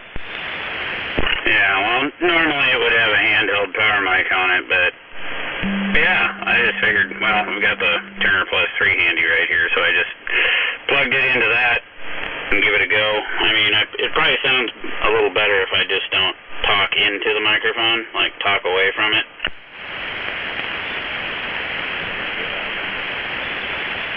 Yeah, believe it or not, it sounds like I'm sitting in the room talking to you right now. Like, that's how, like, I've heard your voice in person. That's how your voice sounds in person. Oh, yeah. Yeah, maybe this radio needs to go down and have a little go-through or something. I've had this thing for, I've had this radio a long time. That's a Ranger board, dude. You should send that to Chris. I bet you he'd get it all working, and that's a killer radio, man. I'm really impressed. Yeah, it's an old, it's first gen Superstar 3900. The newer ones have the newer 3900s have the frequency counter jack on the back of them, but this one's older than that.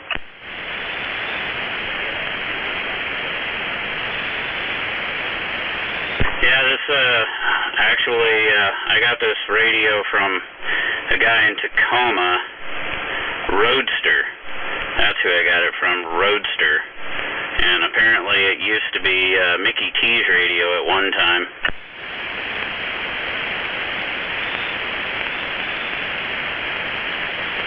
Those are good radios, and I remember you running that thing. That's the one you ran in your truck, right? Yeah, I ran this one in the pickup for years and years and years. Whatever I had it. It's been through a few vehicles. Because I ran this with my Texas Star 250. Yeah, I remember you running that in the S10 for years and years. Right. Yeah, I ran it. It's been in 3 different S10s, actually.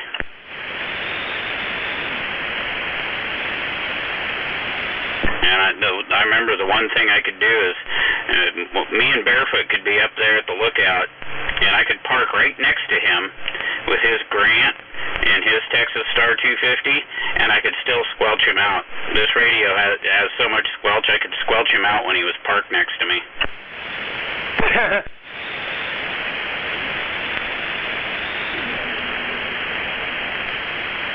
Yeah, good evening, Paradise.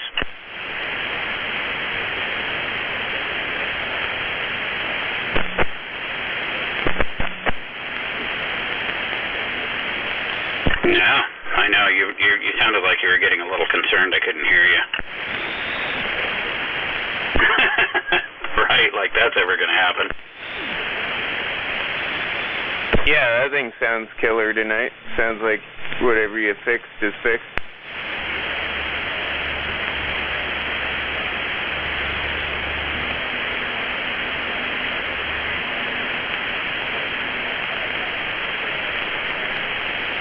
I don't think I lost any audio on you. But your signal went way back up where I'm used to it.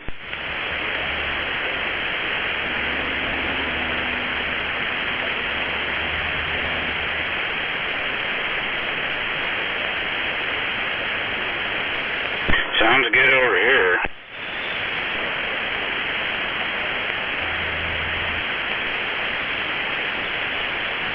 Yeah, I just out of randomness decided, hey, there's my L3900. I should plug that in and see what it does.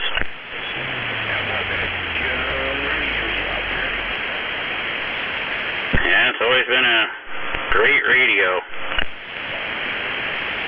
Is it just going straight into the wire box? Yes. I'm getting hellacious swing on you. You're usually like a solid 9, but now you're 9 swinging up into towards the 30. Yeah, I had this radio got turned down. I think this radio is probably down about 2.5 to 3 watts. So yeah, it's I see the swing.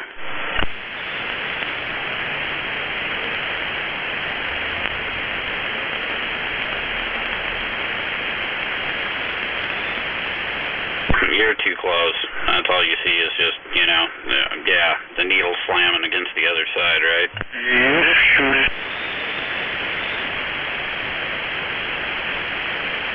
Well, cool. It still works. I was curious. But boy, the one thing it does have is audio, because I can hear it. Like, you guys can probably hear it. And, it seems to be, I think it's... Hello. Yeah, this power supply does weird things. Oh, yeah. Yeah, this power supply kind of talks to me when something's pulling a lot of amps out of it. I wonder if maybe you turn the gain down on the turner a bit. It might clean that up. I'm almost wondering if that's just crunch I'm hearing. Okay. I'm still hearing it in the power supply, but it might have helped a little bit because the mod meter's not swinging as hard. Yeah, that sounds a little cleaner. It could probably go a little more. Okay. Yeah, how about down there? Yeah, now I'm not hardly hearing it in the power supply now. Yeah, I mean it's just on the and crystal clear. And you didn't lose any swing in my meter. What you doing, Bisquick? 10-4. Oh yeah, no, if I speak up, it's still, of course I'm facing the microphone. I'm on the same radio. Same old back. Okay, yeah. No, it sounds good, man. I like it. Well, the mic gain. You know, these radios are kind of a little bit inherently on the quiet side. It's just how they make them. But I tell you what, man, you put a tube amplifier after these radios, and it really enhances the audio, brings it up. All that, what we were hearing. I should try the microphone that came with this radio. Yeah, you were blowing smoke there for a while, man. Everybody was coming back to you and we were bullshitting. That's fun. I like to get on there and just start. Everybody go to sleep? Locals here, and then Give me a minute here, I'll get it. you know, guys will come in from all over like that. It's pretty cool. 10-4, yeah, and like I said before, I'm not really a hammer or a sidebander, so I don't get out there very much on sideband. But yeah, AM was a mess, so I thought I'd give it a shot. There we go. Audio. That's a lot cleaner. It's not as loud. Or it's not a lot cleaner, but it's clean. You know. I mean, I would say that both of them sound pretty clean, but that one's not as loud. They're just like bullshit. Okay, there we go. Now I turn this power mic up to the 31 lower? Now it's sounding a little kind of punchy. Oh, upper. Boy, you're really outside my scope there. Upper sideband. Interesting. Imagine. Yeah, this is the SBE handheld power mic that came with this radio. It's backwards from lower sideband, but yeah, that makes it sound a little nasally. Any sort of advantage or disadvantage to running on either upper side or lower side, or are they equally the same but just different? no, they're pretty. They sound a tiny bit different. Like upper sideband's a little bit, you know, on the static. Oh, I was saying that sounds kind of nasally, like a C104, you know? Like. Yeah, okay. I back it off of here. You know, we just did it to be different. It doesn't sound 10-4. And what radio are you on right now? sound, but you know what I mean? Like it's just it's more that than the Turner was. +3. Alright, I found this radio and this microphone were great. Oh, 10-4, you're still running that 2950 that's great. Yeah, you're doing that years ago. I had that radio over here for, I don't know, probably 20 years, and I've talked on it on and off over the years, and then I boxed it up, put it away, and a while back I got all excited to buy a new radio, right? And the only way I could really justify buying that radio is to sell some of my radios, so I ended up selling, was it 4? I think it was either 3 or 4 2950 that I've been sitting on over here, and I sold them, and Trailer Park got one, Double Tap got one, McGregor got one. Maybe it was just 3. I don't know, I don't remember anyway. But I'm glad to see that 2950s have always been a good radio. They used to be one of my favorites. They still are one of my favorites. You got me, I got a blue one. Oh, that's right. Captain Caffeine got one too, so it was 4 radios. And, you know, I sold them all at a pretty good price, you know, package deal, and then I bought my Stryker 955. Once I sold all those, I bought my Stryker, and then immediately after I got my Stryker, I got on Craigslist and I found this 2950 radio on sale over there in Port Orchard. So I ended up dumping some more money to buy another 2950 after I sold them all. Crazy. 17, break.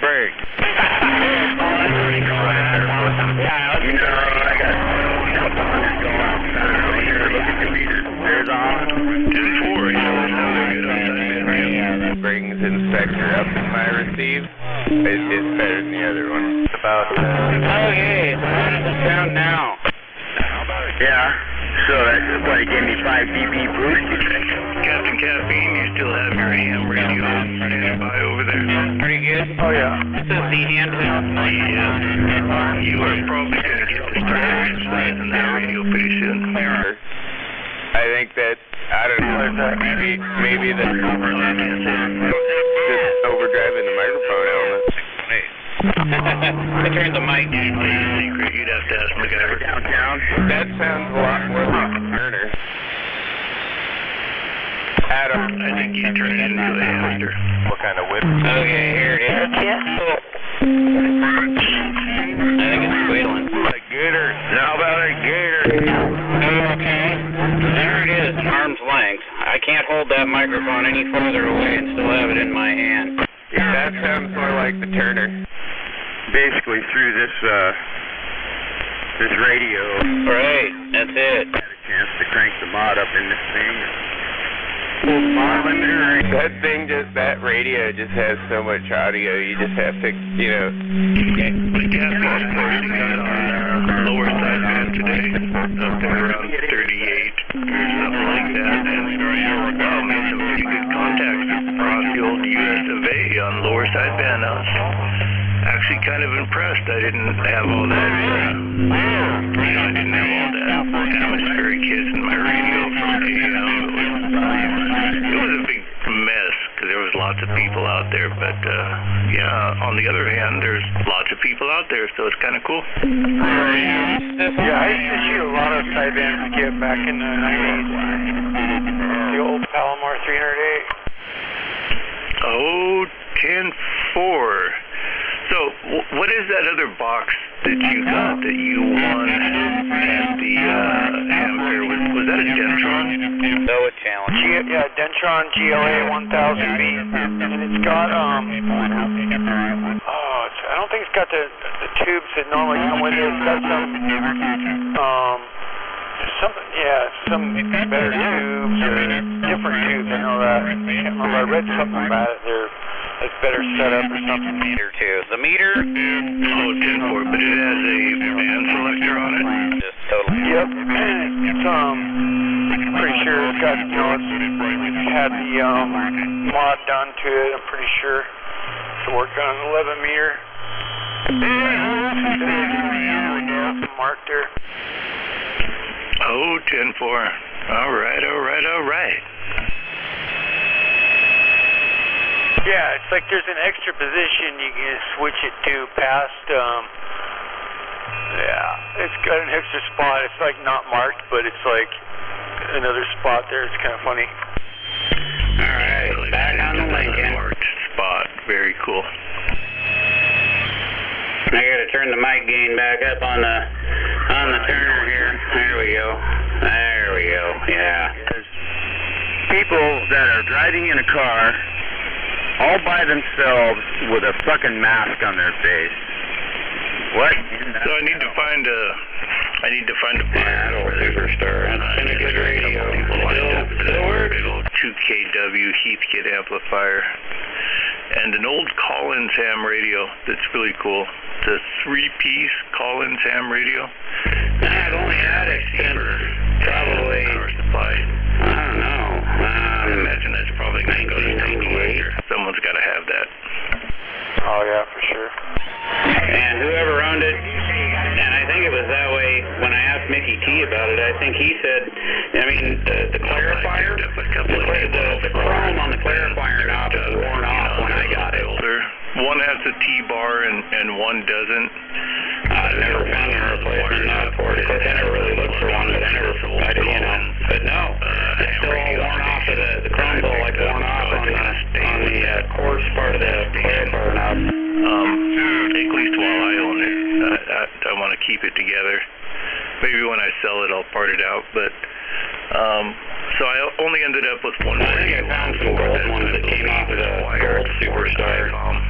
But this one's it's just it looked well used when I got it, and I replaced the chrome bezel, and then bought a black faceplate for it. The sticker that goes in there because it was silver originally, but it was so beat up. And then I like a black face radio more, so I bought a brand brand new chrome bezel, and then a black faceplate, and put that in it. Be interested in. You know, I got that old Collins radio set up, which is, you know, it's old iron. It's not the big boat anchor stuff. It's all smaller, more compact, but it's definitely. I'm just glad the thing still works, man. I just broke it out of the pile and I wonder.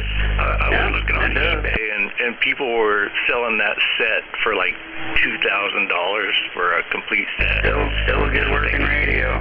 Damn, I got that. Probably not worth $2,000, but you know, whatever I can get out of it, I'm gonna go for. I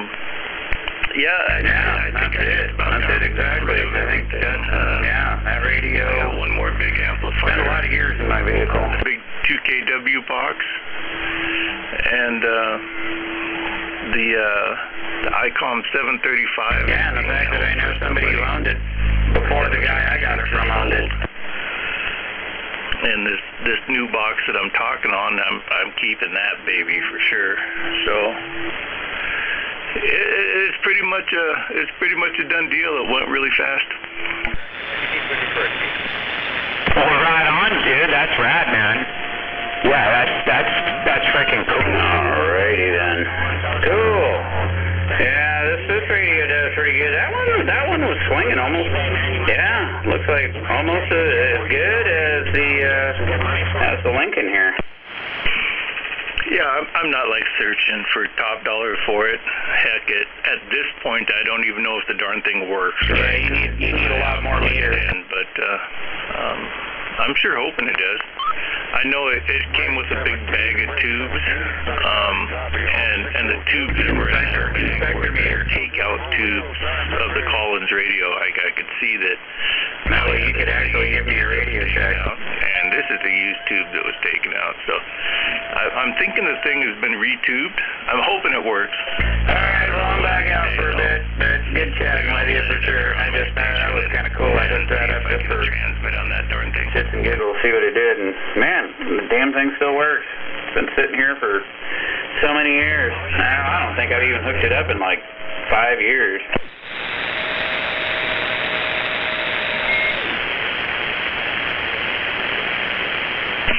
I think this radio is just after the generation of the big boat anchors. Are you familiar with the Johnson Viking Valiant? Good deal. I know I gotta get an antenna put up in a tree. Oh, they're big for my new huge station setup. But you got the big we'll have to see when that happens. Big, right? They're like I don't know. Fucking let's see, 1 foot. All right, cool. Where they're about 2 inches across. See what I can come up with. My garage radio is not even close to set up yet, so unless they're built into one. Yeah, the antenna's back down from 20 feet to about 10 feet, so I gotta get up there and I gotta mount. Really popular for a lot of guys. The pole on the side of the house and do that. See how that goes for my ground, my gutter mount, so to say, antenna. A lot of ham radios of the 70s and 80s, but they're still tube.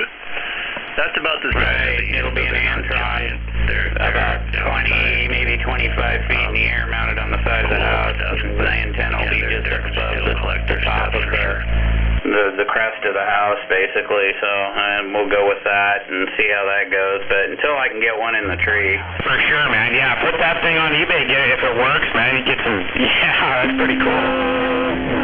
You might fall in love with it. You never know.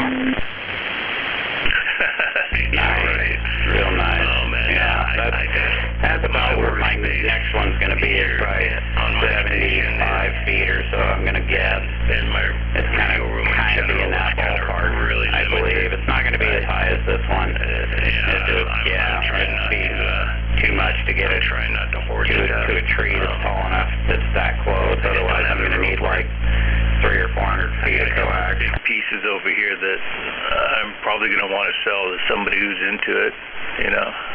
I got a big old Johnson Viking Valiant over here that could use a little work, but it's the classic Johnson Viking Valiant. I know it does, but yeah, I don't want to do that cause, for I get like, 150 or 175 feet of coax, I can get up to 75-foot tree, because it's probably about 100 feet away.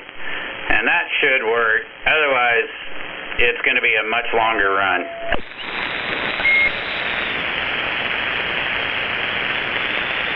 Kind of hoping we have another ham fair sometime really soon, because maybe I could get these things. I'll just pack them down to the ham fair and put them up on display and let people. I mean, this tree that I'm in here is literally probably 18 feet away. Well, overall, I'll say it's probably the base of the tree that the antenna's in that I'm talking on right now. I would say the radio is probably about 20 feet away from the base of the tree. Consumes it all. Oh, yeah. I've actually got probably 150 feet, or some of it just out there laying on the ground because I didn't want to cut it off. But yeah, it's 105 feet from the ground to where it screws onto the antenna, and then I've got another, the rest of it, another probably 50 feet where it runs across the ground up over my box truck, and then there's some laying on the ground on the other side, and then it comes in.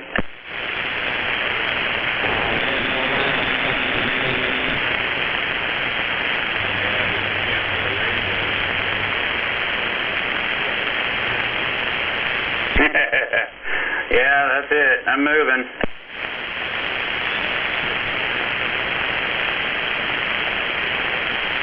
I know. You might actually see the needle move up at the top end.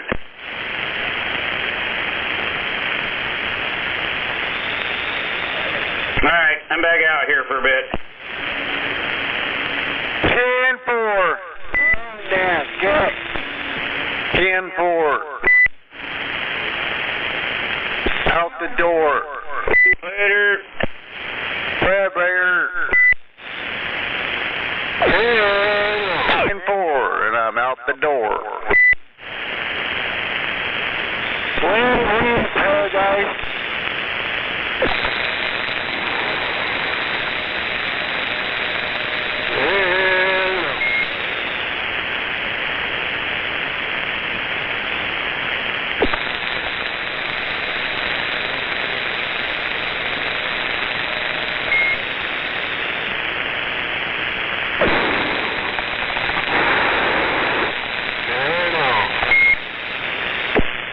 There was some kind of motor mouth imposter just typing gibberish into my stream chat. You got a dog hooked up into it?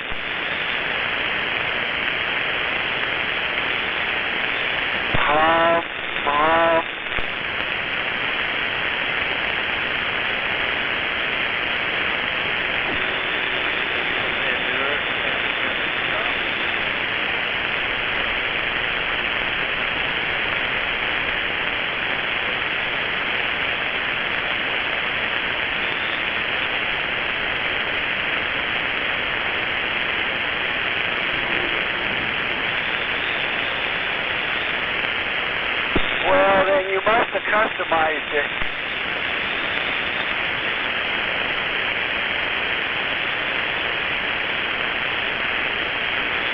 I can't hear no hum.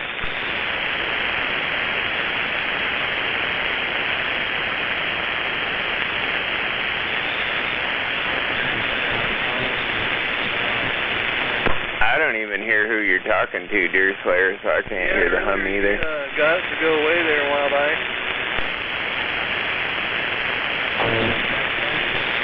You had it for a little bit there when Gunner was talking to you, and you did something and it went away earlier.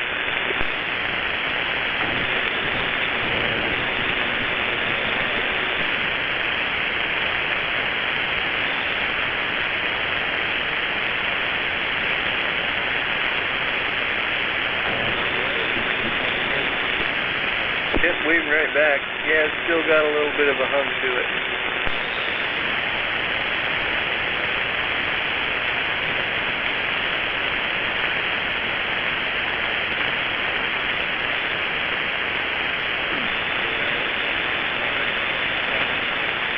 There you go. There, it's going now.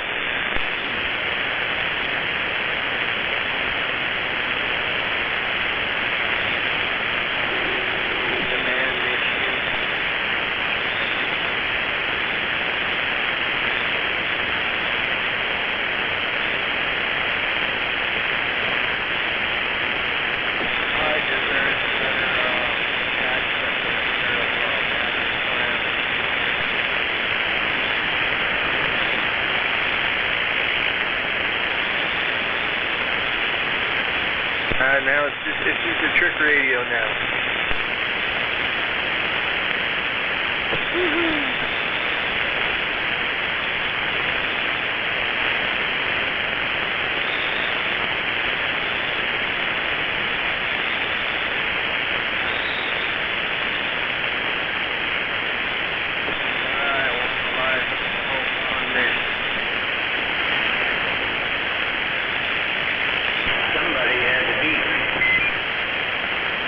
Watch out for those road crossing meat missiles.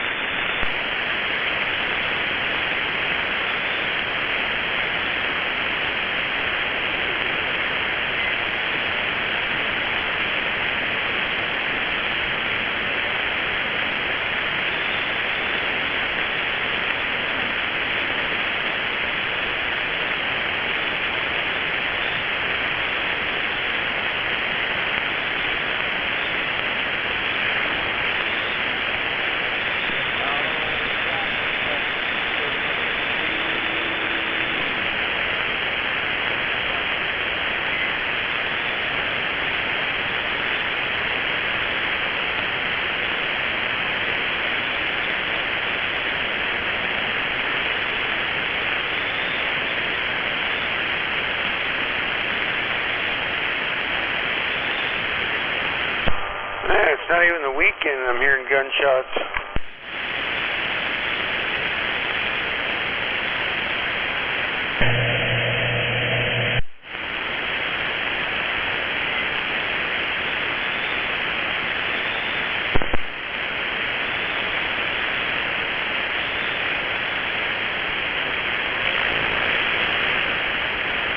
Five shots from my handgun, and about 20 seconds later, I heard a single shotgun blast.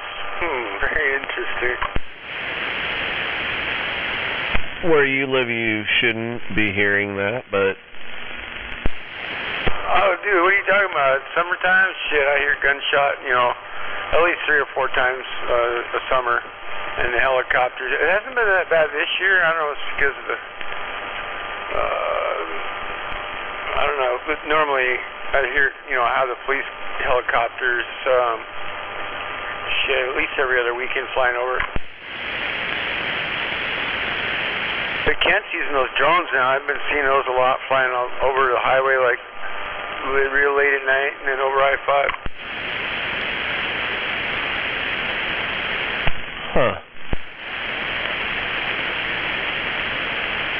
Yeah, down there by the college, across the street there's a shitty area there, and then of course, well, at least they got rid of the spot where they're building the light rail. That was pretty shitty. But then the neighborhood behind Fred Meyer's, kind of crappy, and then also north of me, or towards Federal Way, south of me, all around, except for this little area of my neighborhood, it's pretty mellow where I'm at. But we got, 2 car chases go through here in the last month. That sounds like a rough neighborhood. Yeah, all the way from White Center through Burien, all the way up through Federal Way. This whole ridge, is kind of pretty much about as bad as, Central District or in Tacoma, out there. It's about the same.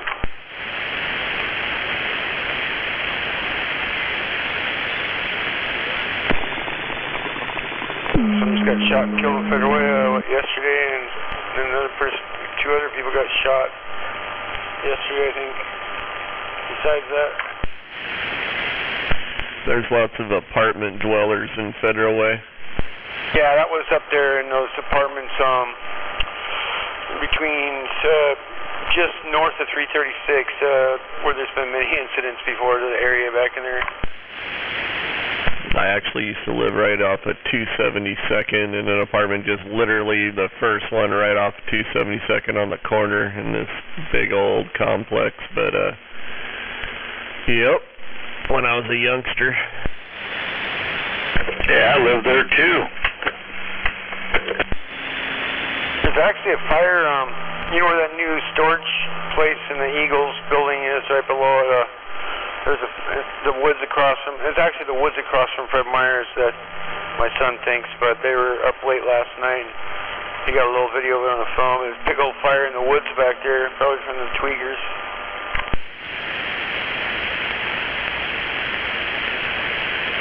He said the smoke, they must have been burning the garbage pile or something. He said the smoke was coming all the way through our neighborhood, and like you could smell it in the house upstairs.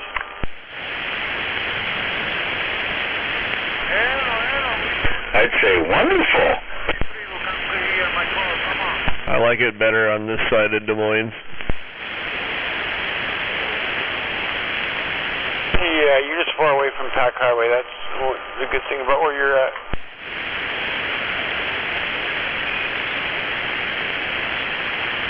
You got Normandy Park next door too, and that's kind of pretty laid back. Yep. Waving Hammerhead. 1, 2, 3. I'm waving a hand. Hammerhead, good evening. You guys get any involved in that DX in there earlier? A little bit, here and there. Yeah, I might have made 1 or 2 contacts, not that much though. Just watering it. I gotta do myself so much freaking watering this garden now. This time of year, the tomatoes and the freaking squash, and I totally flooded the corn. They really needed some water, but yeah, real busy doing the garden and shit. Well, are you down up there at Animals? No. Yeah, he was talking about his pool tonight. I talked to him a little bit there, but sounds like he's got a pretty decent little pool set up. Yeah, I think it's like about 4 foot deep and 18 foot across. It's a big pool to keep old Hammerhead cool. Alrighty.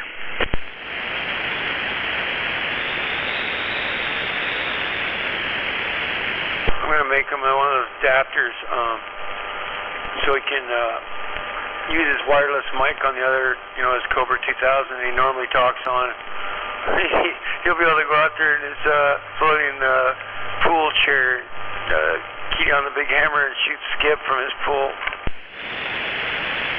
Just don't drop the mic in the water.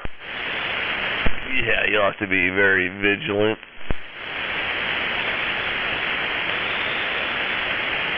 Put a lanyard on it.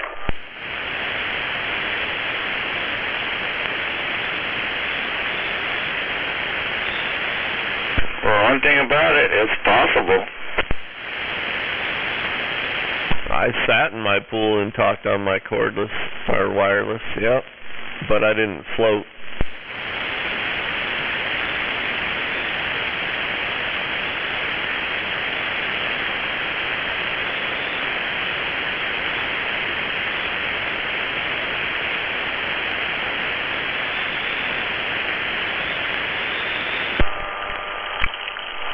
Sitting out here by the pond watching Star Trek.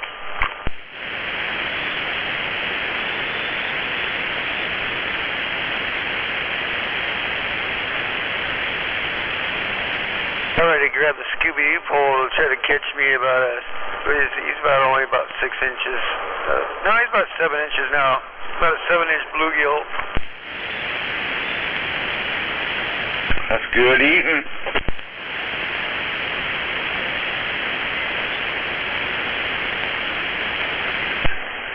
Yeah, if you want your throat to look like you chewed on a porcupine.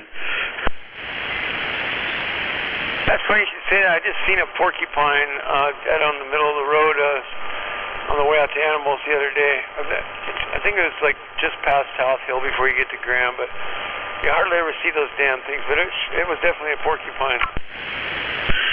I'm waving to all you guys. I didn't know there was any porcupines around here. I always thought they're on the east side. I've seen them there. Unless there was somebody put some spiky jello on raccoons. They would double tap.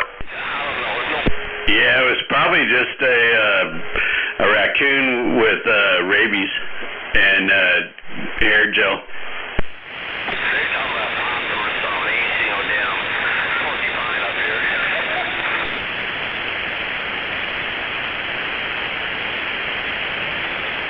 I never thought there was wolverines in Washington until I came face to face with one in Concanelli. Yeah, I believe they've migrated down from Alaska.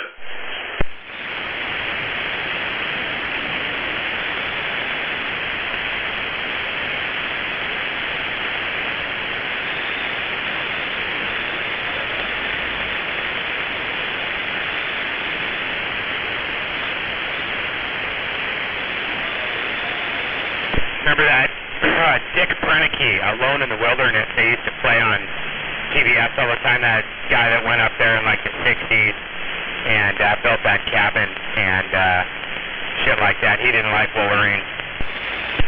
Yeah, you know what, dude? I was just talking about him last weekend to somebody. I was telling some of the kids about him. I can't remember who it was.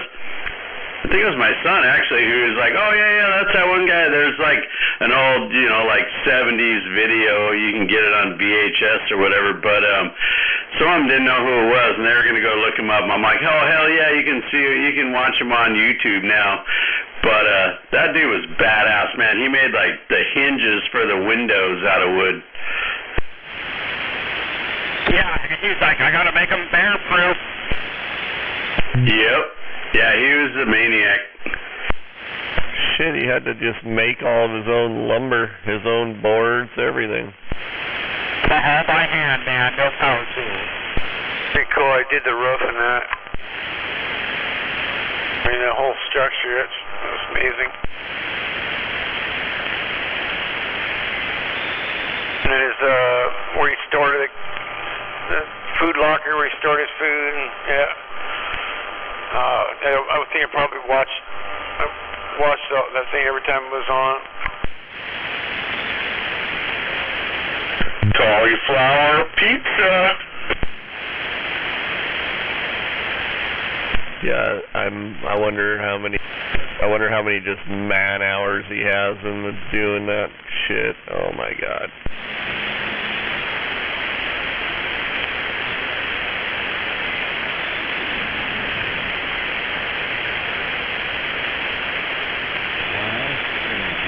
I'm sure that cabin's probably now still up there, and they have teams of people going in and preserve it. And it's like a historical landmark, I would bet. Yeah, you can fly up there and visit it. I looked into it, and I was like, holy shit. Yeah, it's part of the nature preserve or something like that. Remember that movie where that dude was just lived by himself, and he went up into Alaska, and he lived in that old school bus and shit, and then people started going up in there and looking for it, and there was so many people having to get rescued, and search and rescue, you'd have to come get them out. It was costing them too much, so they pulled the old school bus out of there, airlifted it, and brought it to a museum. Into the Wild with Emil Hirsch. Yeah, that guy. Oh, when he went up there, he ate the wrong kind of shrooms or something? I think so. Something like that. I can't remember. I watched the movie, but that was good. Yeah, Eddie Vedder did the sound music for it, soundtrack.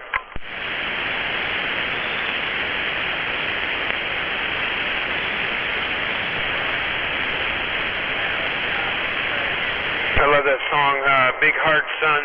That's an amazing song.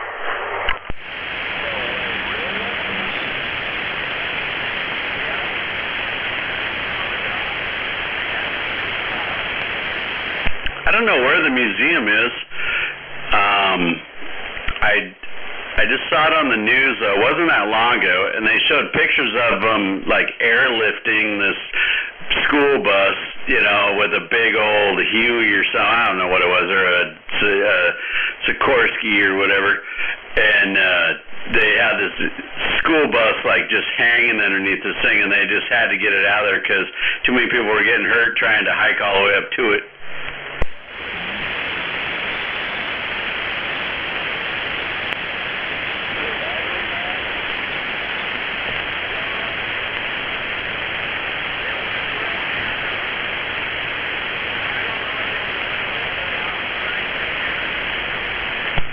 how did the school bus get there? I don't know. I don't remember. They drove it up there, and then I guess I don't know. I don't know if he like took someone else got it up there, and then he like just lived in it for a while. I can't remember.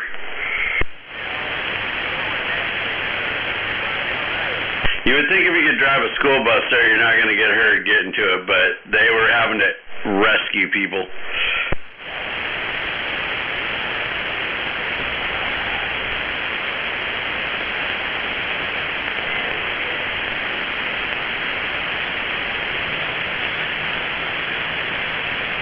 Oh, I just Googled it. The bus, a 1946 International Harvester K5, was originally used by the city of Fairbanks to transport commuters. Around 1960, it was hauled into the wilderness by the U-10 construction company to house employees. So they like brought it there. They didn't drive it.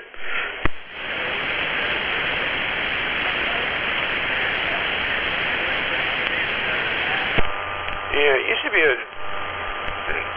city of Fairbanks commuter bus, and then they used it to house workers for some construction up there. Crazy. I mean, it just got left there after that. Yeah, I guess it wasn't a school bus. It was green, like green and white. Yeah, it looked like a school bus. I mean, I'm looking at a picture of it now. It's just green and white. Yep.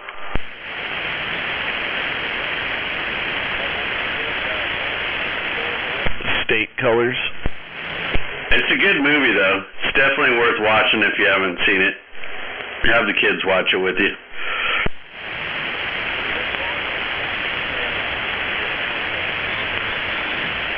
What's it called?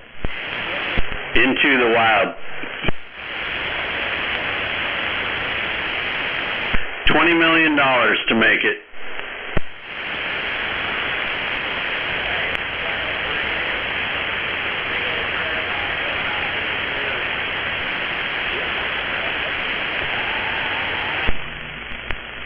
Roger.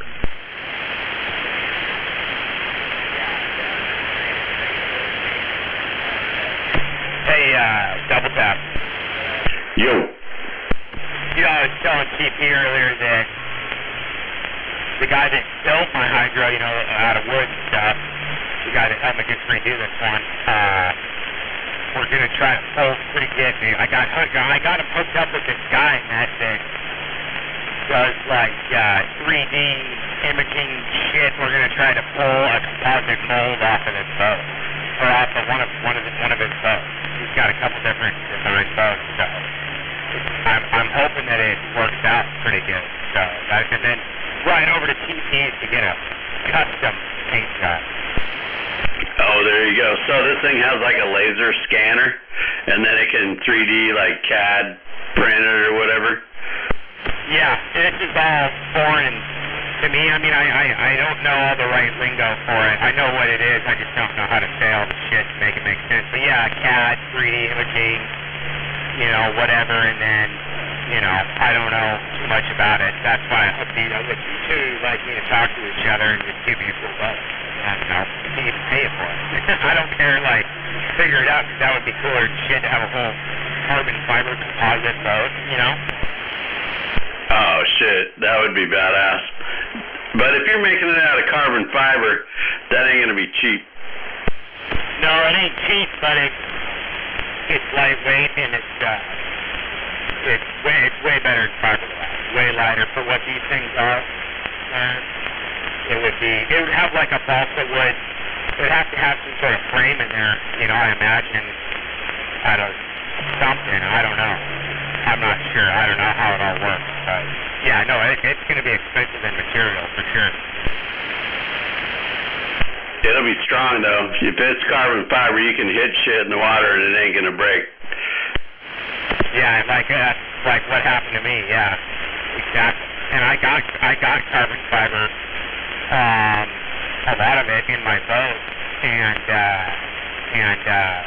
like true carbon fiber honeycomb and shit. Of course, whatever I hit did not hit where there was, right where the carbon and the wood met on the joint right there, and it just kind of cracked it. kind of cracked. It looks like somebody punched it, right on the weakest part of it where the carbon and the wood join. So, but yeah, no, there's a lot of carbon in my boat, but there's a lot more wood. So, I don't know, it'd be pretty cool. It's over my head, but I don't know, man, it'd be pretty bitchy.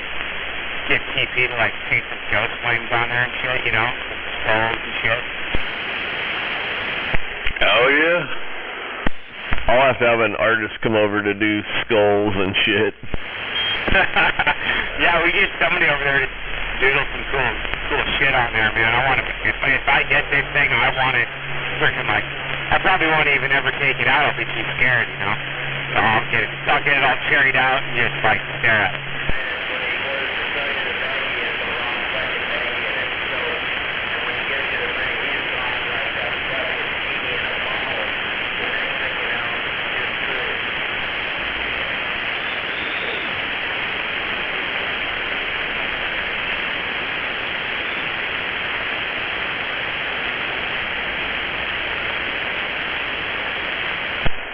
I'm gonna cut this cord.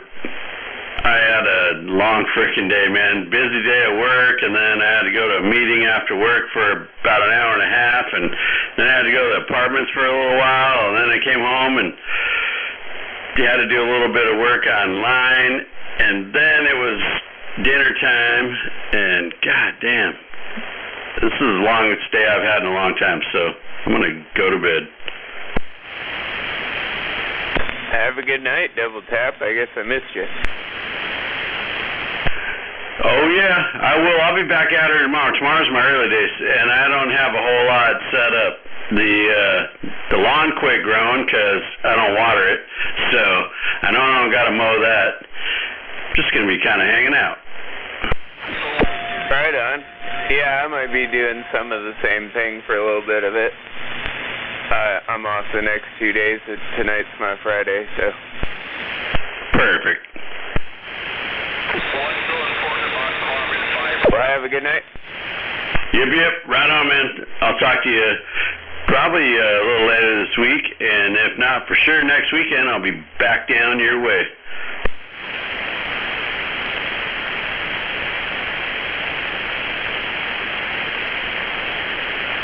Bye, Double Tap. Good night. Good night, Double Tap. Good night. Okay, somebody tell me what's so good night. What's so important about carbon fiber? I think I heard Mickey T in trailer park up there. I'm waving. Waving Al. And carbon fiber is really super light and super strong, both at the same time. Yeah, but it's not as cool as carbotanium.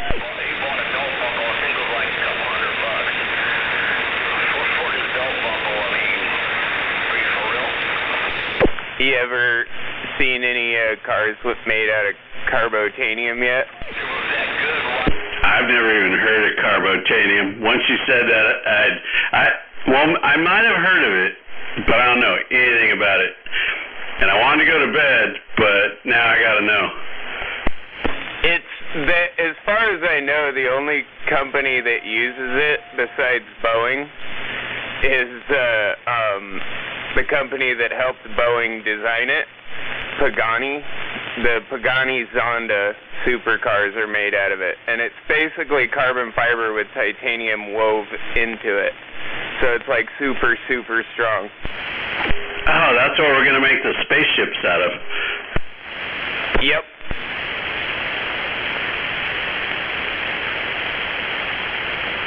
And it was developed supposedly like between Pagani and Boeing, because Pagani wanted to use it for their cars.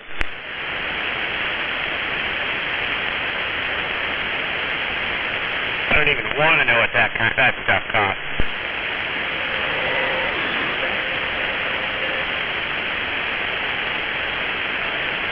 But that's just the coolest name for any kind of composite I've ever heard.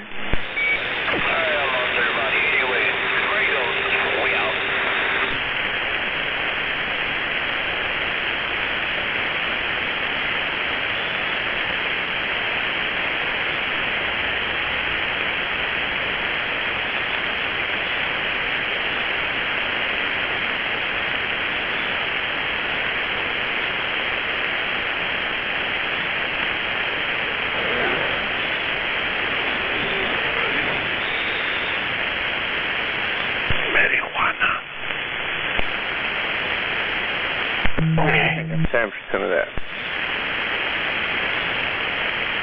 Or I should say some more of that.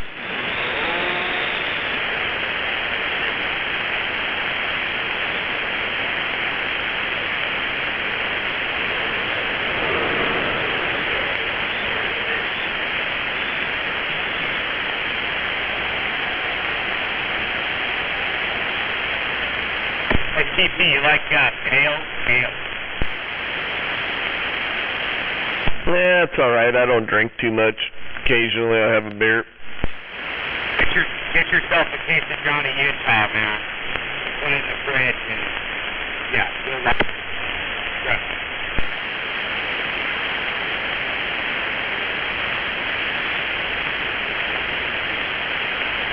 Yeah, I'll try that next time I pick something up. I'll look for it.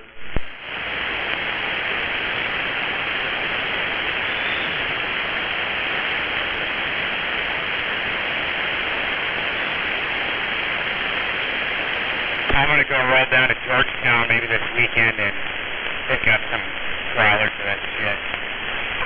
I've been to Georgetown for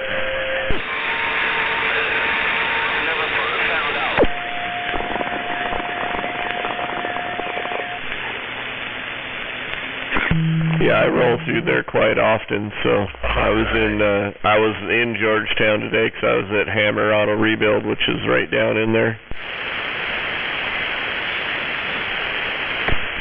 Oh man, I'd kill to be driving by there every day. I'd blow all my money.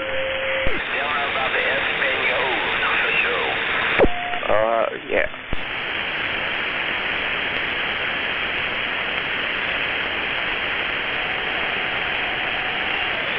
Some vanilla frosting from Cedar Creek. Oh yeah, Cedar Creek, man, they make some good shit. It's my go-to if I don't see anything else I want.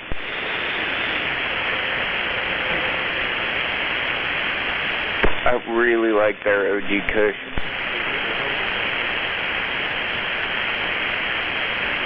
So hybrid. Yeah, this vanilla frosting is too. But I don't know. OG Kush has always kind of been my favorite strain. But I don't know, they make some pretty good stuff. And it don't matter whether it's indica, hybrid, whatever, they make good stuff.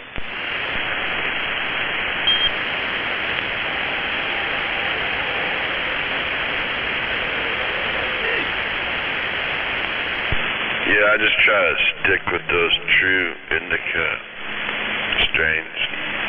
I'm okay. I mean, I'll fuck around with some of those hybrids, but yeah, I really like to strive for those true indica strains that just put a guy's dick in the dirt. I like those too, but you know, there's a time for that. Sometimes, like, the hybrid's nice because it doesn't completely knock your dick in the dirt. True that. See, I smoke for pain relief, man. I'm in a bad way in my spine, so yeah, sometimes that hybrid action just, I'll burn through a fucking OZ way faster than I need to, you know? That's all I'm saying. It's good smoke, but just has its purpose. Yep.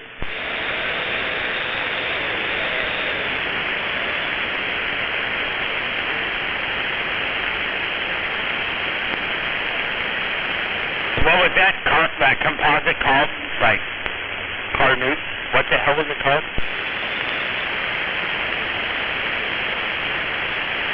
Honestly, I really like just rolling a little bit of doobie with some hash with it, if I need it a little stronger, you know?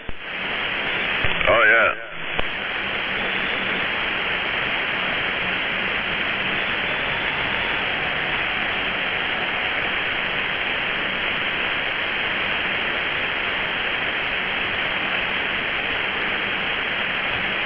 I got them hot press plates, man. When I was doing that, it really burns through a lot of grass when you use that, but man, you can take that shit and you smear it on your fucking pre-roll on the outside. Yeah. It's about as clean as you can get it. You don't get quite the yield you get from a few of the other extraction, but I mean, it's about as clean as you can get it without a closed loop. And I mean, the stuff you get is just so, I mean, potent.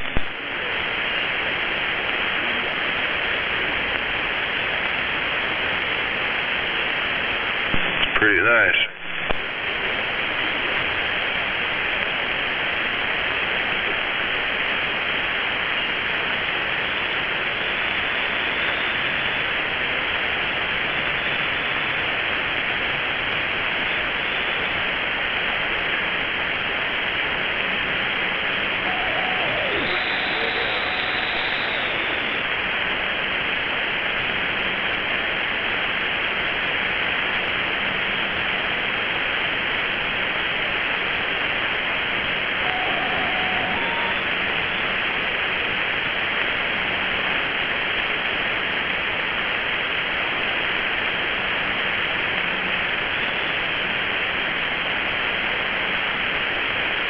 What I'd really like to do is like build some kind of closed loop CO2 system like those hydrocarbon extractors. Hell yeah. I mean, you get a way better yield and there's no toxic solvents or anything. It's just liquid CO2, you know. CO2 is not that bad for you. Yeah. Bang for your buck, dude. Get a hot press. Get a dab press.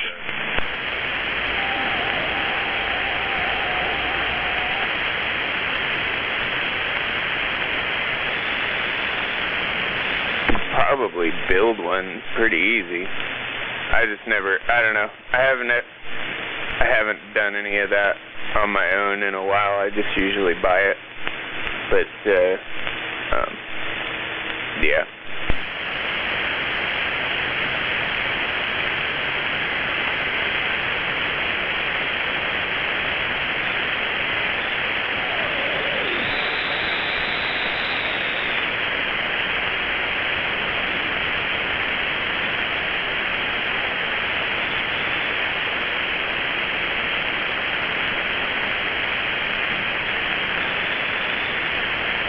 But I do like the idea of no chemicals, both with the hot press and CO2, you know what I mean? That CO2 is just a frozen gas, it's not a chemical.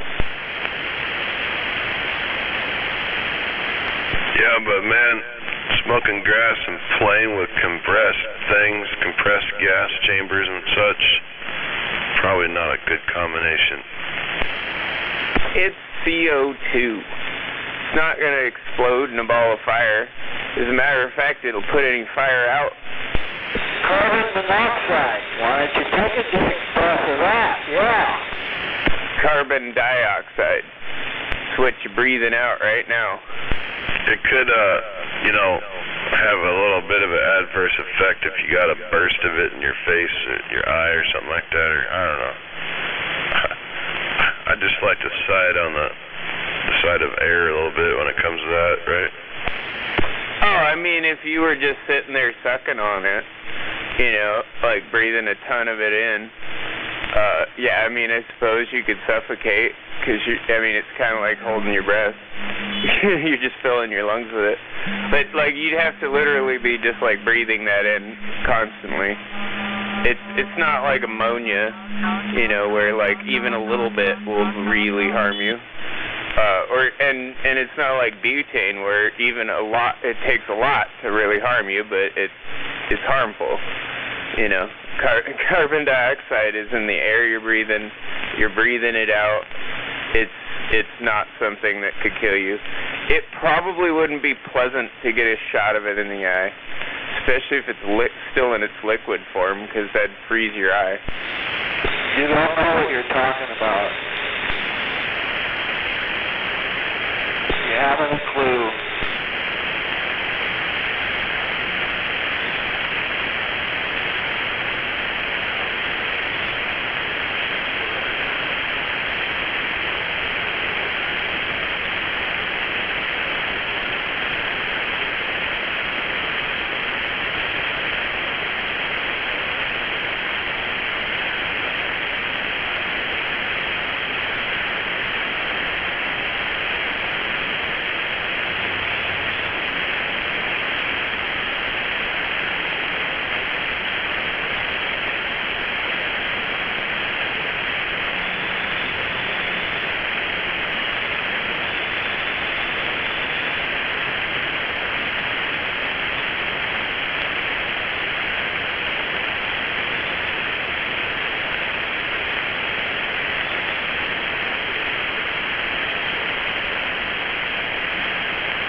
I'll tell you what, Deer Slayer, I know that carbon monoxide has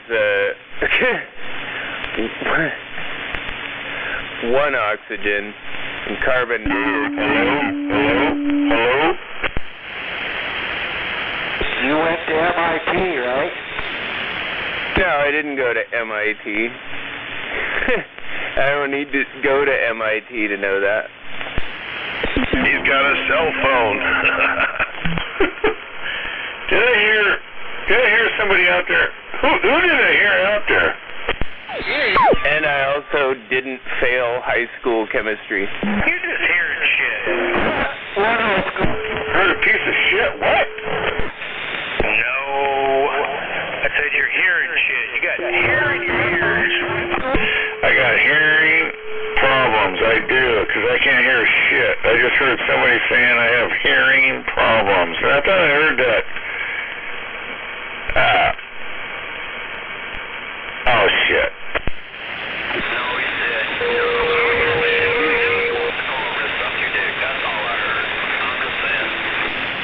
Oh, fucking goddamn, what are we talking there? That's, not Sumner, it's, oh my god, dude. You need to get a good antenna, and you need to get a huge beam, and you gotta quit whining. Who are you talking about? Algona. I couldn't believe that motherfucker's in Algona. At first I thought he was out somewhere else. Anyhow. Algona, pump it up.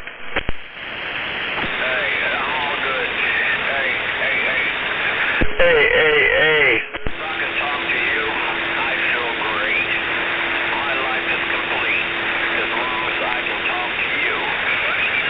Yeah, that's about all you can talk to, because I'm right above you. You're in that mud duck hole. That's a true fact.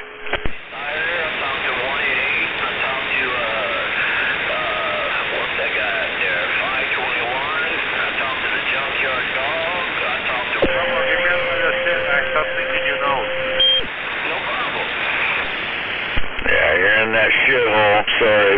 Just letting you know. You already know.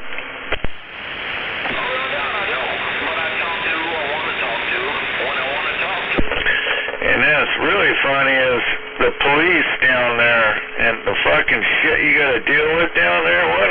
Why would you want to live in the fucking river flats? I mean, it's just fucker down at the bottom of the hole, the shithole.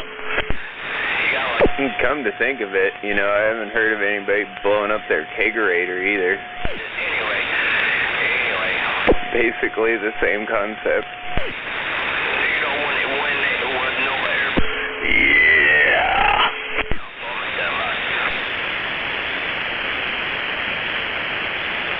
Hey, if no one gave you shit, it'd be a boring world.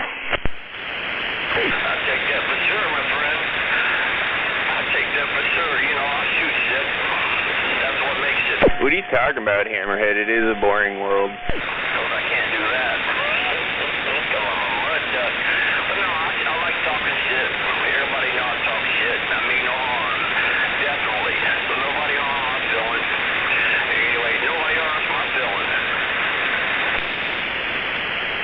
That's how you know this isn't really a simulation. One thing good about it is you get over that goddamn Olympia. Thank you.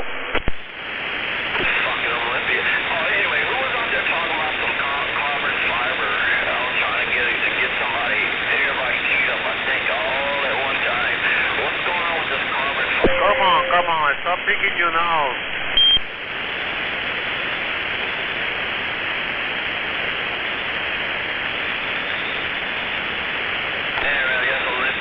What is that, telecommunication? Or is this CB communication? No, it's just us Olympia boys down here just jabber-jawing, you know. Yeah, we got a new communication line.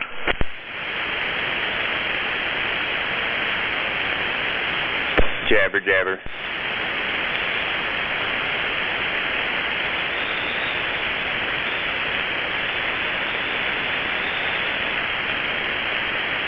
Fuck, it's past 10 o'clock, son of a bitch.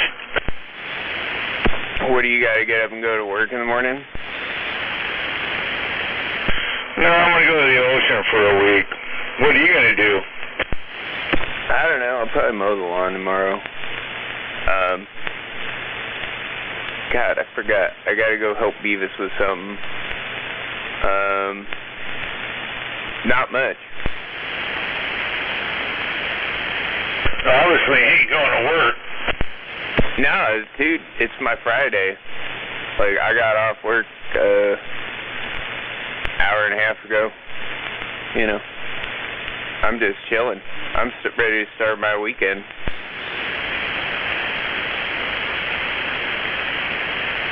Hey, what kind of Corex did Beavis get? Well, I thought it was LMR 400 Superflex, but it's some kind of knockoff LMR 400 Superflex. But it seems to be basically the same stuff.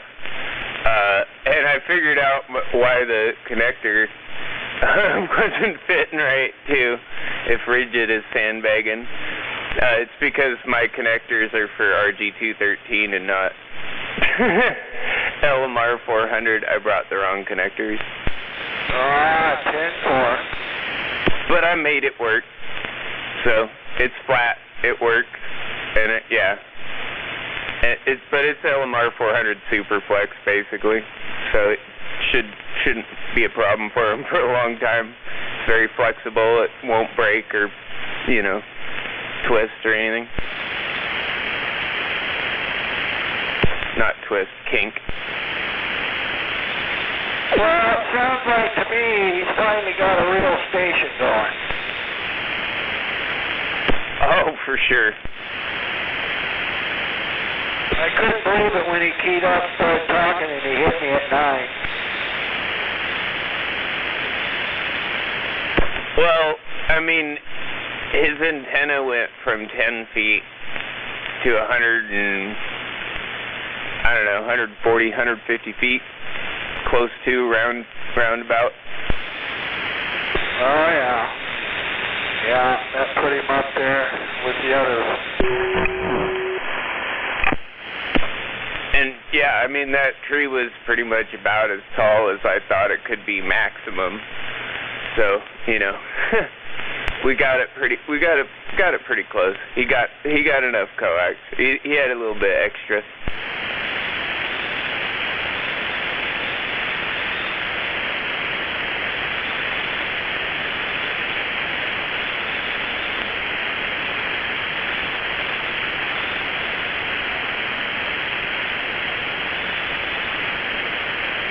Yeah, he was, and he was pretty happy about it.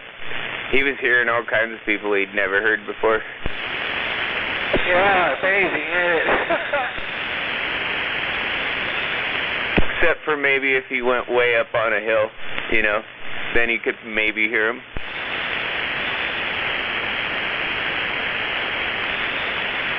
Yeah, it's like when I go up in the mountains and you start hearing Northern California without skip. Yeah, right. Well, up in those mountains, yeah, sure, I'd imagine so. There's absolutely nothing in between you, all the way down the coast.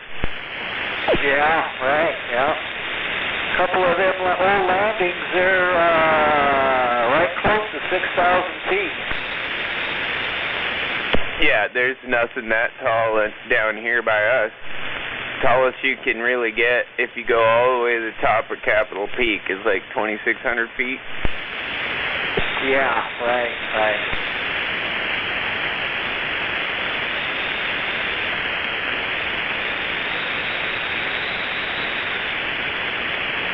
Where I was at last week, they call it the Weather Lax.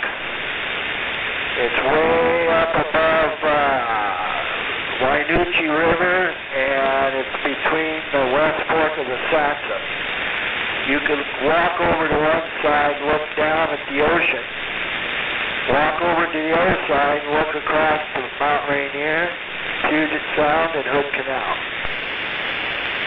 I gotta ask, Deerslayer, though, you do seem to have really good ears. What kind of antenna do you run on that thing? This used to be my grandpa's antenna. I think he probably bought it in 70 or so. It's 102-inch stainless steel paper. It's got a brass bottom where it screws into the mount, and it's got a static dissipator on the top. And it sits 13 feet 6 inches off the ground.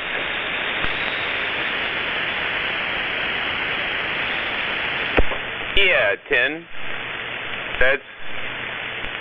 Yeah.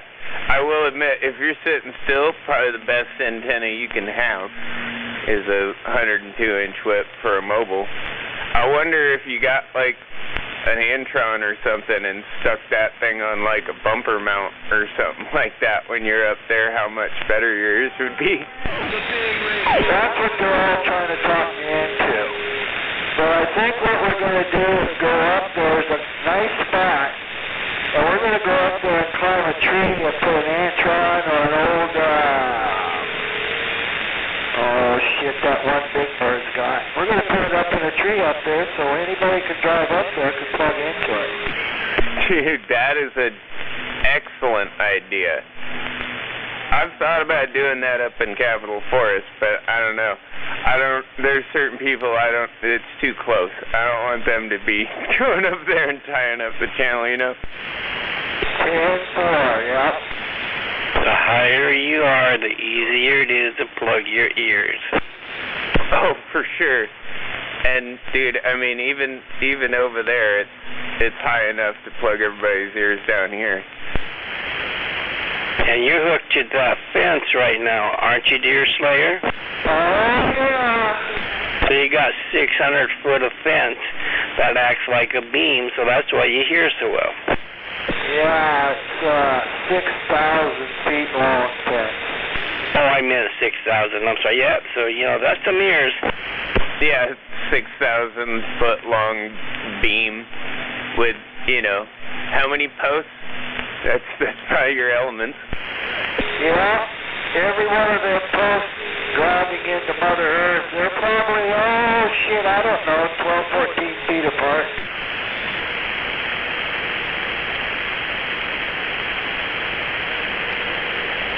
As soon as I touch those cables to that fence, it gets louder.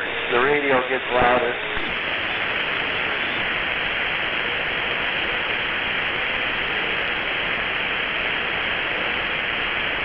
All the radio waves in the northwest go right through this fence. It's just about east-west.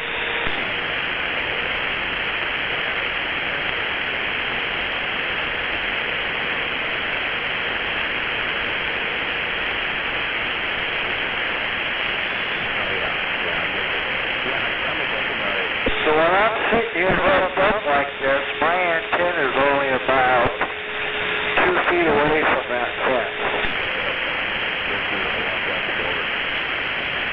So now you need to go out there in DX land and say you got your 6,000 foot long beam pointed at them with all 428 elements.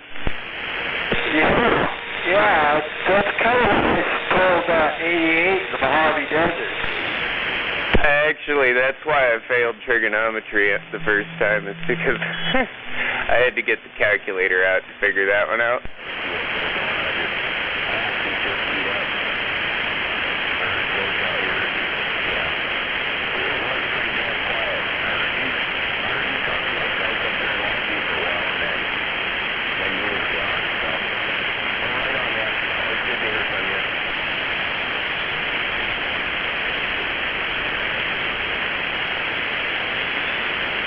But that's if they're like 14 feet apart. So that's a guesstimate. Yeah, I don't have a tape measure, but I'd have to say they're about 12, 14 feet apart. And shit, I don't know how many there could be. Well, if they were 12 feet apart, you're looking at more like closer to 500 elements almost. Oh, yeah, at least. Then they added 500 feet last summer.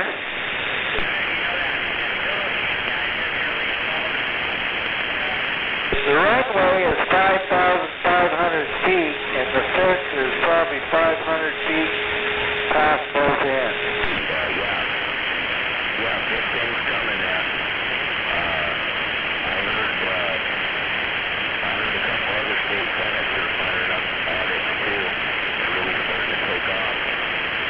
Oh man, and the whole fucking Governor Inslee fucking went off the fucking deep end today during the press conference up here. You know, Trevor, when I was a young fella, I can remember my grandpa up Elkhart there in the mountains.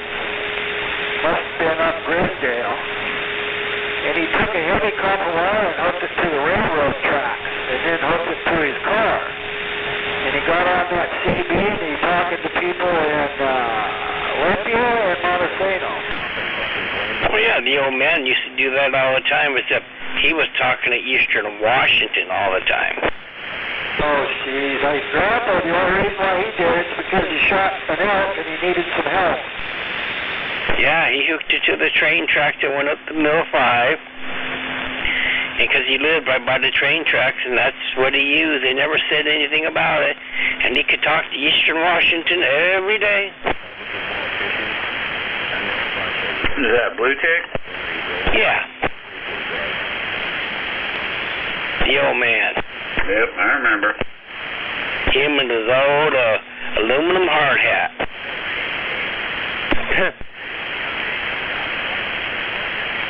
Oh, and Deer Slayer, I had to do it on a calculator because I'm that anal. But yeah, I'd go with the every 12 feet because that gives you a 500 element beam. That's good round numbers. Yeah, that was easy to remember. What you have to do is measure between posts. How many feet are between two posts? You know, you're right there. Well, he was guesstimating between 12 and 14 feet. So I'm going to go with 12 feet because that's around 500, element. So when he's talking DX, he's got his 500 element, 6,000 foot long beam.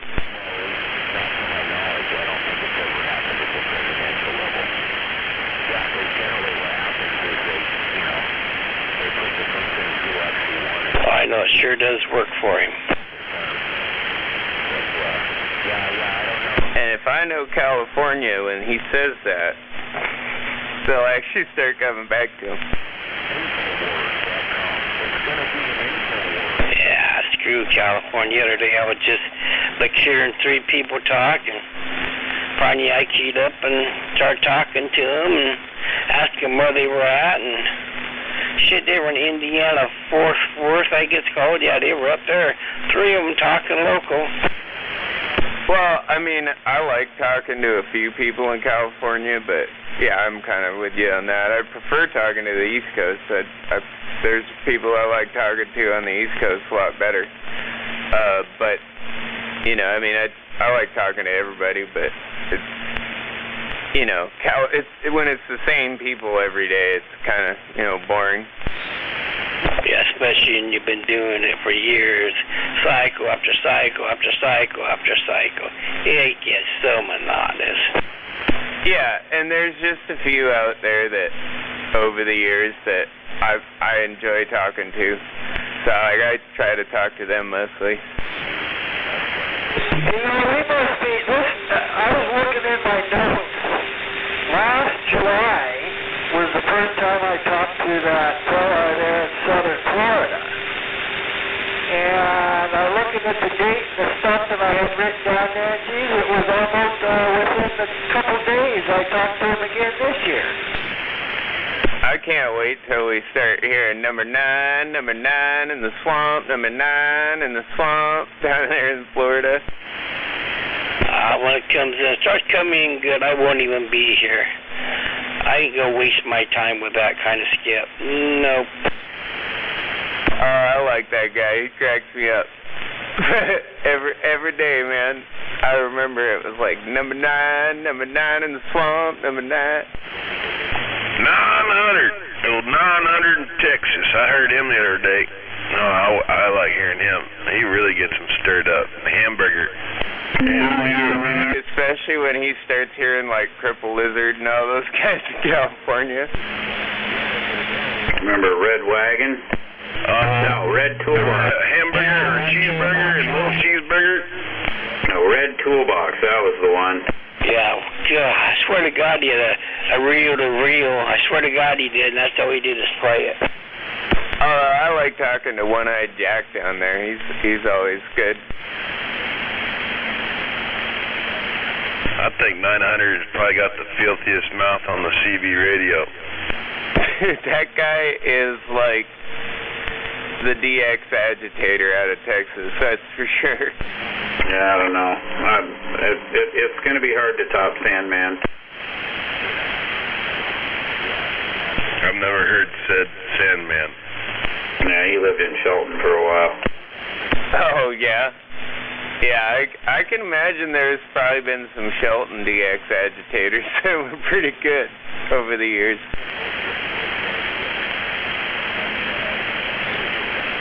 But he might have been the best. I don't know. I wasn't around for him. Nope, you guys weren't around for him, but yeah. It took a long time before I'd even talked to the guy, but then when I met him, he's not even the same thing when you know, nicest guy, take his shirt off his back, do whatever he could to help you out, but on the radio, he's just a #1 fucking dick. Dude, actually, that's kind of how Beavis was when I first met him. Like, he was coming out, remember we were all calling him douchebag. And I went over and met him, and he was like, "Hey, are you the one that wants to kick my ass?" And I was like, "No, not really." And he's like, "Oh, cool, you want a beer?" There you go. Like, total attitude change.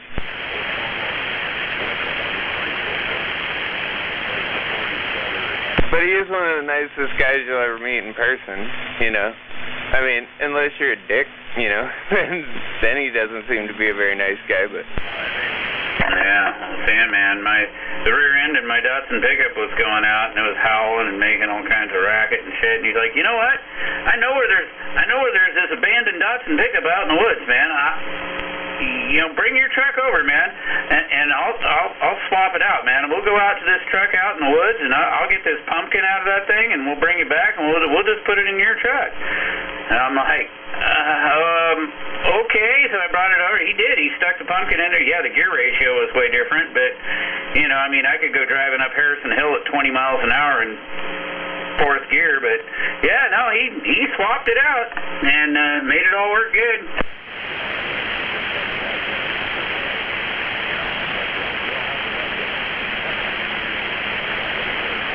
My gas mileage went down quite a bit. My speedometer was way up, but shit, rear end wasn't howling anymore.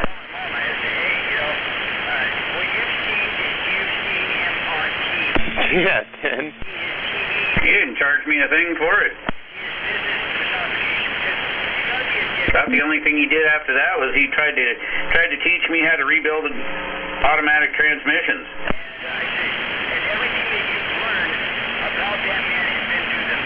And that's why you hate him, right?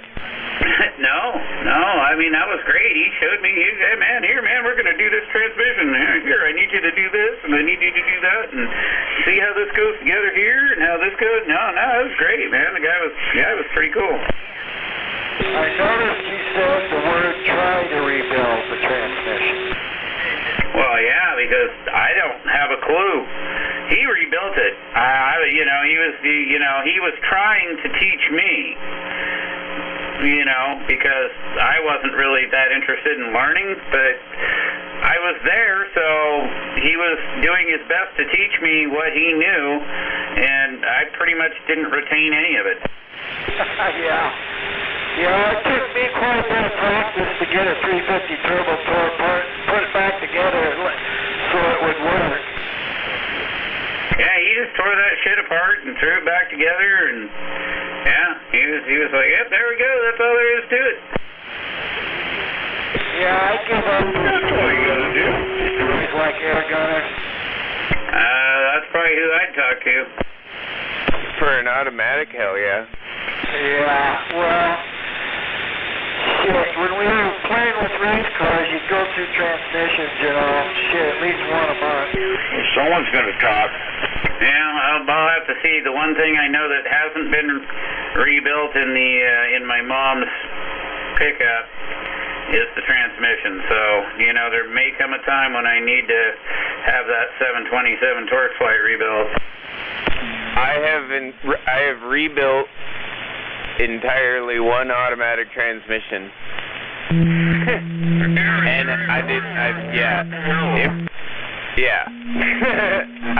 what took me forever would have taken somebody like Air Gunner like probably 30 minutes. But yeah, that was a Mazda, and yeah, I'll never do it again. Not on my own. I have no desire to do it anymore. When I was younger, I suppose I would have had some interest, but not anymore. Dude, I didn't think a 1990 automatic transmission, you know, dude, I don't even think it was a 5-speed. Maybe a 4-speed with an overdrive, so maybe a 5-speed.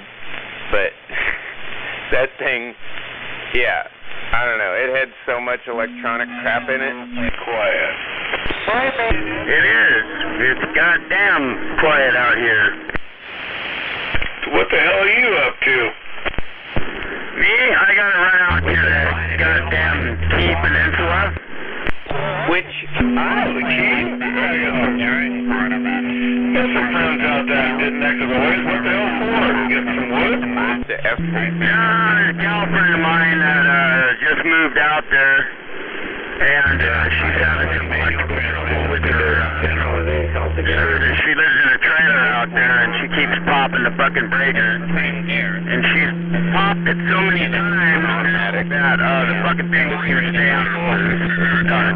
So, automatic transmission fluid and it's heading out. Well, she must be worthy. Well, hell yes. Hey man, you know what happened to me yesterday? Check this shit out. It's the one you could use and everything. Go ahead. Was out in my fucking boat. I took my kid and his half-brother and his wife out. We're out. I'll tell you what though, man, the junkyards were full of blown up automatic. Smoking a little weed. The kid says, hey Dad, there's water. The floor is starting to fill up. Yeah, that was before they got really expensive to rebuild like now. You know, I kind of cruised over and had him drive for a minute. I was just talking about I kept going around in junkyards hoping to find a decent transmission to swap it out. And every car I could find with that transmission. What was it? Well, it ended up being... Motor's great. Transmission's gone. That's why it's there. You know the petcocks that you got to drain every winter? Oh, yeah. Well, one of those petcocks, the fucking... Kind of like a buddy of mine had. Yeah, Racer X. Yeah, he had a Mazda 323. Two-wheel drive, you know, this little 323. And the automatic tranny had issues in that thing, and they took it down to Lloyd's transmission and had it rebuilt, but it never worked right again. Oh, yeah, that actually happened too. I had a old four-cylinder. Anyways, fucked it. Went on a cruise down and it shot the pit cock. So you're supposed to drain them in the winter. Anyways, they shot that thing off and it filled the whole air with it. I know exactly what you want to do. We thought it knew, but yeah, when the tranny started having issues and they took it down.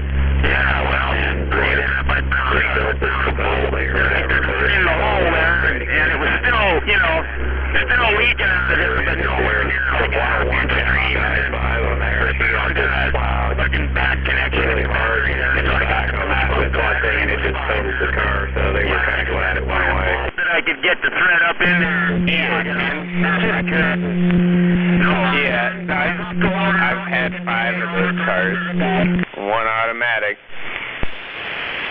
Well, I think there's somebody else I think had one of those. Dude, they're the best. Mine was an all-wheel drive turbo version, my favorite. That was my rally car. And then I had a few of the North American ones over the years. I had a 4-door Protege the same year. I also had a GLC, which was an awesome car, and a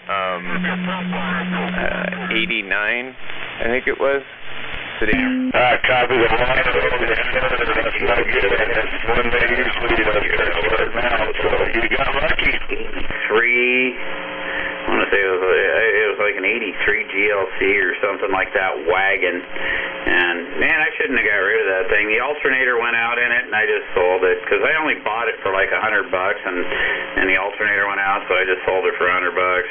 I'm glad you made it off the water. Obviously, you're still talking about it. You should go on the sound quite a bit.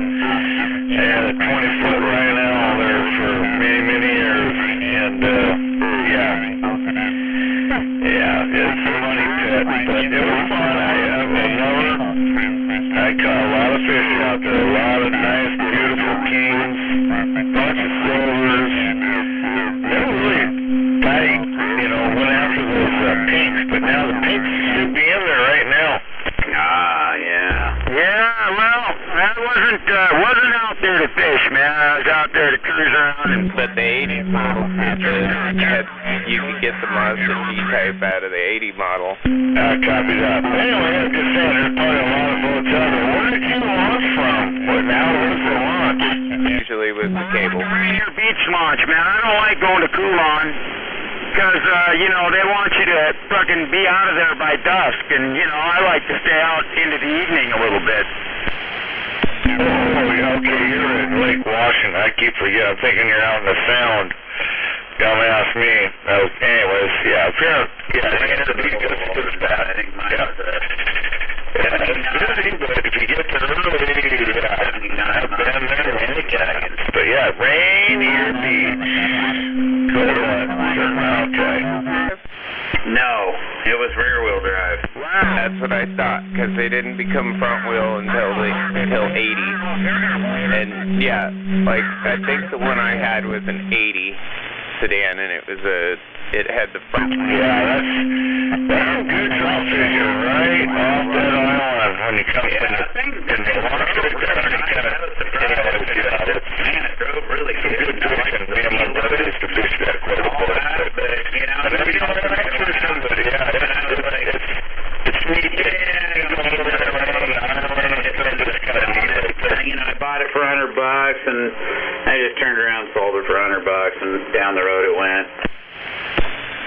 Well, I saw one of those a long time ago on a 323 forum. It was a guy down in New Zealand had one of those, and it was the station wagon. And I think his was a 78, but it's the same thing. Well, I think I lost you there, Mr. Perkins.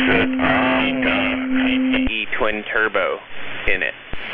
No, there you go. Yeah, mine was a wagon. That's what I liked about it, and it drove good. It really wasn't a bad car. I think Wood Butcher had one very similar to it shortly before that time too. Yeah, they were pretty. It seemed like a pretty well-built vehicle. Well, and he was saying that the racing. Or whatever to handle the power, and he was running the rear axles and rear differential from an SDRX7 to handle it all. But imagine that in that light little car. Oh yeah, that'd be fun. I mean, 500-600 horsepower, probably like about that same in torque. Right. At 14,000 RPM.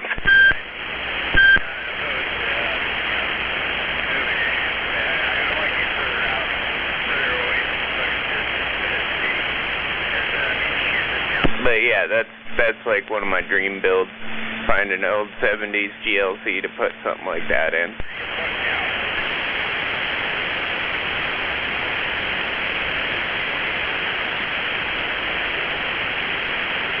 Yeah, I got my project, and so just got to keep my eye out for a front bumper for the time being. Yeah, yours isn't much of a project, dude. It's pretty mint as it sits. You just, I mean, I'm with you on the factory bumper, though. It looks way better, just cleaner.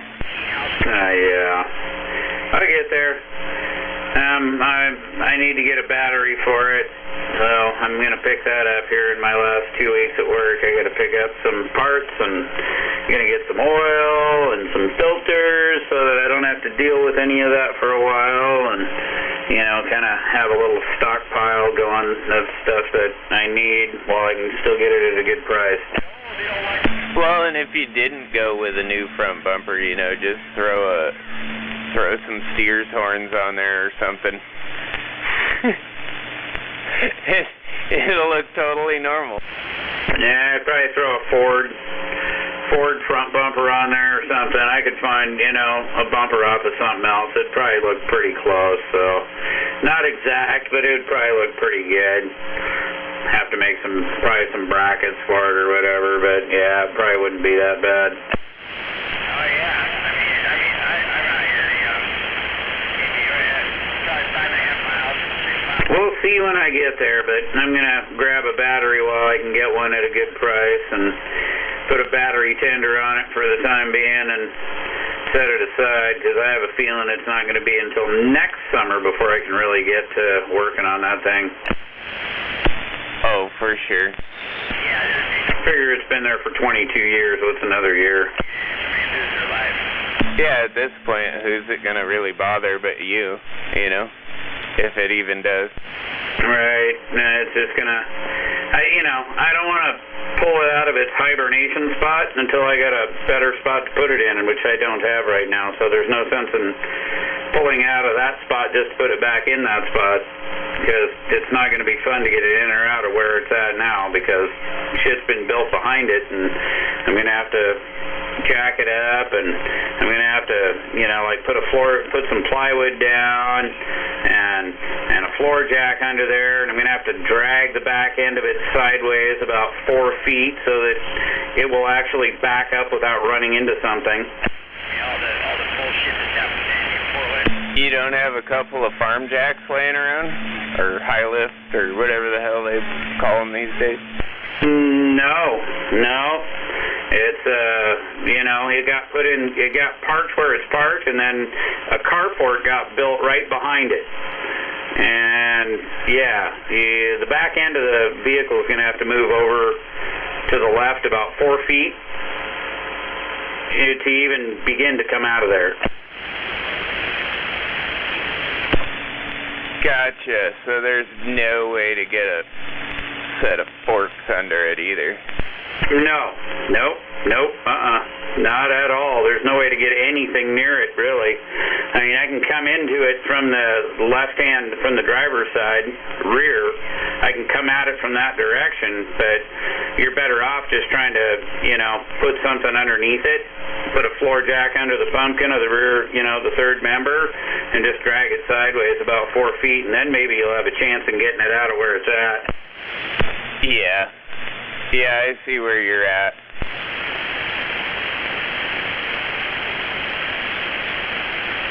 So it's not ever going to go back into that spot. So if I get it out of there, I want to have a good place to put it. So in the meantime, it's fairly safe where it's at. So I'm just going to go with, leave it there till I'm ready and have a spot, a protected heated garage that I can put it in, which I have the protected heated garage. It's just stacked taller than I am with crap in it.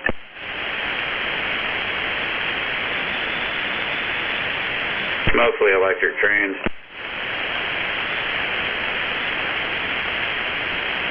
Well, if you get it ready to actually come out of there at some point, the offer still stands. If I can get the day off, I'll come over there and help jack it up and try to get it out of there. Oh, yeah. I figure I'll probably try to get it running where it sits before I try to drag it. I'd like to get it to move under its own power, and that way I don't have to try to drag it out. But we'll see. We'll see what happens. Yeah, I've had several offers from multiple people that want to say, you need to get that going. I'm willing to come over and help. What do we need to do? And I'm like, wait until I have a place to park it? Yeah, man. Well, yeah, and I mean, if you need help with that too, but I imagine there's plenty of mechanics out here that are probably more than willing to lend a hand to get it running at least. But yeah, I did offer to help you get it out of there when the time came, so that still stands. Oh yeah, appreciate it. I mean, even my buddy down in Centralia with the shop where I was storing my bikes and stuff, he's like, man, you need that out, you know, I'll come up, I'll bring the flatbed trailer up, and we'll load that thing up, and we'll bring it down to my shop, and we can start, you know, you can come down and start working on that thing, and we'll get that thing, you know, dropped 3 or 4 inches, and, you know, we'll lower it and get that thing all fixed up. And I'm like, yeah, you know, I'm just not ready for that because I don't have anywhere to park it yet.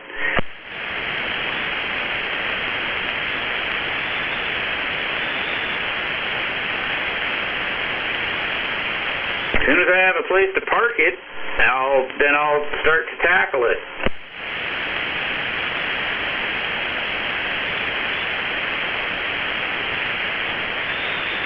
To be honest with you, I don't know if it's got juice and it turns over, you should be able to get it started. I mean, worst case, maybe pull some plugs and throw some starting fluid in them, you know, just to get a good fire going. No, I figured it. You know, I might pull the plugs and squirt some oil in there, give it some compression, and help the rings out a little bit. But yeah, other than that, the propane should fire pretty well. Yeah, I don't see any reason why not. I mean, if you got spark and compression. But yeah, dude, some like 3-in-1 or some oil and just some straight up good motor oil in there, just a dab or two ought to do her. Yep, you know, pull the plug out, give it a couple squirts in each cylinder, and stick the plugs back in. Probably look at the points. Might be a good idea to, you know, run a file between the contacts of the points there and look at under the cap and see what it looks like. I used to just like, if something sat, I'd squirt a little bit of 3-in-1 in there. It would like smoke a little bit from that, but then never smoked again. Right, yeah, I don't care if it smokes in the startup, I'm expecting that. You know, or some Marvel Mystery Oil or something down there. Yeah, I don't know, it just helps seat the rings, I guess. You know, because the oil is probably just dried out down into the pan. Right, yeah, I can't imagine there's much oil left on the cylinder walls, and they may have rusted a bit over the years, you know, so I imagine there'll be a little bit of scratching going on there, you know, so you want to give it a little bit of oil to help minimize the abrasiveness of that. Some WD-40 there. 10-4 on the WD-40, WD-40. Dude, my grandfather used to swear up and down with that stuff. Dude, he'd do that. He'd, you know, if he swamped the truck, WD-40 in the cylinders, man. Dry it out. You know, he'd be like, yeah, I need to clean the carb out, and he'd just pull the airbox off and just a whole can of WD-40 down the carburetor, and it ran better. Damn. I mean, the guy was an old Navy machinist. Maybe he knew more than we did.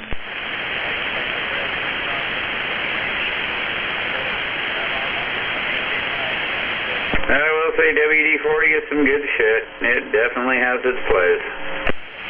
Dude, that and 4-all, man. That's some of the best stuff when you're dealing with motors. Which one? 4-all. I'm not familiar with that one. There's some other penetrating ones that I've, you know, used over the years that were pretty good with the Aerocroil. That one's not too bad, and PB Blaster. 4-all is pretty good for anything that liquid wrench isn't necessary for, you know, like any true penetrating oils aren't necessary for. But, you know, I always went with the torch option.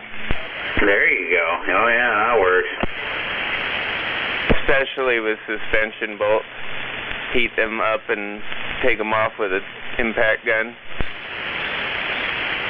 Yeah, I figure if we're lowering that thing, there's going to be some suspension bolts to deal with for sure. So yeah, I might have to flip the rear end to the other side of the springs, and well, I guess that'd be the front and rear because it's front and rear leaf springs. You can usually get away with a map torch, depending on, but I mean, that's the best thing about an oxy torch. You just don't make it burn so hot. You know, you get that bolt glowing real hot, and it just breaks. The nut will break free. Oh yeah, we definitely got nice rosebud for the oxyacetylene setup. And if you're doing suspension and lowering it, you're probably going to want to put fresh bolts in there anyway. So if you break it, oops, at least it's off. There you go. Yeah, oh yeah, that'd be new parts for sure.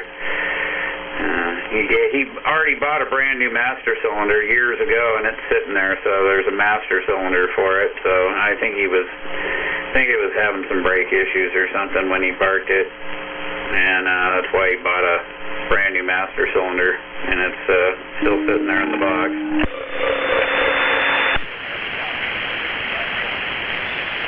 Well, we'll find out in time.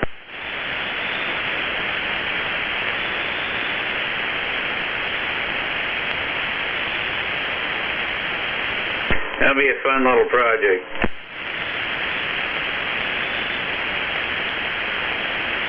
Mostly because it shouldn't need all that much. Oh, dude, I mean, it really doesn't need anything to go down the road.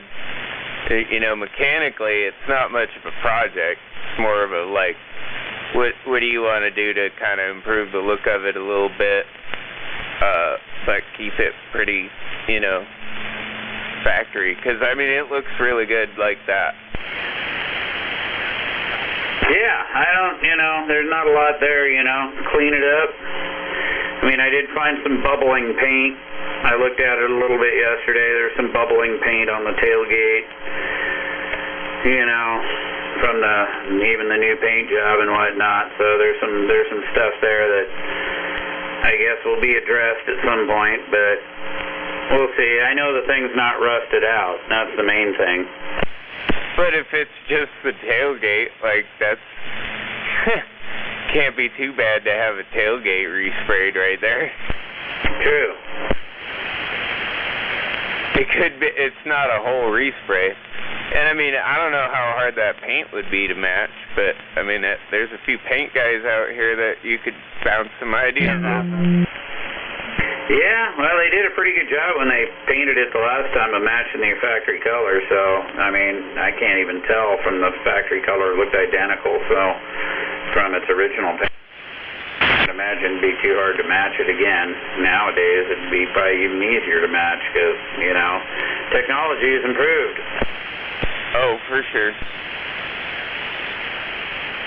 Some of it has to do with the person spraying it, but, yeah, I mean, when it comes to the actual right color, that's pretty easy to get. Yeah, but then if you respray the tailgate, will it match the rest of the truck? It needs to match.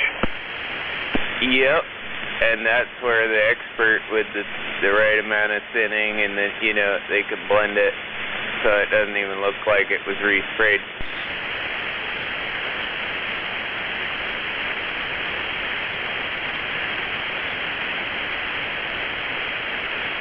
Future projects, but I've got other projects that have to happen first.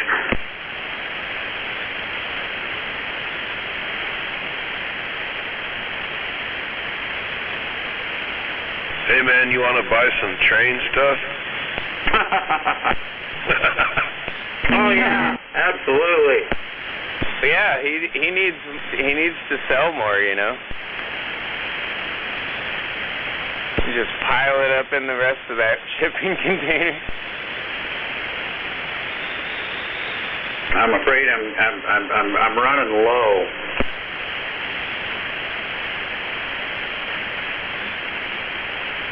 That was pretty funny.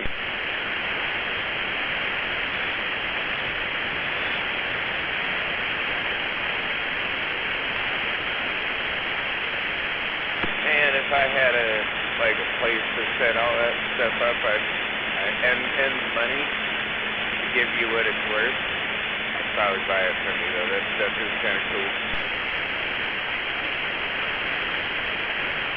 Yeah, I probably need another 300 boxcars, another 40 or 50 locomotives, just to, you know, try to at least come close to doubling what I got.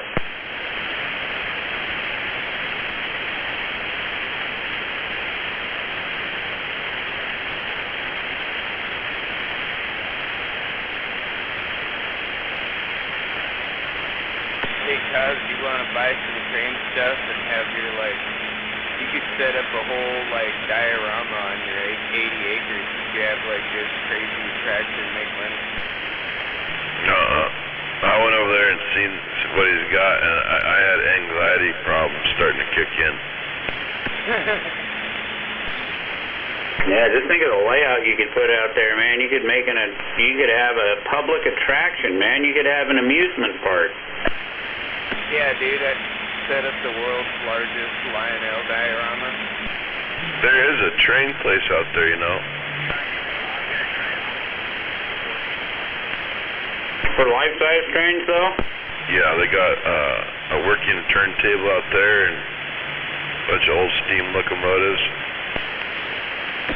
Now, that's actually worth going and seeing. I'm down with that. I like the steam things. I heard my mom said she rode it. There's a steam train that goes out of Newport and goes up north. It's a dinner train that you can take. I wanna see if I can find that. That would be cool.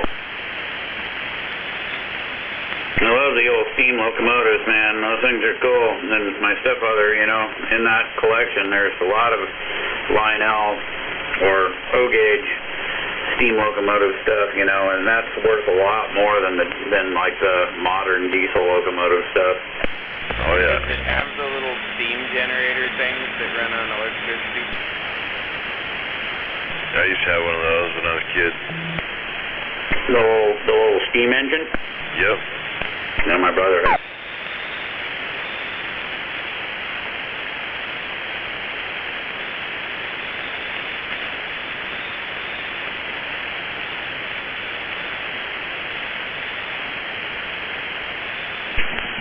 One, two. Oh, wow. Huge difference.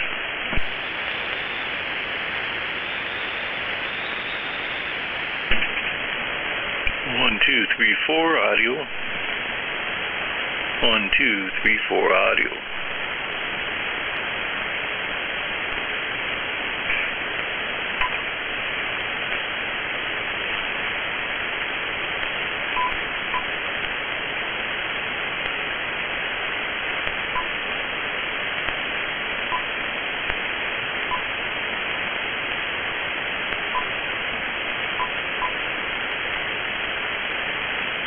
Beep level.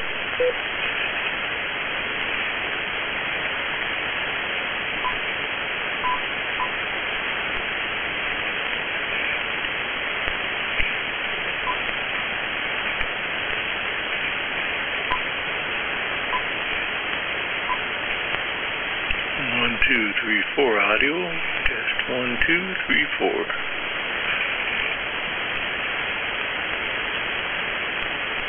Let's see here. 1, 2, 3, 4 audio. 1, 2, 3, 4. Audio test 1, 2. Audio test 1, 2. 1, 2, 3, 4. Audio test. Let's go down here, I think.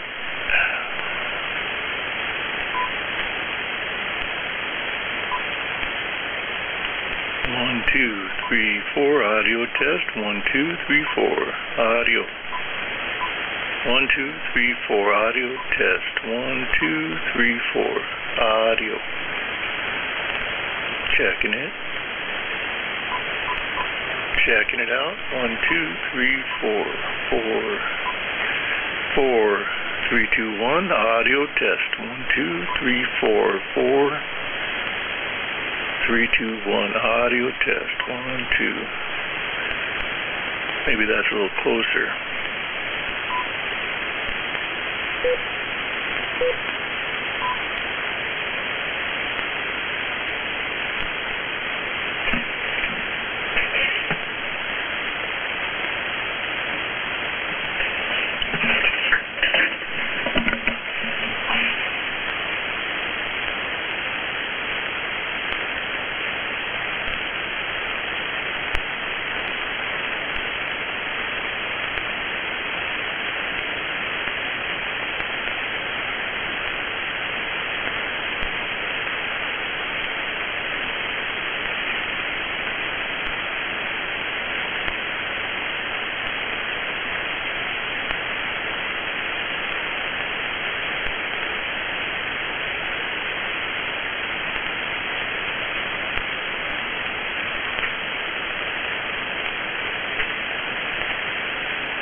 Audio test.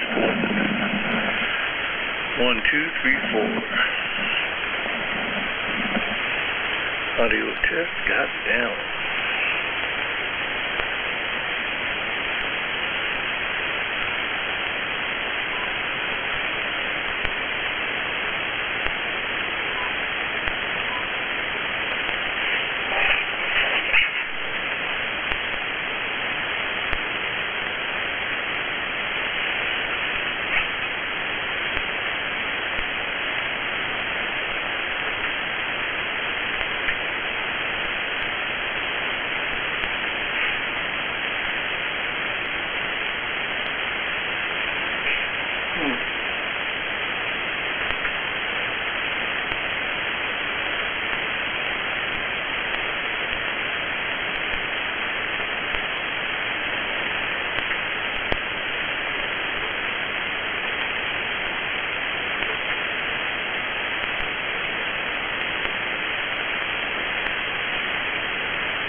sure heats up the shack, that's for sure.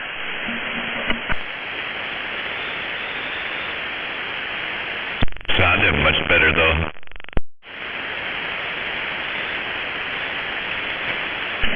Oh, cool. I did some, I was playing with the radio a little bit, and I, was messing with the tone control. And plus I was doing a temperature check. I was keying up on her, and this thing's got a temperature gauge on it, and the output air, right, the venting air, well, it never got above 216 degrees. So I suppose I should dig up the manual and see where that's supposed to be, but I figure that where I'm running it now, I mean, this radio just will not drive this amp, right? In AM mode, it just doesn't drive it. This radio doesn't produce enough output, forward power to drive this amp to its potential. But on sideband, it wakes it right up, right? It does everything this amp is supposed to do in sideband mode. So keying down at full output power, I'm only getting about 250 watts out of it right now. It peaks a little higher, but it only gives me a 250 watt dead key. And so I was checking all the perimeters and temperature and stuff like that, and man, at a 250 watt key down, even AM, I could probably let it run all day long, right? With just key down, walk away without it overheating, I would think. I think that's the whole focus of the forced air cooling, is continuous cool. But yeah, I played with the audio tone a little bit. You think it sounds a little better? Yeah, from your first key up, definitely better now. It was kind of dirty, scratchy, when you started, but yeah, you cleaned it right up. Oh, you mean when I first started? I mean, like, you're talking terrible, dirty, scratchy? Yeah, when you very first started. Yeah, 10-4. I was trying out, it came with a couple of D104 microphones, and one of the microphones was set up to talk on the Collins radio, and the other microphone, the other D104, was set up to talk on this radio. And so I was trying that D104 out, and it's an old one, right? But it's wired for this radio. And I plugged this D104 in, and it is straight garbage. Man, you heard it. The contacts must be wasted or something. I mean, it just sounds terrible. So, other than this one D104 that sounds terrible, I could not find any other microphones. I mean, I found a Kenwood microphone that had an 8-pin plug on it, and I tried that because a Kenwood microphone came with this stuff, and there's no audio on that one, so it's not wired right for the ICOM. So this D104 seems to be the only microphone that's wired correctly for this radio, and it sounds like crap. There is no way that ham operator was running with this microphone. And it's my understanding that in the later versions of his ham radio station, he was running everything through his computer. So that would explain why he didn't have any microphones on his station. I mean, he had no up-to-date working microphones on his station, so unless the guy got rid of them already, which I don't know. He seemed to think he gave me the impression I was the only one out there. So yeah, I guess that guy just ran everything through his computer. I did get a pretty cool set of headphones. With a mic in the headphones, and maybe he was using that, but I'm not sure. It has a different plug on it. It's not a mic plug. It's got a couple of different plugs. So other than that, I don't know what he was using for his microphone setup. Yeah, he could have used that. That's what I was thinking. A headset or a USB mic on the computer. Yeah, Tin, you're probably right.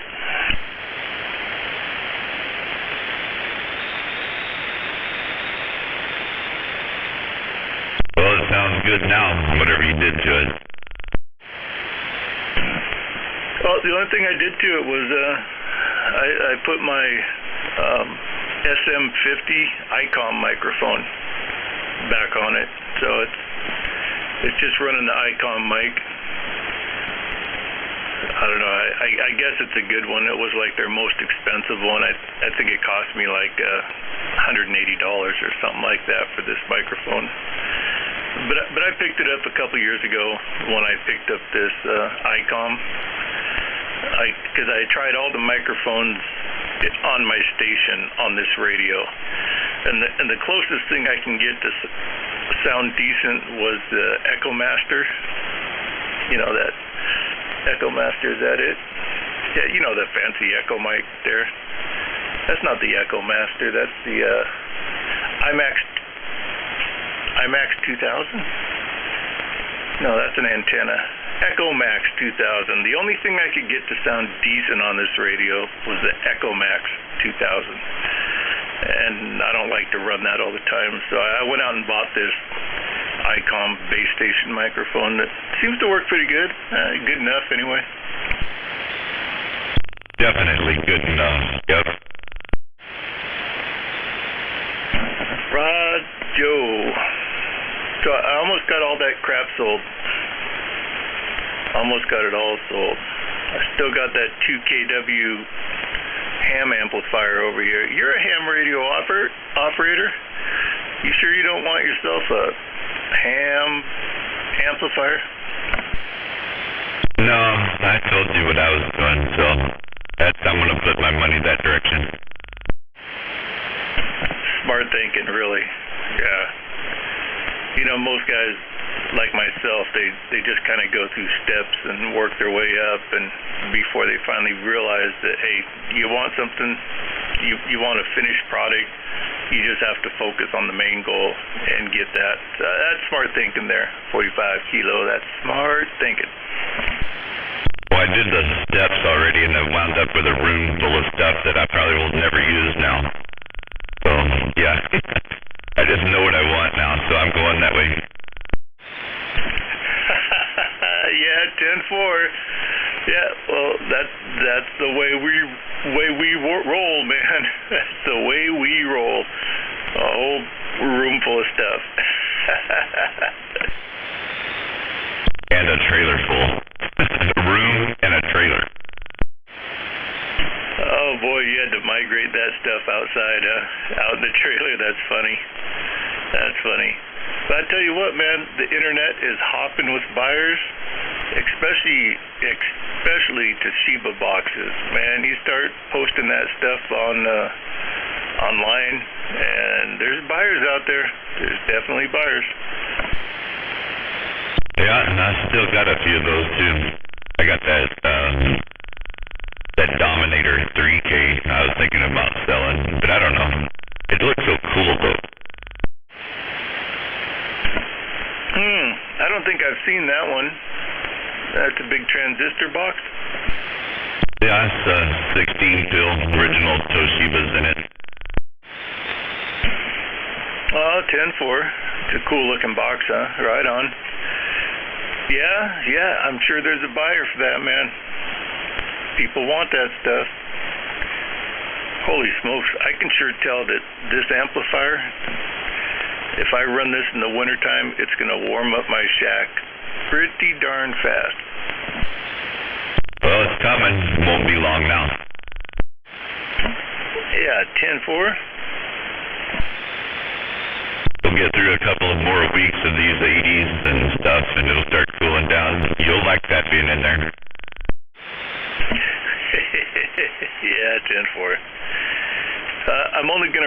with my Icom though. I've decided I'm not going to pound it to death with other gear, right? I'm just going to run it with this radio. It's a match. I'm going to leave it a match. Yep, I like that thinking too. This one here, this radio, because we were talking about these RCIs with the 4 pills and the 8 MOSFETs on them and how hot they get. Mine don't get hot. I just went in there and I turned the gate voltage down. They come stock at like 4.2 volts on the 3 and the 2 finals, and I turned those down to about 3.2, 3.3, and run it half pace or so, and they don't get hot and they like it. Do they still perform? Well, I know you don't talk sideband with that audio equipment. So, do you know if turning down the bias is affecting the performance on sideband at all? No, I don't. I've never looked at it.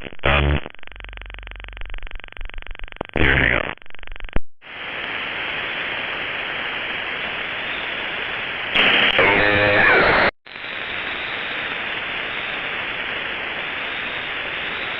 Yeah, it didn't affect it, I don't think, because that went right up to, I flipped it on peak and it went to 600.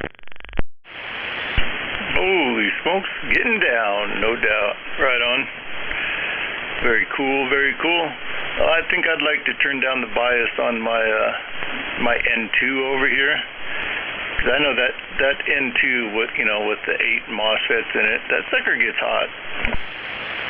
Yeah, I replaced all of mine with those 2030 plus transistors, so I did all of it. I did the pre-driver, the 2 finals, I changed those to 2030 plus, and then I changed the 8 on the amp board to 2030 plus, and I run them pretty low, so my N2 does pretty good.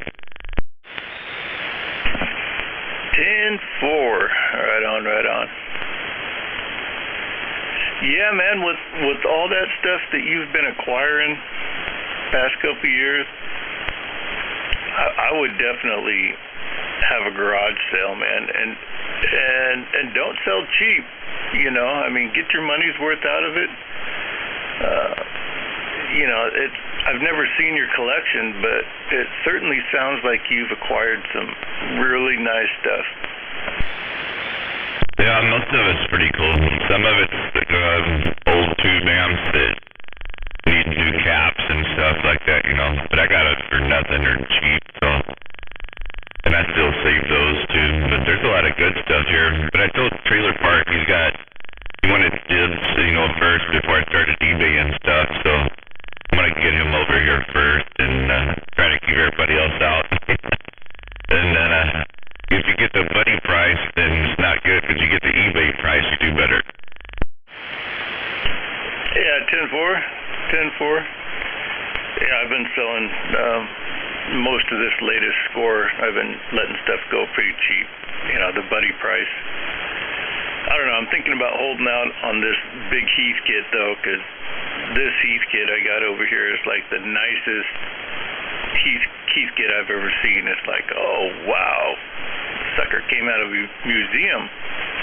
And I was looking down. I didn't open up the cover yet because you got to slide the cover off. So I haven't taken it apart yet. But I was looking down through the grate, the screen, and darn thing looks like it's got EMAC tubes in it. Not the Chinese. So that's even a better selling point. Yeah, if it's got the original old school tubes in it there, especially if they're in good shape, which I don't know that either. Yeah, have you tried it out? Does it work on the 11 meter? I have not tried it out yet, no.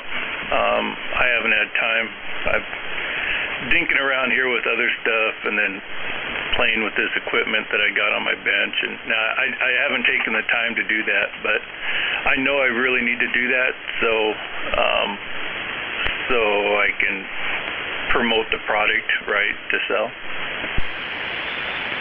So I was talking to a guy that's like the Heath kit expert guy, and he said, oh, I know that amp that he got, and he started telling me stuff about it, and he said, unless you pull that 2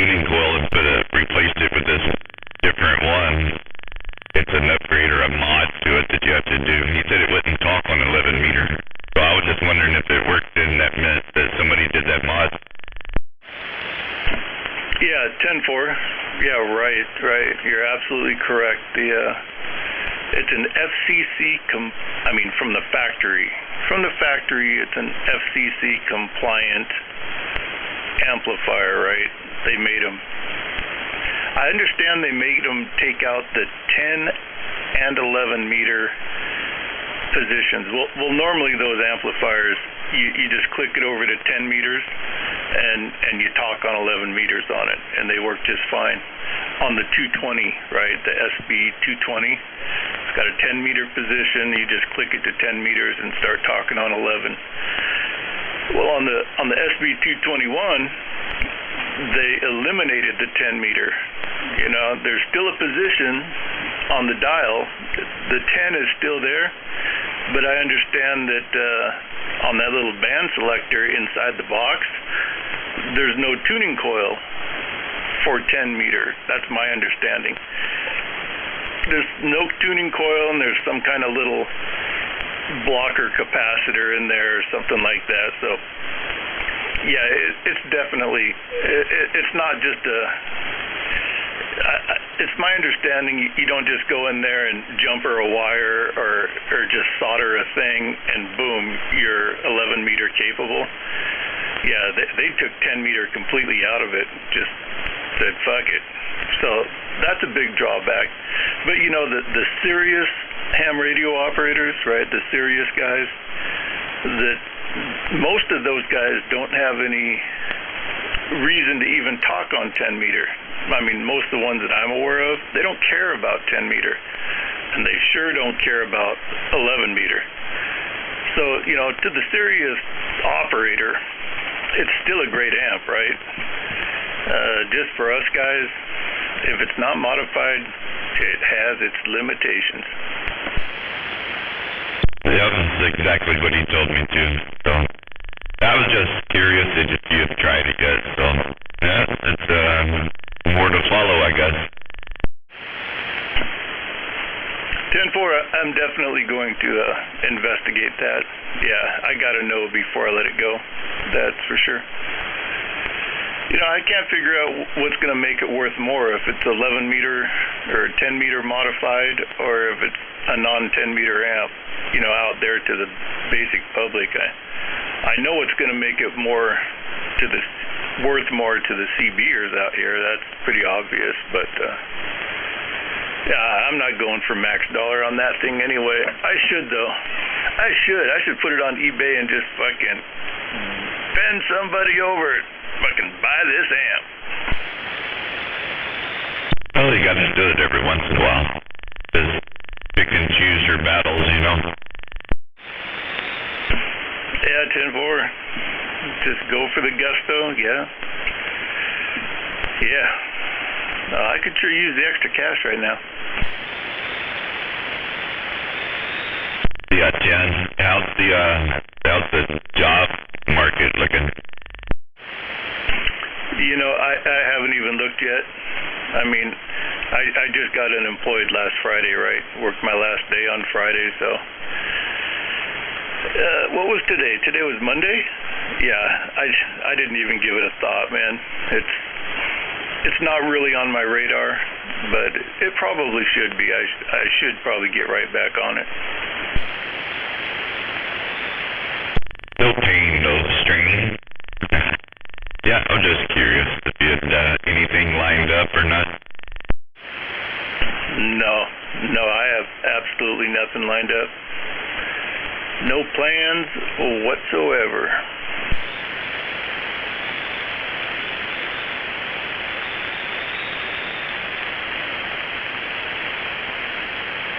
I think the only thing I got planned to do right now, is put the transmission back in one of my trucks, because it's out in my driveway, and I got the transmission out of it. I really, really want to get that done, you know, before the weather turns. So I want to get that done because I don't have a garage. I got garage, but I can't work in them, right? So I got to work out in the driveway. I really want to get that truck back together and play with my radio gear. Yeah, well, right now is the weather for it. Yeah, 10, that's for sure. Hey, so the radio you're talking on right now, that's the 7300? Yeah, 10. Yeah, this is a 7300. That 756 Pro that I had. They're supposed to be a really nice radio. I just sold that today. I let that go to a guy, and so there's going to be another guy. He already talks out here on the radio, but now he's going to have a fancy ham radio. I was going to keep it, man, because that 756 Pro would drive this amplifier really nice in AM mode. I mean, it would drive this amplifier to its full potential in AM mode. But I was thinking I really don't need that. I mean, this 7300, you know, I can talk through this box on the 7300 and be heard, and this box will probably last forever, driving it with the low drive of this radio.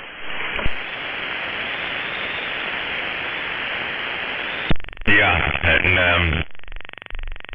I'm just guessing, but I think the person that I heard in the mobile that I don't normally hear in a mobile probably added numbers of 50 plus 51. He's got that radio.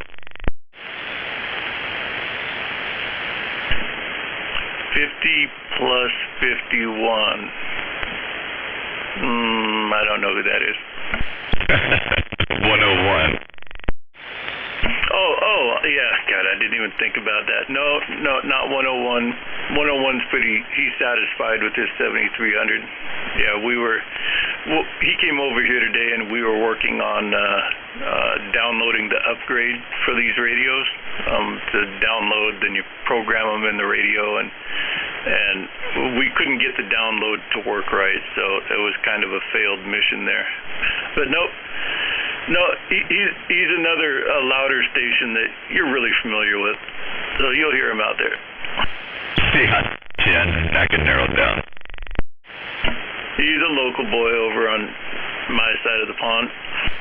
Uh-huh.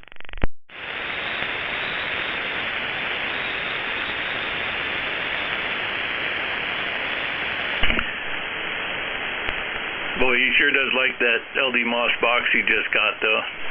He looks at his signal on your feed there, you know, and he goes, "Man, this box is so much cleaner than that 8-pill Toshiba box he was running." You know, he can really see the difference, and he likes that. Oh yeah, I like it too. And LD Moss are really clean. I like that about them.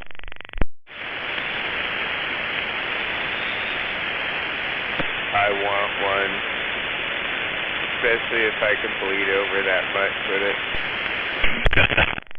I haven't got a hold of that Mud Duck Sharky yet.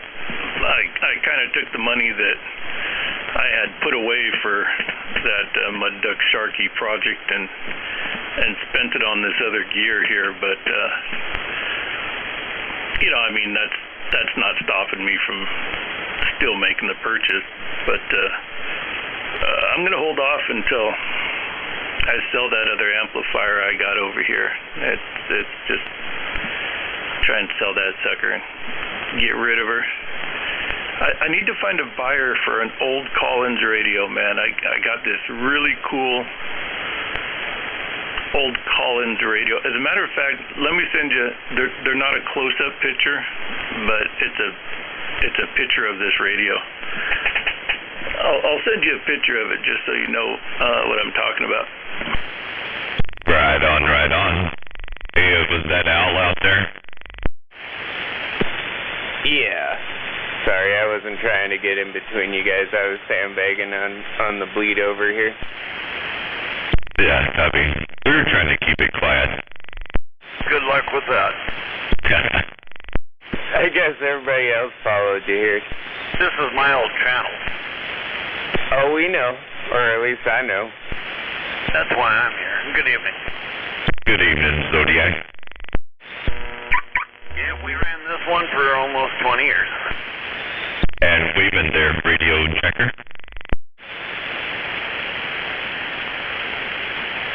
Good QSO, though. Please, carry on.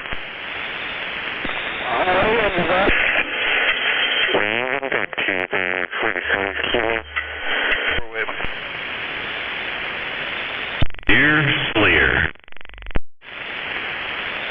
Man, I really screwed it up for everybody, didn't I? You just did it. Wave to that kilo. Check. Oh, you got your audio back.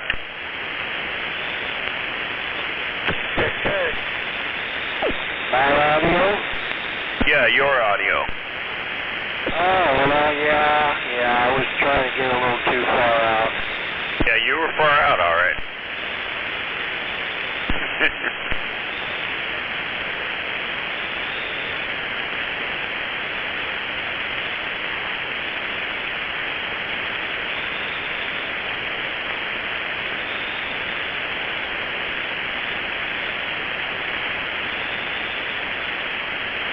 Yeah, I didn't say nothing earlier when I heard how high you turned everything up, and I just said, well, he's just trying to get to the skiff.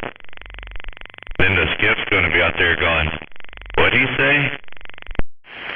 Yeah, you're right.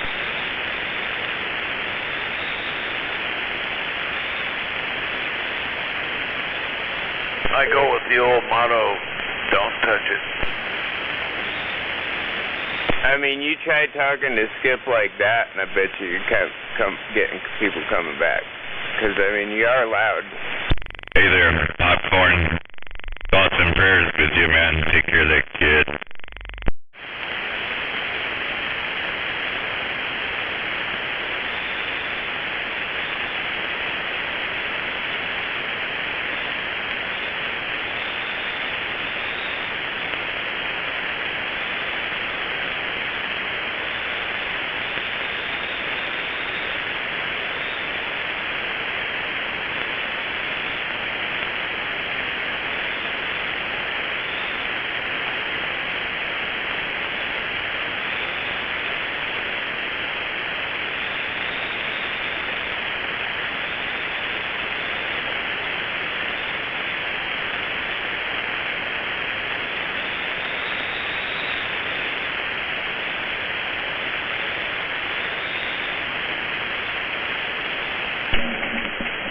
Did you find that picture on your telephone there, 45? No, give me a second. I got to go in the other room and grab my phone. Oh, no big deal. You don't got to go get that now. Just at your convenience. It's, I'm just sending you a picture. Yeah, John, that was what my plan was. But if you wanted to talk about it, I'll have to go get the phone. No, there's nothing really to talk about. It's just an old radio setup. Well, other than I was looking them up online, and apparently there's a market for them, right? There's folks out there that like those old radios, and I guess there's a Collins clan all together, right? Old guys that like those old Collins radios, so might have some good luck getting rid of that on Fleabay there. Yeah, I saw one at an estate sale, because I do those estate sales every Thursday, and there was one on there. There was a Collins radio with a Collins amp, and the amp went for like $1,500, and the radio went for like $650. Top dollar for those. Oh, 10-4. Yeah, shit, that'd make my day if I got some money like that out of this old radio. Yep. Because it's a radio, a receiver, and a power supply. The 3-piece setup. Anything like Henry, old E.F. Johnson, or Collins is always top dollar to the right guy, especially if it's in good shape and it works. Oh, 10-4, I guess that's another radio that I should probably drag out here to my workspace here and put it up on my bench and see if I can plug it in without it blowing up on me and see if that old tuber works. Yeah, I guess, it's always great in the description if you can say, hey, it works.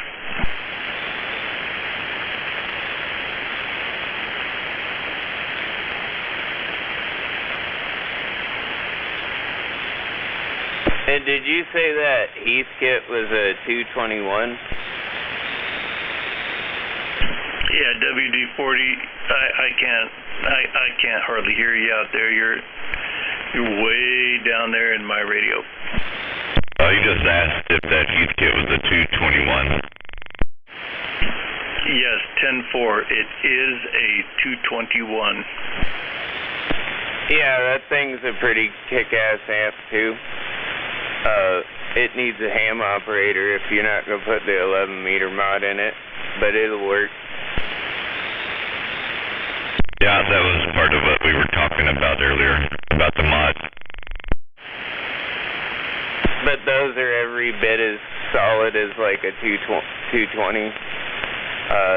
The 220 was my favorite with the 3500Zs.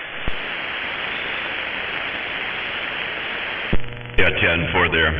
Hey, Popcorn, I'm gonna flip over here on the dummy load and say, sorry about that, man. Thoughts and prayers be with you. Take care of that kid, alright? Some of those 220s had 572Bs in them too, but they weren't bad in those. Well, I tell you what, man, if this radio or if this amplifier is not modified, well, at least you got Wi-Fi, no doubt. This thing is just too clean, right? It's just one of those. Man, I made 2 cakes and one's gone.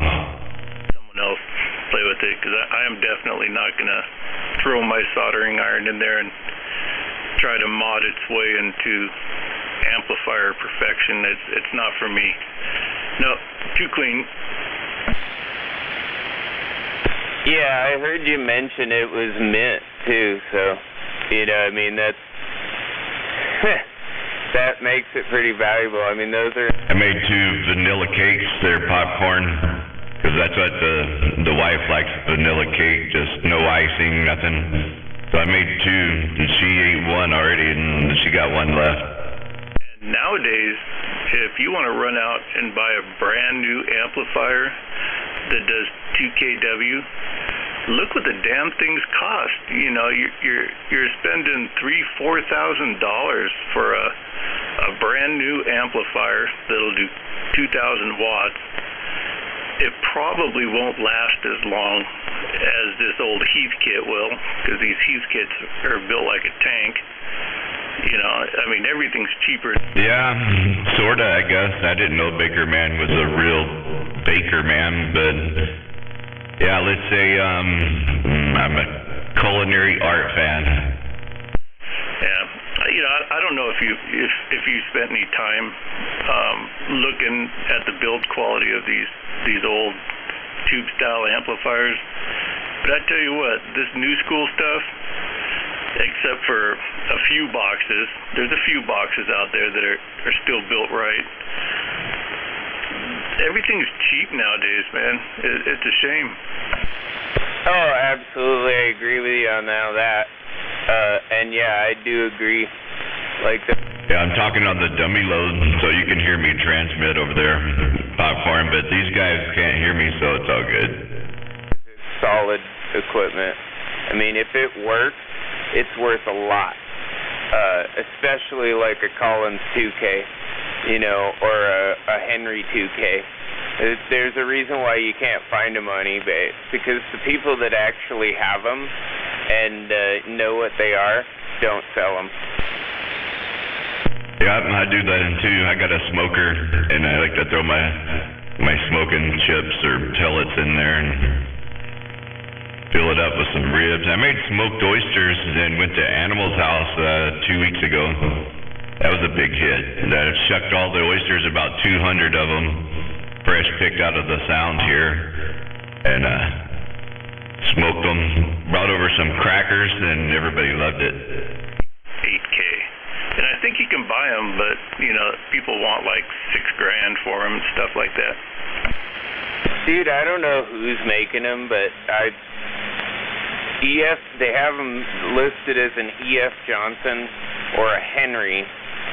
It's like a 1K 50-volt solid-state amplifier, and I've seen them pop up from time to time.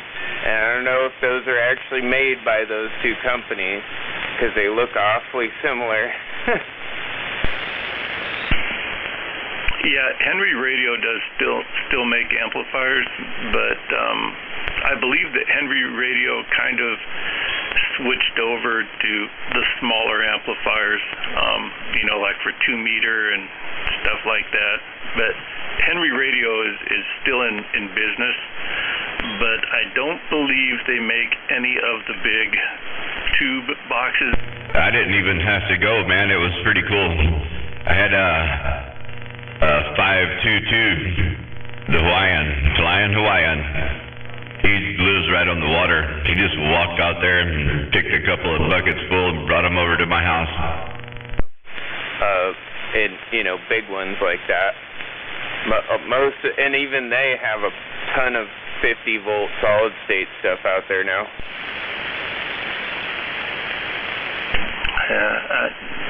I can't quite hear you again. Al, you're just too far down on my radio, buddy. I don't know if it's conditions or what. Why don't you fire up that big old 4-pill you just got, then I'll be able to hear you. I don't know. I had it off, but it looks like it's on. I don't know. I could talk a little closer to the microphone. I was sitting back a little too far, maybe.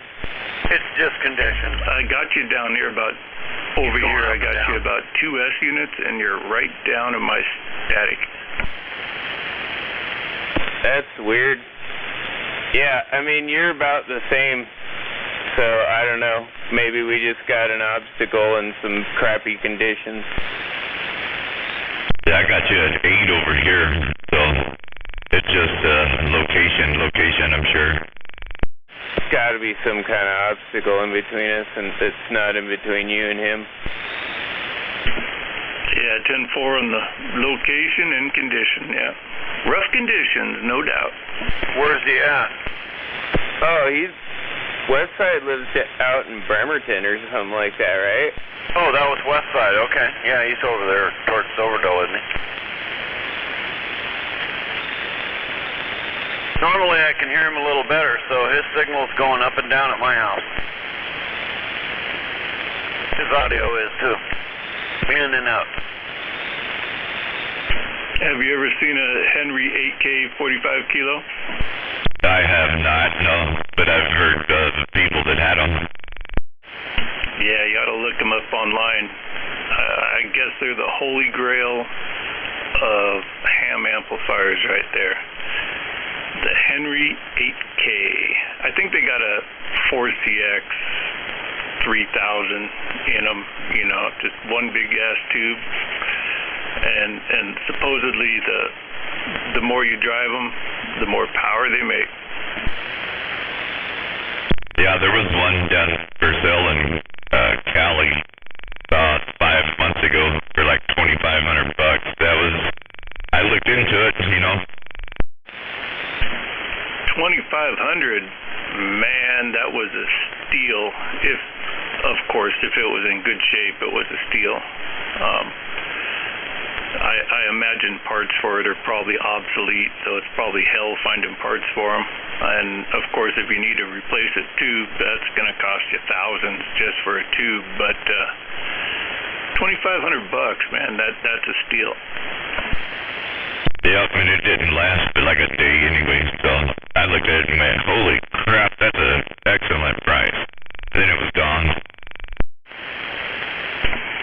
Yeah, 10-4.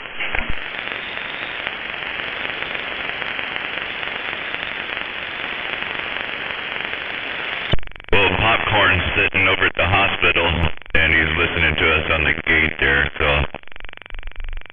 his son was in a car wreck, he said, so he's sitting there, and he's got Wi-Fi in the hospital. Oh, crap, man. Well, I hope his son's gonna be in good shape. He's probably not if he's at the hospital, but I hope it turns out all right. That sucks.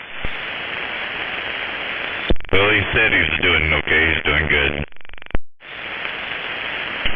I don't know Popcorn, but I see Popcorn responding on your feed there, and so Popcorn, I want to wave a hand your way from the West Side Station, no doubt about it. I wish you and your son the best, man.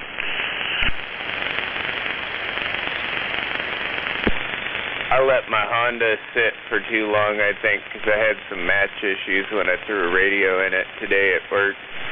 But I could still hear Popcorn and Skip today. I heard it. I can't remember who he was talking to, but I heard him talking to somebody up here.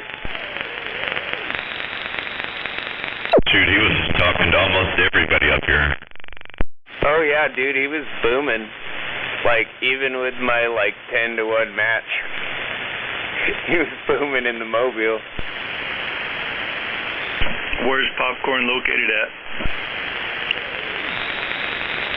Oh, he's down there, I think he said 30 miles west of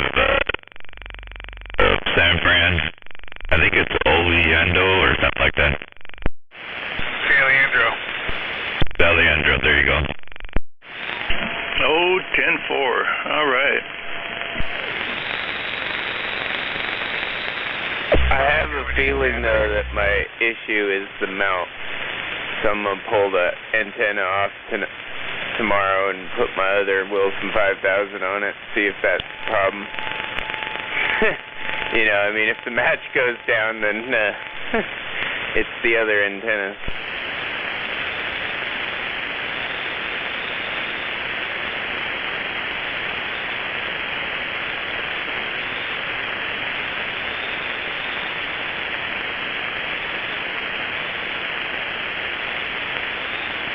I got lucky with both of them, though, when I put them. Both of those, when they went in, had a flat match. Just where they sat. And it hadn't gone up until just now on the Honda. It's been in there about a year and a half. Are they hard mounted, not mag mounts? Oh, hell no, dude. I got done with mag mounts a long time ago, dude, and fender mount. No, it's just... The Honda, I got lucky. There's a satellite radio antenna that I don't use. So I tore that out of there, and antenna fit right in there. Perfect. And then I just drilled a hole in the escape, and it, did it right. Saw blade, and I got a little mini saw blade. I don't use the full size saw blade. I don't think it's necessary. Oh yeah, I have a knockout set that I use, so it's like a punch. You use a wrench on it, called a knockout. So we use those at work to put the antennas on the fire trucks and the MP cars and stuff. Well, those Harbor Freight, little mini, I think they're like a 4-inch or something like that, saw blade that you buy them and you cut through one 2x4 and it's dull. Those are great. Yeah, 10. Like a little jigsaw blade. Yeah. You'd find I don't know, they're they're probably 6 inches or something like that, but they're not a big 10-inch or 8-inch circular saw blade, you know what I mean? But you find them on the little portable power tool kits and stuff.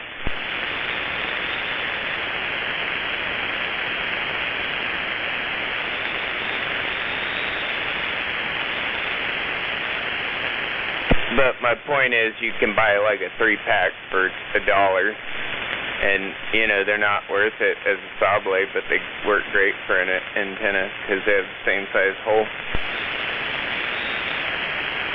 Yeah, Roger. Hey, Westside said Popcorn's waving back to you on the gate. I don't know if you're still watching or not, but yeah. Oh, 10-4. No, I don't have the gate on right now, so I can't see that. But right on, man. Waving back.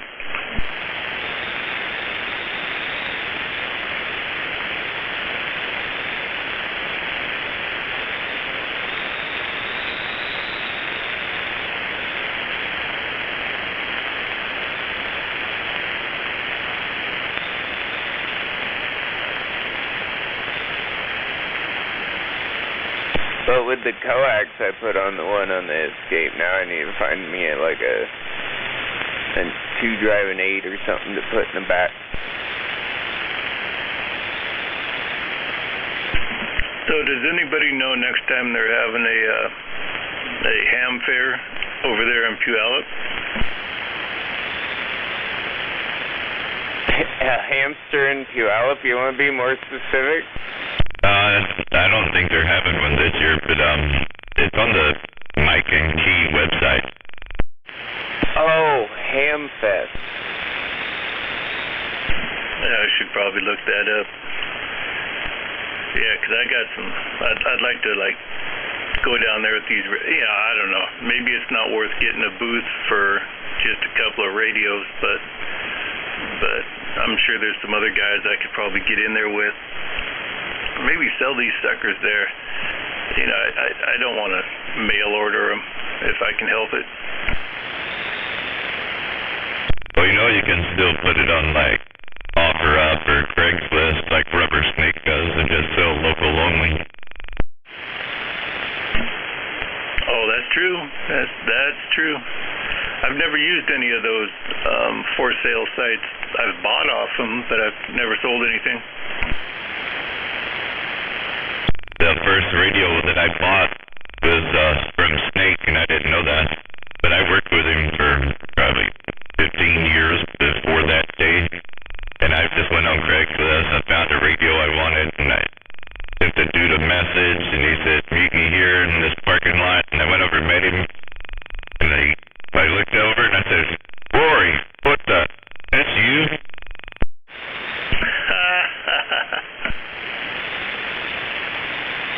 Now that's funny.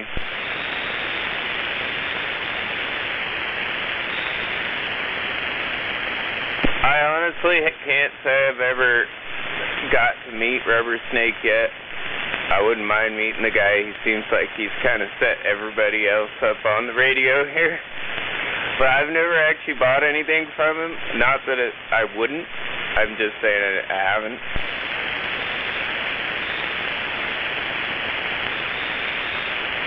But I'm pretty sure pretty much everybody out here has one of his radios at one point. Probably so. Then they're probably the same way too.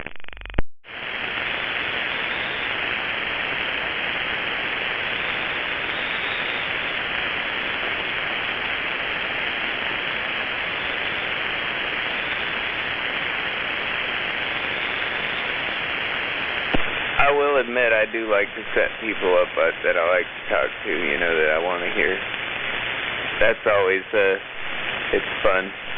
There are some people, you know, they can get loud on their own, but... I agree with that. But there are some people out here, man, that I'm like, you should be louder. Like Westside, I wish he was a little... I mean, he's got 3 S units. But I feel like he could have more audio for some reason. I got Westside at 8 and you at 8. And I'm on the stingy antenna because I'm on the IMAX on the gate listening. And then sometimes I heard MacGyver saying the other day, holy crap, look at what I'm hitting Kilo at. He must have changed something. Yeah, when I go to work, I put the gate on the tree. And then when I'm talking on the tree, so I flip the gate over to the IMAX 2000. It's a little lower. It's about 130 feet or so. Well, and that, I imagine the one you're talking on, usually that's the good antenna, right? The aluminum one, not the IMAX? Yeah, but everybody will go up about 2 S units if I flip it over, you know. Oh, for sure. It's a better gain antenna. That's a Colossal, right? Yeah, that's the Colossal.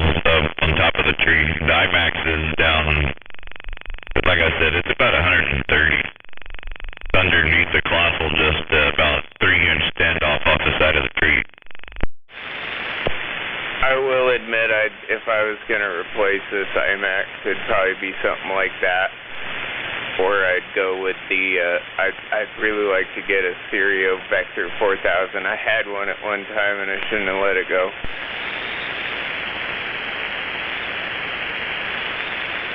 I got my Coily Excalibur here still in the box. That's my backup if something happens to the Colossal.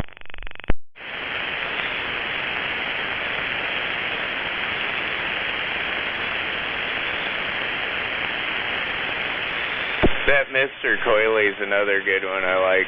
I don't know. I'd probably go with the Mr. Coily. They're both pretty spendy, but they're both like the same price pretty much. I don't remember. I think it was like $365 or something for the Colossal, all shipped and everything. The Coily was like $500. Plus, like, I don't know. I know people that have ran Mr. Coilys for like years and years. Like, my friend Eclipse, I was telling you guys about down in Portland, like, has run a Mr. Coily that's like a screw together, like, first edition that he built years ago. And that thing still rocks. And, like, the guy backs up his antennas 100%. I've never seen him be, like, anybody complain about, like, his work.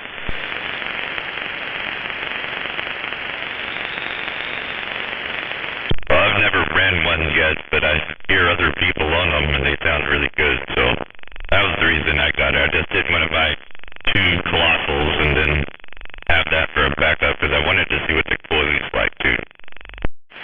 Well, I mean, the guy knows his stuff, and he builds a quality product, so it'll last you a long, long time. And if you want, like, one of the baddest ground planes out there, that's one of the ones to get.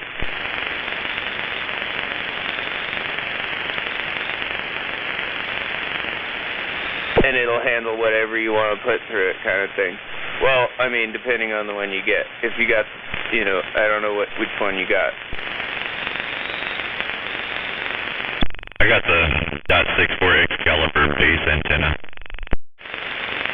Well, yeah, that'll handle probably anything you got over there. Oh, definitely.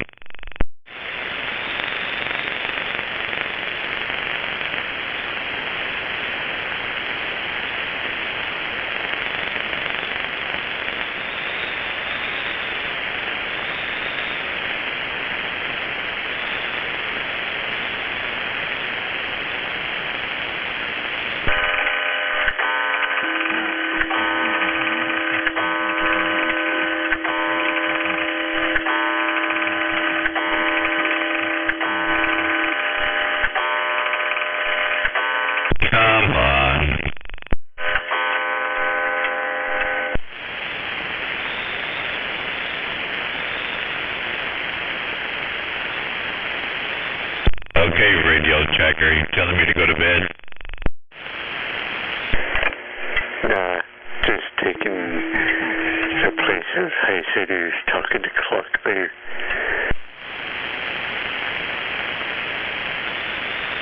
Well, it is 12, so it's about my time, right? Yeah, I probably should go to bed, but I don't need to. Yeah, it's your Friday, so you're good. I gotta work. When I take naps in the evening, and then I'm not tired, you know, so. Yeah, but I need to go to bed, so I'm gonna switch this sucker back over to channel 17 and cut the cord. Alrighty, no doubt. Probably a good idea for me too. Alright, gentlemen, Al, take it easy. 45 kilo, take it easy. Have yourself a super fine one, fellas. And we'll probably modulate with you tomorrow. Have a good night, Westside. Roger. Have a good night, Westside. Check you tomorrow. 10-4, and I'm back quiet. a good one there, 45 kilo. Tracker from a base. I can't hear him here yet.